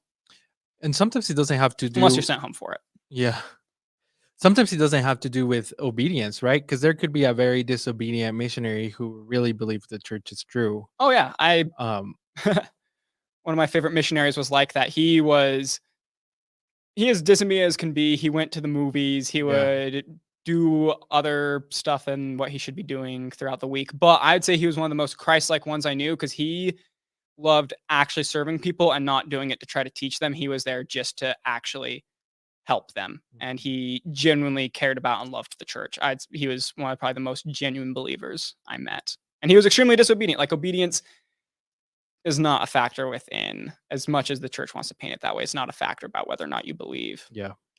Yeah. I was going to ask about this. This may be a rare personality type or scenario, but I'm imagining there are Mormon kids growing up who read the CES letter in high school, who lose their faith, but they're just playing along to avoid disappointing mom and dad, or they're told they'll get a car when they get off their mission, or they'll pay for college some, or they want to be able to date a Mormon girl and they don't want to be rejected, so they can, so I can imagine, and I know this exists, kids raised Mormon that go on missions as full non-believers, but just play the role. And they don't even, people are along a spectrum in terms of conscientiousness or guilt. and there are kids that are teens who are like, oh, I can lie if it's an unjust commandment or rule, or if an unjust system, I'll lie all day long and not even feel guilty about it. Yeah. So I can imagine there are in every Mormon mission some missionaries that are just lying the whole time, that don't feel tormented about it like you did, and who are just playing along to wait off their time until they get home and get the girl and get the car and don't disappoint the parents, and they just lie all the way. Yeah. Again, I don't know for sure, but there's another missionary who I think that was kind of the boat he was in, because he was a self-proclaimed disobedient full-on missionary. He broke as many rules as possible, almost, some of which that I'm shocked he even got away with. But they gamify it. In other words, they don't get all. It's like if you're within the group of disobedient missionaries, you find your way into that. It's kind of like it becomes like a flex. Like, oh yeah, you did this. I unplugged Tiwi and went on a trip to Seattle, Washington, outside of our mission area. You did that. I went in a plane, like stuff like that. Is that a GPS tracker of missionaries? Do you guys not know what Tiwi is? I have no idea. So Tiwi is a fun little box that you can find drive around in Salt Lake. You can find a missionary vehicle by seeing if there's a weird little box in the bottom left or bottom right, and it monitors their speed. On the back, under the bumper? In the front, like it's on the front window on the inside. Okay. It's like above the dash, and it monitors your speed and location at all times and reports back. There are also ways around that they can't get rid of, because there are ways to unplug it, and then you can go wherever you want. And missionaries have done that before. I knew missionaries in the Tacoma mission who had drove up to Seattle, and I know some who went all the way down to Portland for a party. It's very much like a game, like how much can I get away with without getting caught? It becomes like a thrill, adrenaline. You know about this? Yeah, I mean, on my mission, we didn't have cars, but it was common for missionaries to go out of the mission, and my mission president was something that he would go. He didn't care too much about movies and stuff, but he would go crazy if he found out missionaries would go out of the mission limits. Yeah, it happened often. It's a good way to get sent home for a lot of missions. Yeah. Like some mission presidents, if that's what you do, you're gone just like that. Yeah. Wow. It's called Tiwi? Tiwi. Tiwi. Tiwi. Yeah. Yeah, I served pre-Tiwi. Yep, for sure. It sucks because you can only go. You can only go 5 miles above the speed limit, and so like it's so painful sometimes. Because wait, does it beep or like turn off? Will yell, check your speed, and it reports back to the mission office. And if you get too many, they'll take away your card to be able to activate and drive. It sucks because you'll be in situations where it's like, I need to be going faster than this. Like if you're on the highway, it's like you need to go the speed of traffic, and everyone's going 70 and you're stuck going 60, just chugging along. It's like, this is ridiculous. Or if you need to speed up to avoid someone trying to hit you, or if you need to brake heavily to avoid, just stuff like, it's weird. It's all about control. I mean, the driving thing, I kind of understand it. There's definitely some merit about safety, but there definitely is a safety factor for it. And I think that's good. Yeah. Because there's some missionaries who are absolute idiot drivers and they need Tiwi for the life of them. Otherwise, they would have been in 5 car accidents. Yeah. Or like back over people and run over. No, for sure. Like even like you have to back as a missionary. And like, I kind of get that because, there's some people who just really don't know how to back up. And I'm glad they have a backer backing them up, because if not, I think they would hit someone. So really quickly, I've mentioned this before in other episodes, but it's kind of weird to think about the disobedient missionaries on your mission. When you're a super righteous, faithful missionary, you look on them as like the dumb, disobedient, unrighteous ones. Yeah, I can't believe they're doing that and wasting the Lord's time. How dare they? Right? Yeah. As lower, as lesser than. Yeah. Now looking back, for sure, some of them saw through it at a young age, knew it wasn't true, and were just forced to play along. And they were actually the smart ones. 100%. And at the end, once I realized I didn't believe, I obviously became one of those disobedient missionaries, because I was like, look, if Joseph Smith can get away with breaking his rules, I'm going to break the mission rules. Why does it matter? This isn't true anyways. But what rules did you break? I watched a couple movies. Oh yeah. Well, he had the drive for sure. The Google Drive. The Google Drive. Yeah, no, I got access to that again. I watched all Rick and Morty on my mission. I cannot imagine watching Rick and Morty on your mission. They say F-bombs. Oh, How much worse? Yeah, What? no, it's weird. But it was like one thing I realized, like my mindset of it is like I started to realize I was feeling happier and healthier doing these normal person things. And I started to realize the missionaries who are in a better mental health state are the disobedient ones because they're not taking this too seriously. They're not taking themselves too seriously. They're not concerned about exact obedience 24/7.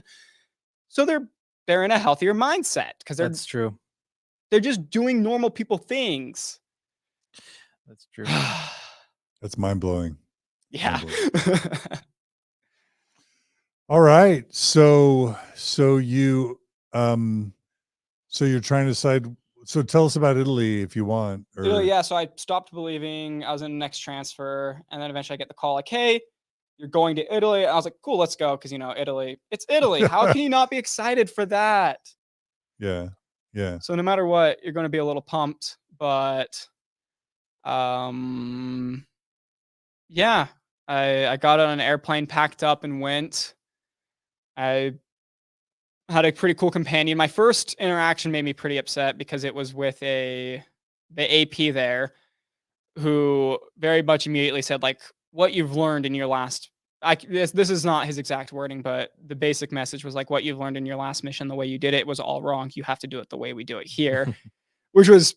I found out later was the opposite of what the mission president even wanted. He was saying, "No, we need to learn from these missionaries who just got here because they have a better like they have valuable things that we can learn from as well." But I had a pretty distasteful experience with the AP. But then after that, I mean, I went to Trieste. It's like all the way out in the corner on Italy. It's like past Venice to the east more. And just kind of a nice small town. Really beautiful there. So I can imagine saying, and this is just in my mind, I actually could never have done this, but like, oh man, free vacation in Italy for a year. Nope, I'll just like chill out and bear my testimony about, Heavenly Father loves you and Jesus, be kind to people, not emphasize all the truth claims I didn't believe, and just like work as little as possible, whatever companions I could convince, work as little as possible, and just enjoy as much of a awesome, sweet country as I could. That was the plan. What happened? I had a friend reach out to me. Well, actually, I reached out to him and started talking to him. Eventually, I told him, like, I knew before I left, even that he was kind of losing faith in the church. And so I asked him about it. He's like, "Yeah, I don't believe." And I told him, "All right, I don't either." Surprise, surprise. And I started talking about it. And he said something that was really impactful to me. It came off as harsh at the time, but it was kind of like the kick in the butt I needed. Is like, dude, how can you like live with yourself knowing that you're lying to all these people? How can you do that? And that was when like I guess the morality of it for me really set in of I wasn't comfortable doing that. And I started to realize how uncomfortable it made me in lessons. And eventually it got to the point where I was like, okay, coming home needs to be considered as a genuine option. And I started considering it. And eventually I was like, okay, this is what I need to do. I made a draft for my parents of what I was going to say. And then on a P day, I sent it. Were you telling them that you lost your faith? Yeah, I was honest. I was like, look, I don't have much of a faith anymore. My mental health is not in a good place. I am going to tell my mission president that I want to go home. This is in an email. No, we were allowed to use Facebook Messenger to message our family. So Facebook Messenger. Okay. Yeah. And at that point I was messaging friends as well, which you weren't supposed to do. But I was like, again. Did your companion care? No, Italy was like way more chill rule wise. Like a lot of people would message friends throughout the week, even though you're not supposed to, and stuff like that, which again, I think is good to do because like you need those social interactions with people that you're close with. Yeah. But yeah, I messaged them and anxiously waited for a response. Yeah. How long did you have to wait? Only like 5 minutes. Like I had just gotten off the phone call. I was debating telling her or not while I was calling, and I couldn't get myself to do it and say it. And then I was like, okay, maybe I won't. And it just kind of hit me like, no, this is this is what I need to do. Like, this is what's going to be healthiest and best for me. So I just sent it as a text instead and waited for a response, watched the little 3 dots pop up on Messenger, which are like, oh, I shouldn't have watched those keep popping up and disappearing, knowing that she was typing and editing and retyping. It just it felt like eternity before I got a response. And her basic, like what she wanted me to do was to like give it one last chance kind of thing. Cause we had Bednar coming to the mission on that upcoming Saturday. And she's like, just try to make it out till then. Really pray and study about it again and fully commit yourself and then see if you think it's true. And I was like, because he can say the magic thing. Yeah, exactly. And I was like, you know what? Maybe he can. Like, I'm not willing to throw away any possibility. So I will. I stopped doing any apostate things, and I started studying more of my scriptures again and not Zelf on the Shelf videos on YouTube. Love them so much. Time to tag Zelf on the Shelf. Yeah. I like trying to listen to your guys' videos, but they were just long and hard to sneak in listens to. So Zelf Like on the this one? Shelf was good. Like this one?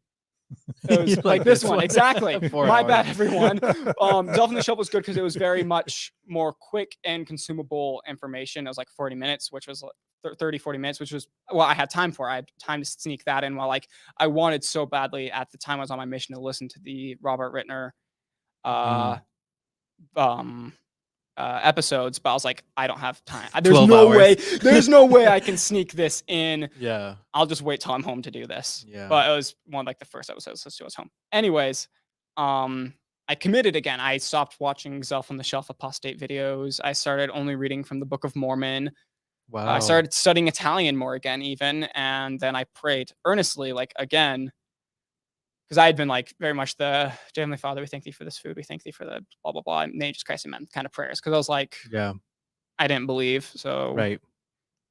I did like I had another like, okay, look, if this church is true, please let there be something, anything at all to help me know that. And if it is true, I will stay and I'll be the most committed missionary I can be for you.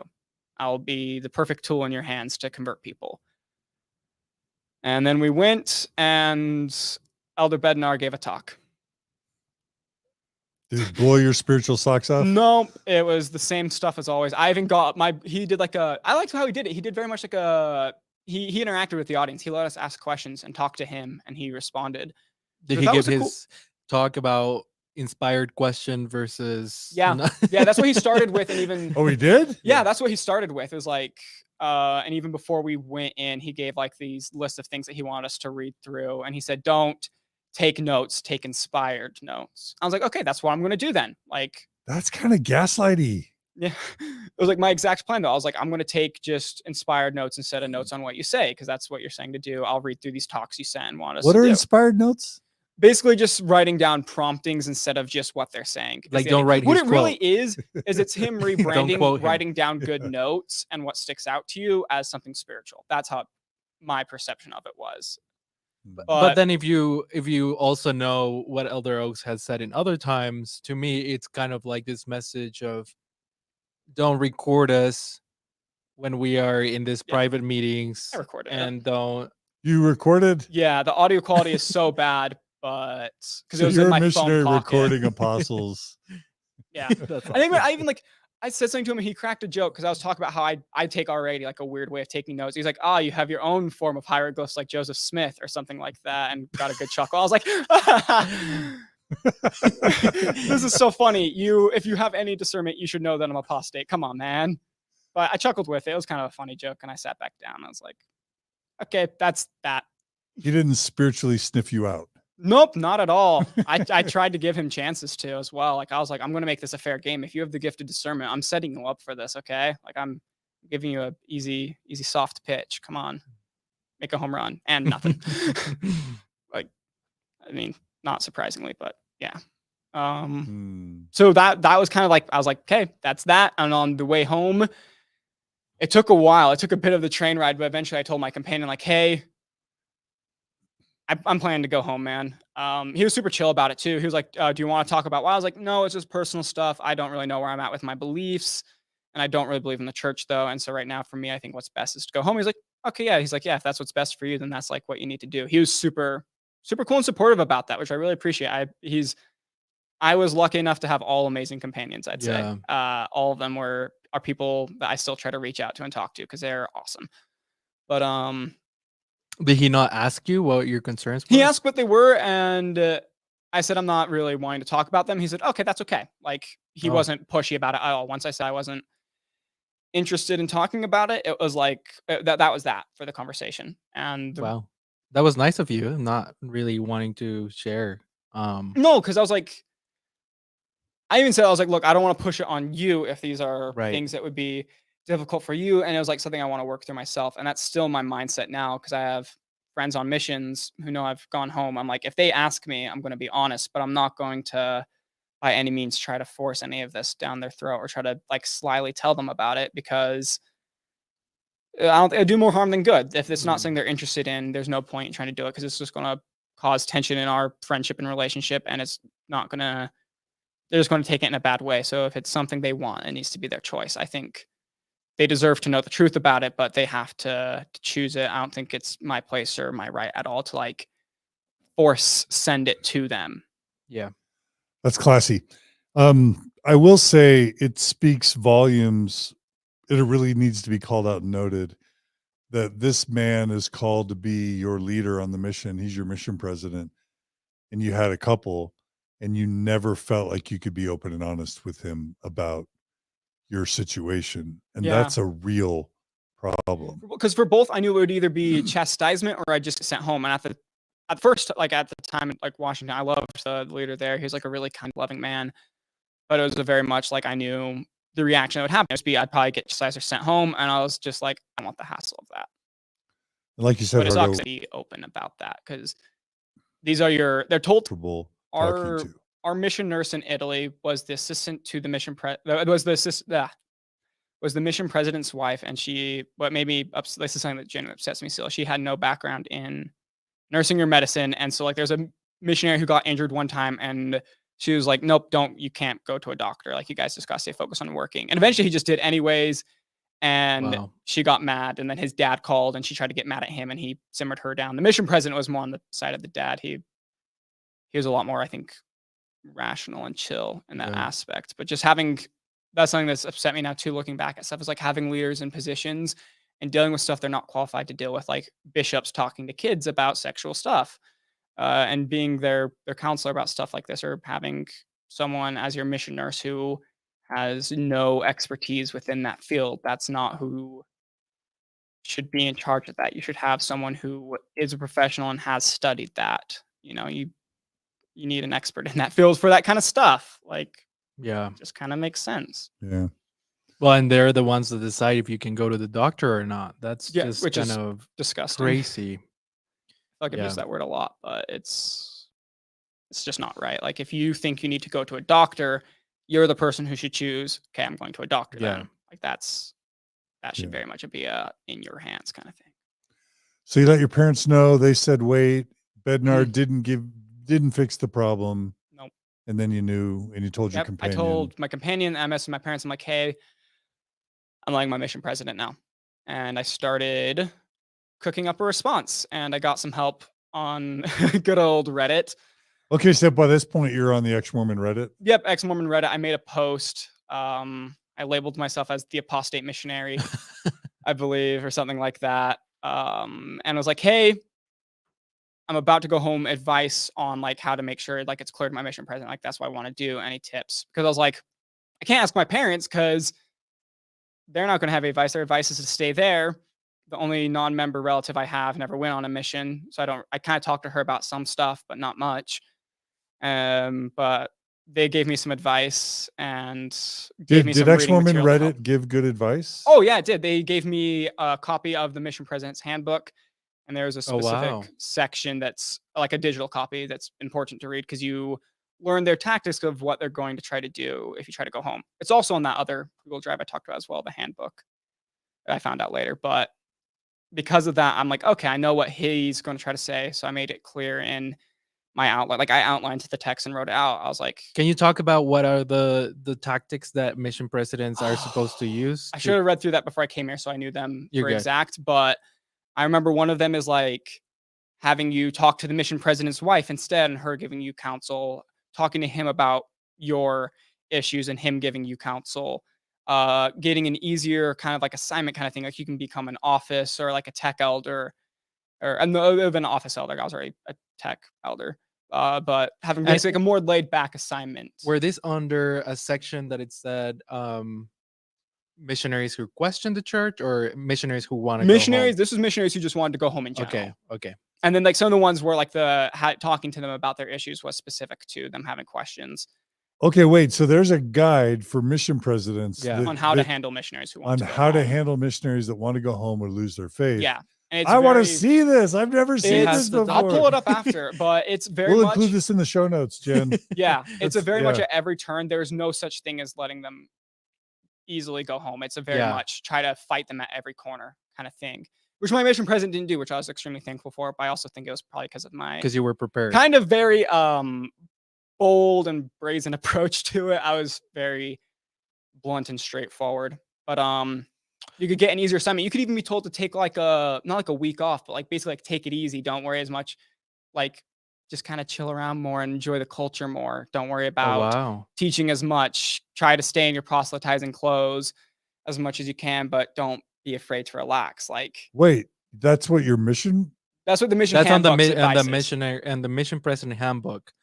One of the rules, but one of the suggestions for is to let the missionary chill out, and not be so stressed. Just kind of take it easier, like have actually like a healthy work-life balance, maybe. But I mean, that's almost compassionate because I think that's be good. Devastating to go home early. Yeah. So to have them encourage a missionary to kind of chill out and not leave, but just kind of try and relax and enjoy things. And that was one. That's actually, I like that. It's probably pretty new, right? Yeah, I think it's pretty new. And it's also specifically also in context like missionaries who are struggling with some mental health stuff and want to go home, because it's basically saying like, let them take it easy, which I think is good, because the mission is definitely its own form of hell, of high pressure, high demands, high expectations, just everything cranked up to the max. And so being able to have that, I think, is something missionaries should utilize more. But in my outline, I was basically like, look, I plan to go home because I have questions about the church and because I am struggling with my mental health because of it. I am not interested in trying to stay any longer to sort it out. I'm not interested in having a final interview. I'm not interested in talking to your wife about my issues. I'm not interested in having an easier assignment for a bit. So he knew that you had read. No, and he did. I was like, you were armed to the teeth. He was like, have you read any, he's like, have you talked to any anti-Mormons? I was like, I'm not going to word it like that. Plus it was like, I read it from your own document. I was like, no, I told him like, I read it in the missionary, in the mission president's handbook. I was like, how did you get that? I was like, oh, it's from other missionaries, which was partially true. I got one copy of it from other missionaries, but I knew saying anti-Mormon probably. At that point, I was very much in the mindset of like, I'm getting home. Whatever the quickest route is, I'm going to do, because I need to get out of here.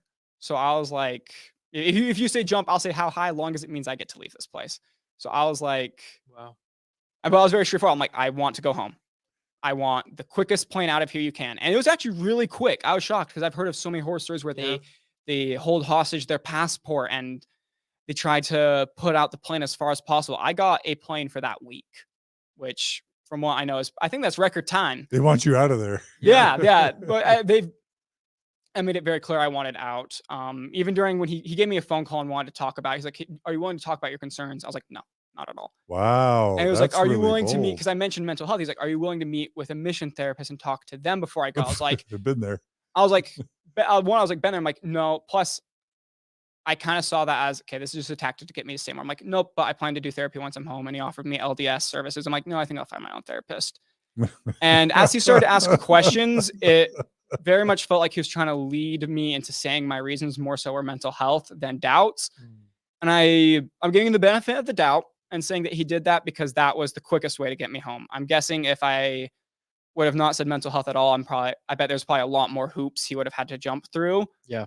And so I'm getting the bet. He was a really kind man, and he was a smart dude. He used to be a lawyer. So I think he knew that the quickest way for me getting out, which is what I wanted, was to take more of a mental health approach, which was true. It was just still kind of leaving out more of the doubt portion, even though that was there. But I give him the benefit of the doubt. I think my guess is he did that just to be able to help me leave quicker, because I've heard of so many horror stories where they hold hostage the passport. Some were like, yeah, if they try to do that, just buy your own plane ticket. You're an adult.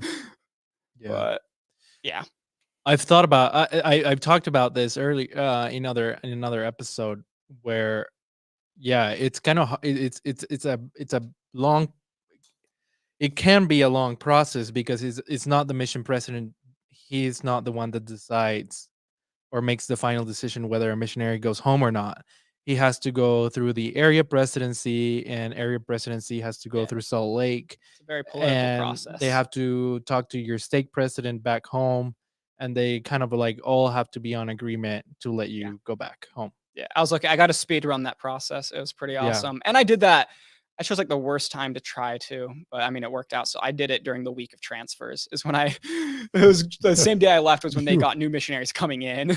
You were prepared, man. I was getting out. Is the Reddit post that you made or post still up? It is. So we'll have Jen include links to that. Yeah. So that people can go back and read all the suggestions. Yeah, there's one of the, I don't remember who it was. I think she's like, consider me your apostate grandma. And she was just like the super kind lady who was like, hey, I love you. Stay happy. And I was like, that's what I needed. Yeah, shout out to Ex-Mormon Reddit. That really comes. Shout out Ex-Mormon Reddit. Wholesome people. Great advice. Yeah. That's awesome.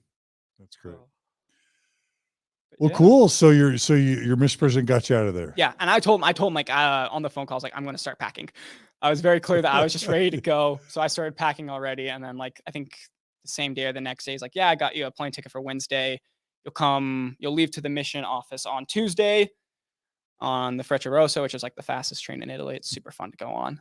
And that's where you're posting to the Mormon Stories podcast. Yeah, so on the way back, I factory reset I saved everything to the cloud, like all my pictures and stuff, and I factory reset my phone because I'm like, I don't have any need for Moss anymore. And so on the way back, I'm connected to Wi-Fi, so I just hop onto YouTube. I think I was going to finally watch a Mormon Stories full video, and then I see that there's a live stream going on, and it happens to be really topical to what I was about to go through, which was how do you talk to and like tell your family about you wanting to leave the church. I was like, hey, this is that was perfect. with me and Margie. Yeah, that was when you guys did that video, and it was yeah, I remember that. I joined and started listening, and I commented on the video, and then I didn't even finish watching. I didn't get to the part where you actually responded to my comment because my companion started talking to someone else. I was like, okay, I should like at least pretend to be involved to make this less awkward. And I got a message from you. I was in like a weird paranoid mindset where I didn't know how you knew me or that I was going home. So because I didn't know anyone had seen that comment on the video. So my mindset was, this is a member trying to out me.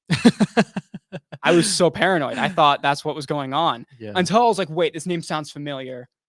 And I clicked onto your profile and then saw somewhere on it, like associated with Mormon Stories. And that's when I actually responded to you. Even I was like, oh, wait, Kolby, chill out. And I started talking and said that you guys wanted me here. I saw the clip where the comment, you actually responded to it. And I was like, oh, wow, that was really like, it was just like really sweet. Just seeing someone like excited and actually wanting to hear my story. Cause I was at a time in a space where I was like, it didn't feel like anyone would want to hear about that, especially my family. Cause it's like, you just kind of don't want to know. Cause it'll kind of hurt some, no matter what. Like I get their perspective where like hearing my story definitely, I mean, like would be painful for them. And so hearing that someone was actually like, wanted to hear my side and not just characterize me as this or that was really cool. That's awesome. And how did the release worked out? I got released mostly to humor my parents. Honorably released? Honorably released, yeah.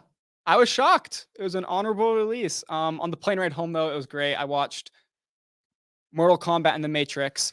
As soon as I was in the airport, past like the terminal, I went into a bathroom. I had my like pajamas and normal clothes with, and I changed into them because I was like, I'm not wearing a suit. And you took out pants. What about the garments? I think that was like the only underwear I had, so I had the bottom. I think I might have had the top on still because I was like, I don't want to be disrespectful. I can't remember, but I was like, I'm going home. I'm being comfortable. I put on sweats because I love sweats. They're super awesome. And I chilled. I was like, what movies do I want to watch? I was like, The Matrix is on here. I've never watched The Matrix. And that was like a cool movie and helped put even like some stuff that I was going through into perspective. Yeah, Just it's kind of like a faith crisis metaphor, right? No, yeah, it's so cool looking at media and content now because there's so many things I noticed from like, oh, like I never would have seen it that way before. Now I see it as like a narrative on my, like, I don't know if that was going up. I see it as like a narrative on my own faith crisis and like the things I went through. It was super cool. But then I get back, I change back into my clothes, put the tag back on, walk out, get honorably released. My stake president tries to ask about my concerns. I said, no, I think I'll figure them out on my own. And then I went home and been just figuring stuff out since. There's so much still that I'm figuring out. I still don't know how to talk about tons of stuff, like my doubts with my family, or like we're still figuring some of that dynamic out, just the dynamic with my parents, because I mean, a lot changes when you leave the religion they brought you up in, and one that they very much believe and cling on to. We used to try to talk about it, and every time we tried to talk about stuff, it ended in an argument. So we all kind of agreed, like, look, none of us are in the position to talk about this. It's healthier for us to not do this right now. And we've gone to the point where we can kind of talk about some things, which is great. And like, it's just been like interesting figuring that dynamic out. And it's been hard with some stuff because like it hurts because I feel like they no longer see me as intelligent, I guess. Because like there's just comments like, oh, well, you don't really know how to check what a good source is and stuff like that. Or, oh, well, you just gave up your faith. And it's like, okay, yeah, I gave up my faith, but it's because of things in the way. And for you, a good source is anything that agrees with you, and anything that disagrees with you is a bad source. And just like somebody's been learning critical thinking skills. Yeah, it was just having to brush that stuff off, but it's still hard because it hurts, like knowing that that's kind of how my family sees me some, and like feeling like some of that respect that used to be there was lost. But it's just a method. It's just a process of figuring it out. Like, I don't know what the correct way is. I don't know what the path is, but I'm here for the journey, and I'm going to try to do what I can do to keep having a healthy relationship with my amazing, wonderful, loving parents. So, somebody, Hira on YouTube writes, OMG, the irony, quote, you don't know how to check a good source. Oh, that's what I think. But I've gotten good at I've learned to be good at biting my tongue, because I've learned, like, I brought up even like one time, me and my dad were going at it a little bit, and brought up like the book of Abraham. And I was like, yeah, like it doesn't match what Joseph Smith says. Like, that's not true because we don't have any copies of the papyri or anything. I'm like, at that point, I was like, okay, there's no point in having a conversation. Yeah. Because you clearly don't even know what the gospel topic essays are and what they say there. And so it's like, and it's gonna escalate. Like, I clearly wasn't handling it well in a good, healthy, emotional way. And so it wasn't a good idea to talk about stuff like that. And it's just learning to be okay with that, and learning to be okay with, maybe they talk about it later, maybe it's never, long as we can still have some mutual respect for each other and set boundaries, healthy boundaries. Yeah. Something I realized with my parents is that I found very interesting, and I don't know how to deal with it, and I don't even know if it's something I have to deal with. But when we talk about the church, because sometimes I feel like the only way to talk about the church with them is like in their own terms, and I totally respect that. But they talk to me like if I was still believing. Yeah, no, I've had that before. I had the time where like my mom was like, I said something, and she's like, see, you still believe a bit. And I was like, let me stop you there. No, I don't. I just know what that mindset is. Yeah. Like, don't try to hold off hope of that. It's like, I'm not going to fall. I don't want to lead you on in that, was kind of my mindset with it. It's like, I just know how to talk about it in that way. Yeah. And I heard about this concept. Brent Metcalf mentioned it when he was talking to Richard Bushman, and he met with him at an event. Really? And then Richard Bushman was talking to him about Joseph. They were just talking about Joseph Smith and just different things about Book of Mormon history, city, or translation. And Brent says that Richard Bushman would talk to him like if Brent was still believing, like, and it was, and I just felt very I just related a lot to that because that's how my parents talk to me when we talk about the church. Like they talk to me like if I was still believing, even though they know I'm in a same-sex marriage, definitely not Working going to for farthest me. you can working for get. Mormon Stories and exactly all the As stuff far as you can get. yeah, exactly. But I don't know, it's just an interesting dynamic. You're basically ex-Mormon Draco Malfoy. Yeah. Yeah. Wait till my father hears about this. So when you think about your biggest fears about coming home early and how it's actually been, it sounds like it hasn't been as it hasn't met the worst Oh, not at all. fears. No, because my brain goes very worst case scenario, like apocalypse mode, and it very much wasn't. There's still like some things that are hard. I'm still figuring out the relationship and the dynamic with my parents. Still, I've lost contact with a friend who's on their mission because they don't want anything to do with me right now. I hope they want to talk later in the future, but if not, like I know that's their choice. And that's okay. I have a friend who I've hung out with a couple times. She's still active and believes. And every time we meet up, she seems to forget that I don't believe anymore and has to double ask and reconfirm. Oh, so you really aren't going to church anymore? It's okay. It's like I don't know. They'll ask about why, and I don't like talking about it because I don't want to feel like I'm forcing it on them. Yeah. Like if you genuinely wanted to know, not just to try to resolve my concerns, I would talk about it. But your goal of talking about it is just to try to resolve my concerns, and it's more likely to just lead into an argument. So I don't want anything to do with that. And I don't even really interact with my ward anymore. There's a couple members who I do, because they're cool. They're cool people. I liked them before I left. I still like them now, and so we've just kind of had like a bit of a friendship and talking, and it's been good. Worst fears definitely didn't come true at all, and thank the heavens and everything in the universe for that. Yeah, for sure. It was good. Well, I'm glad it wasn't worst case scenario. Oh, yeah. And I'm sure that for those who feel like they need to leave their missions early, maybe it'll give them hope that they shouldn't necessarily believe their worst case scenario based fears. Yeah, don't hope for the best. Like some things might go wrong. Yeah. And it's going to be hard. I'm not going to lie and tell you it's going to be easy. Like that's why I want to talk about my mission experience. Cause I feel like all the RMs who come home always tell you about how great and wonderful it is. And I just want to try to give a more honest approach to what it really is. But yeah, just do what's best for you. Like maybe my way isn't your way. I started studying psychology more, and there's this Carl Jung quote I love where he's like, there is no, what is it? Yeah, read it. Read it. We love Carl Jung. My path is not your path. Therefore, I cannot teach you. The way is within us, but not in God's, nor in teachings, nor in laws. Within us is the way, the truth, and the life. I'm not here to tell you what the best choice is. Maybe for you, staying on your mission is what's right for you to do. Maybe coming home is what's right. I don't know that because I'm not you. You need to set your own path, your own course. Frank Sinatra, you got to do it your way and be proud of it and go forth boldly. Do what's best for you. It's awesome. So many comments. I mean, first of all, we're 4.5 hours in. I didn't think we'd go 4.5 hours. I haven't even gotten up from this chair. Neither of you. No. Gerardo, you got up. Yeah. But yeah, so many comments saying you're just brilliant. They can't believe you're freaking 19, 20? 20. Yeah. Yeah. But so inspiring. I always tread lightly when a missionary reaches out to me because I don't want to blow up their lives. Part of me has like a bucket list of interviewing a Mormon missionary while he or she are on their mission. I think that would be really awesome to get like a companionship, to be able to come on and just have like a cool conversation about that. I think that'd make an amazing episode.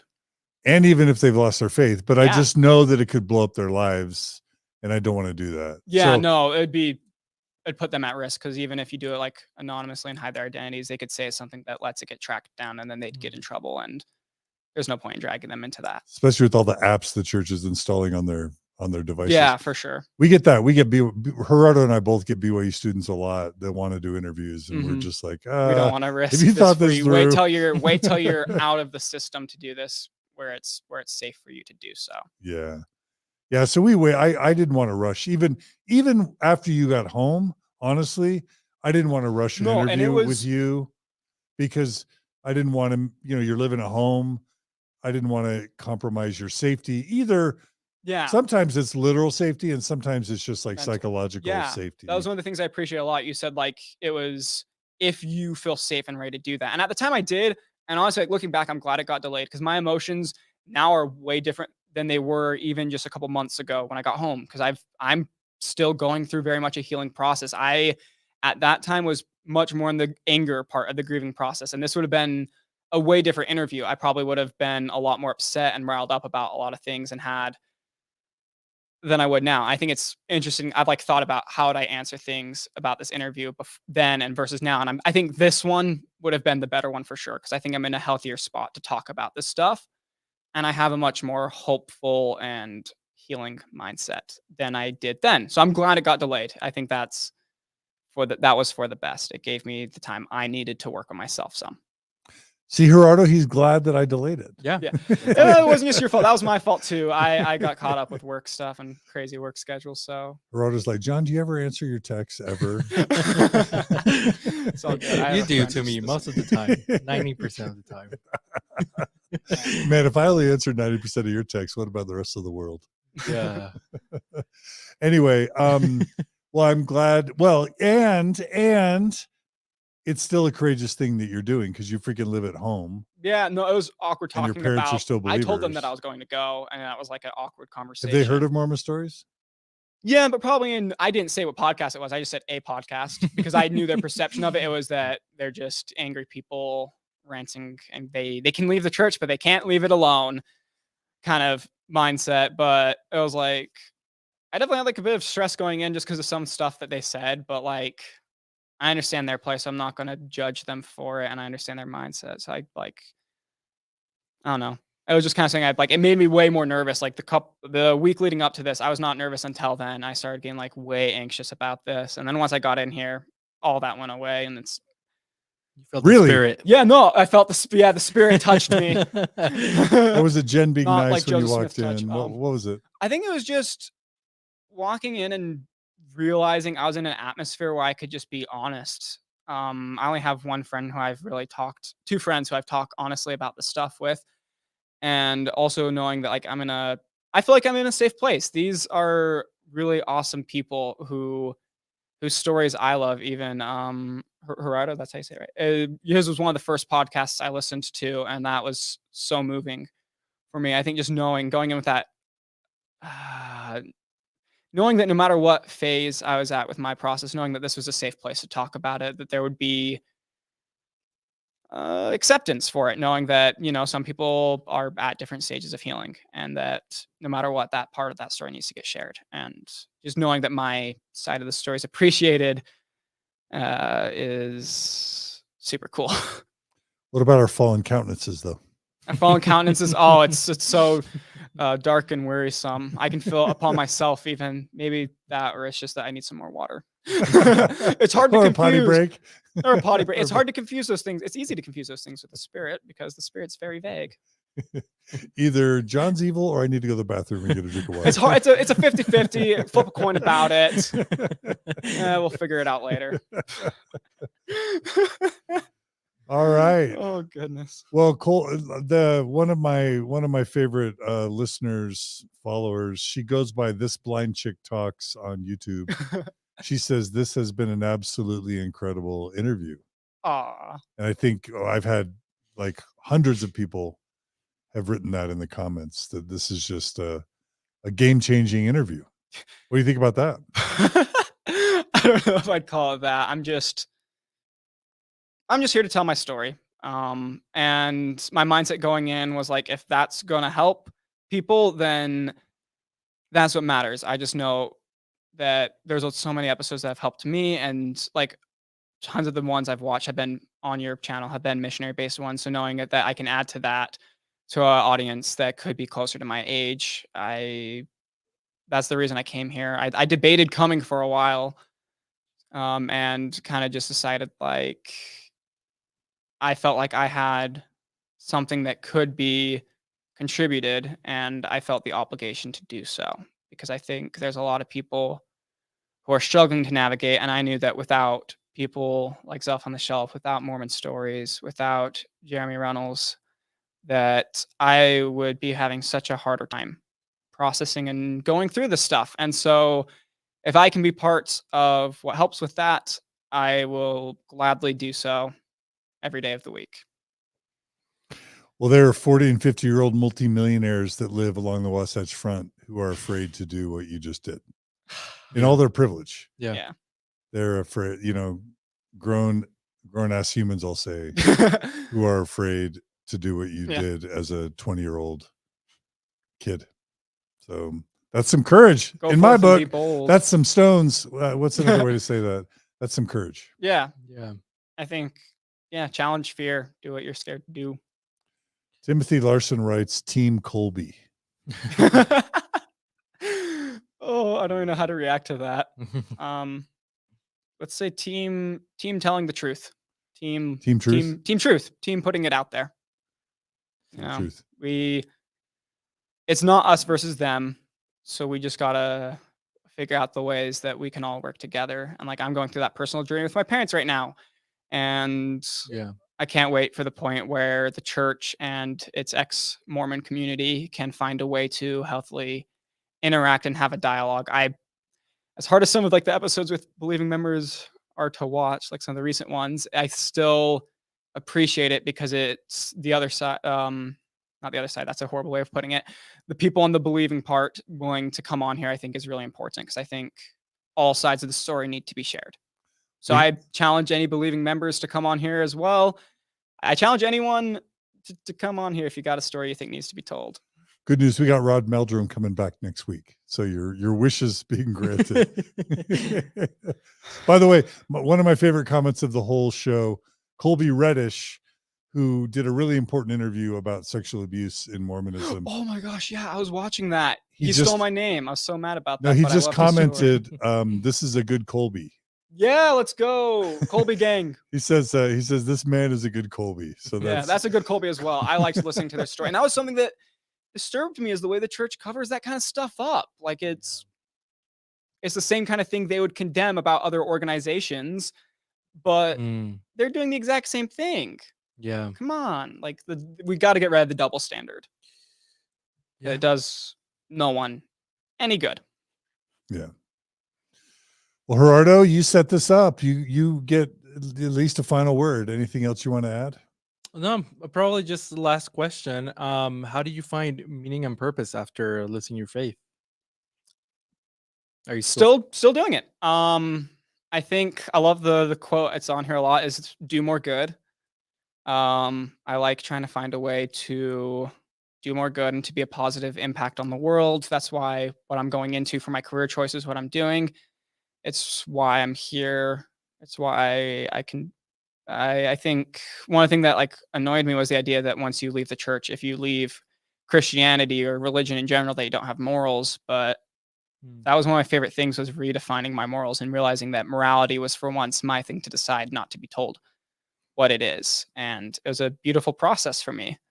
And I guess that was part of me finding purpose, was this is what I think is moral and this is what I think is immoral. And so I'm going to act based upon that and do what I can to help those in need. So you've accomplished something that so many of us, I mean, even Gerardo wasn't. How old were you? Gerardo was kind of an early bird, but 25. 25? I can't even imagine. Yeah, I mean, I was 31 before I lost my faith. Yeah. And I was 45 when I left or was kicked out. So yeah. I mean, I have my temple recommend for now. We'll see how that still goes. Do? For now. Yeah. We'll see what happens after this. But I can't imagine. I feel way luckier about my situation. I'm at a much younger age before everything kind of gets set in. I can't imagine doing it and getting out at such an older age, especially. There's just so many other factors that I can't even imagine going into it, and how much more pressure that could be, and how much harder it would be with some of that stuff. Like, I feel very lucky to have found out early in my life, before making tons of like big decisions oriented around this religion. Like, I'm glad that most of my next big steps in life get to be free of that instead of choosing it based around that. Cause I imagine it'd be just so much harder to leave later on. So Yeah, so many of our viewers don't figure it out until their 20s or 30s or 40s or 50s or 60s Yeah, or 70s. I think it's wild. Some of them 70s. You figured it out when you were 20. Yeah. Which 1920. is, yeah, it's super lucky. So your whole life is ahead of you. Yeah, no, that's one thing that I love is like I have so much to look forward to, and I feel like it's much more about what I get to define, and I also feel like I'm not living for an afterlife anymore. I think I'm living for a very tangible future, but I'm also living for myself in the now.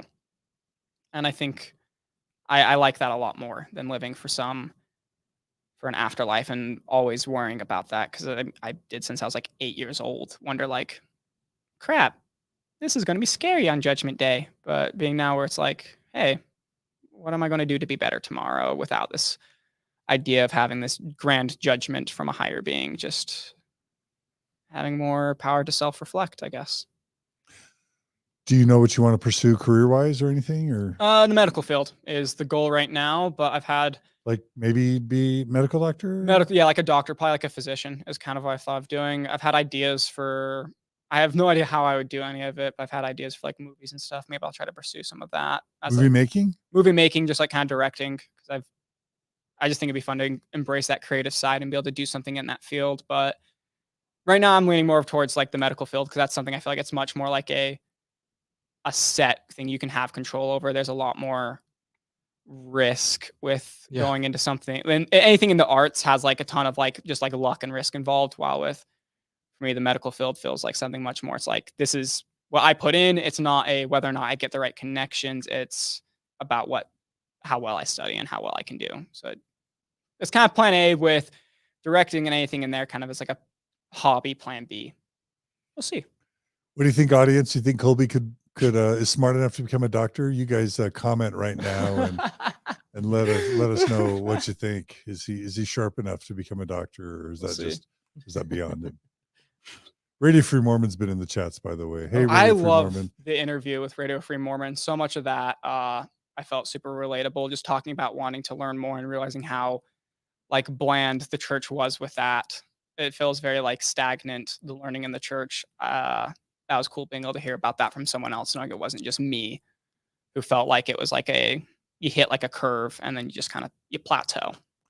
So right now, look into the camera and deliver a personal message to RFM, because he's watching you and he's listening. RFM, you're amazing and incredible. I loved your interview. I loved getting to hear even your insight just about like the different religious stories, and being able to see someone that I related to in that way of wanting to pursue more knowledge and feeling like the church was a dead end when it came to that.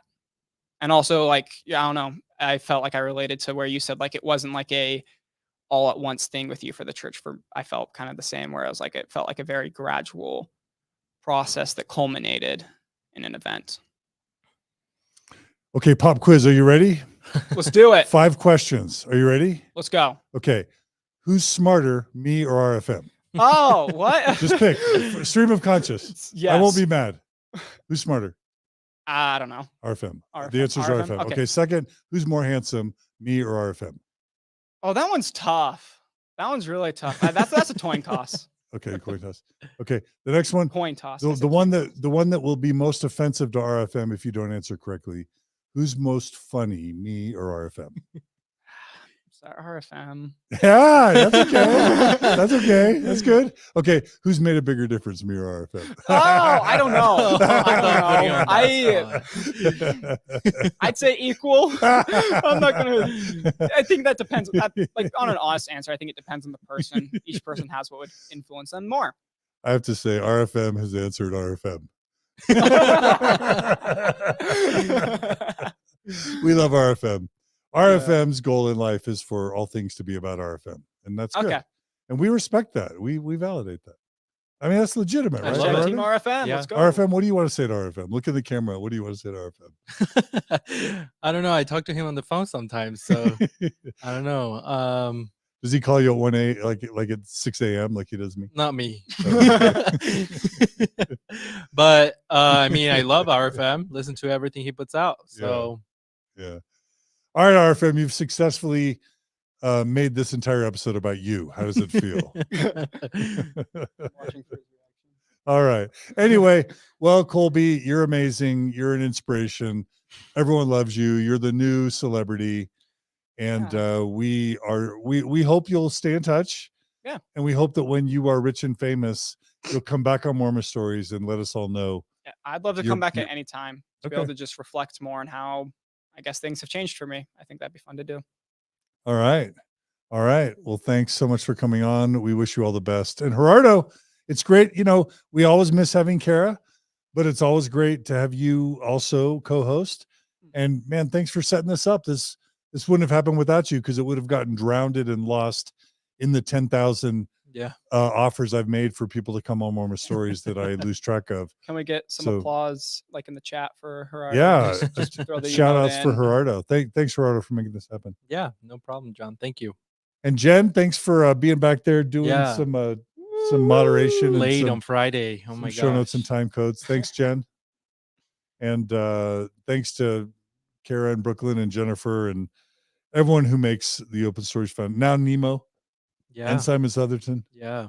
And Margie and all the next, cool people that are John Larson. And we've got John Larson coming this week. I'm excited. John Larson's coming, and we've got Sandra Tanner coming back, and Rodney Meldrum. Those. It's going to be a week of fireworks on Mormon Stories. I'm excited. And we just announced that we shattered. We had 8 or 9 million downloads and views in 2020. And we just announced 17 million downloads and views, not counting freaking TikTok. Yeah. So we grew by 96% downloads and views between 2020 and 2021.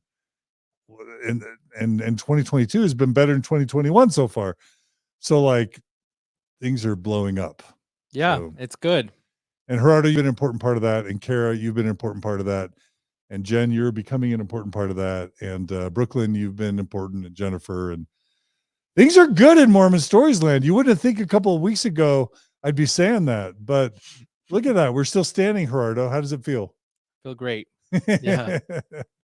All right. Sure. Thanks again, Kolby. You're awesome. Yeah. And listeners and viewers, we couldn't do it without you. Thanks to everyone who made awesome chats, especially RFM, in the comments. We love our live stream viewers.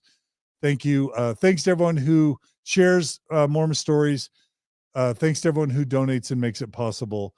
We rely on your contributions to keep this going. So if you want to continue to see amazing programming and join the list of about 2,000, either 2,000 or 3,000 donors we had last year, we would love you to become a supporter. And I can just promise any additional donations above what we already get is just going to go to hiring more cool people like Gerardo and Kara and Simon and paying Sandra and John Larson and Margie, and we're just going to expand the cool things we do, and Nemo, with your additional support. So if you just want to take it from 17 million downloads and views to 20 and 25 and 30 million, and take us from 55,000 or 60,000 YouTube followers to 100. And by the way, our TikTok is banned again. So my personal TikTok has been banned. Wow. And Mormon Stories podcast TikTok channel that had 120,000 followers, that has been making a huge difference and is literally one of the main reasons for our growth in 2021.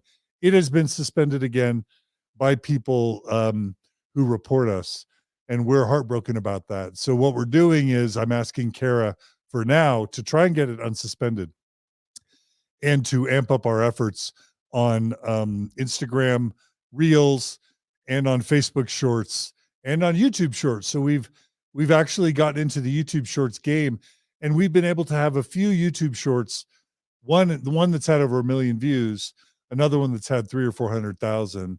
So we're ramping up our YouTube in response to the attacks on TikTok. We're ramping up our YouTube Shorts game. Yeah, that's awesome. Yeah. No unhallowed hand will stop the work from progressing. Persecutions may rage. Armies may combine. Calumny may defame. I'm rusty. But the truth of Mormon Stories shall go forth boldly, nobly, and independent. Until it is has penetrated every continent. I don't know. swept every nation. I was close. Until the great Gerardo shall say the work is finished. Amen. Amen. All right. Thanks, everyone. Thanks for your support. Become a monthly donor at mormonstories@gmail.com. We need your support, and we'll keep doing amazing things. And be kind to each other, and share this high and wide. If you know someone who's considering a mission, if you know someone who's on a mission, and you think you can help them, share this episode of Kolby with them. And I have a goal. I want to know why more Mormon Stories episodes aren't on these Contraband Google Drives. So that's my goal. Whoever's in charge of this Contraband Google Drive, get Mormon Stories episodes on the Google Drive. Anyone who knows a missionary out there, whether they're struggling with their faith or not, just be amazing to them, because they're going through probably, I'm going to be honest, probably the hardest 2 years, some of the hardest stuff in their life.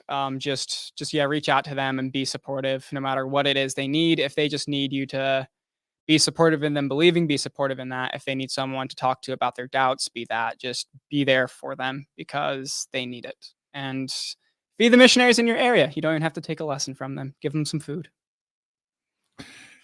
And if there's a Mormon missionary, an actively serving Mormon missionary out there who needs someone to talk to, how could they is there a way they can get a hold of you that's not compromising or doxing you or compromising your communication channels, I guess?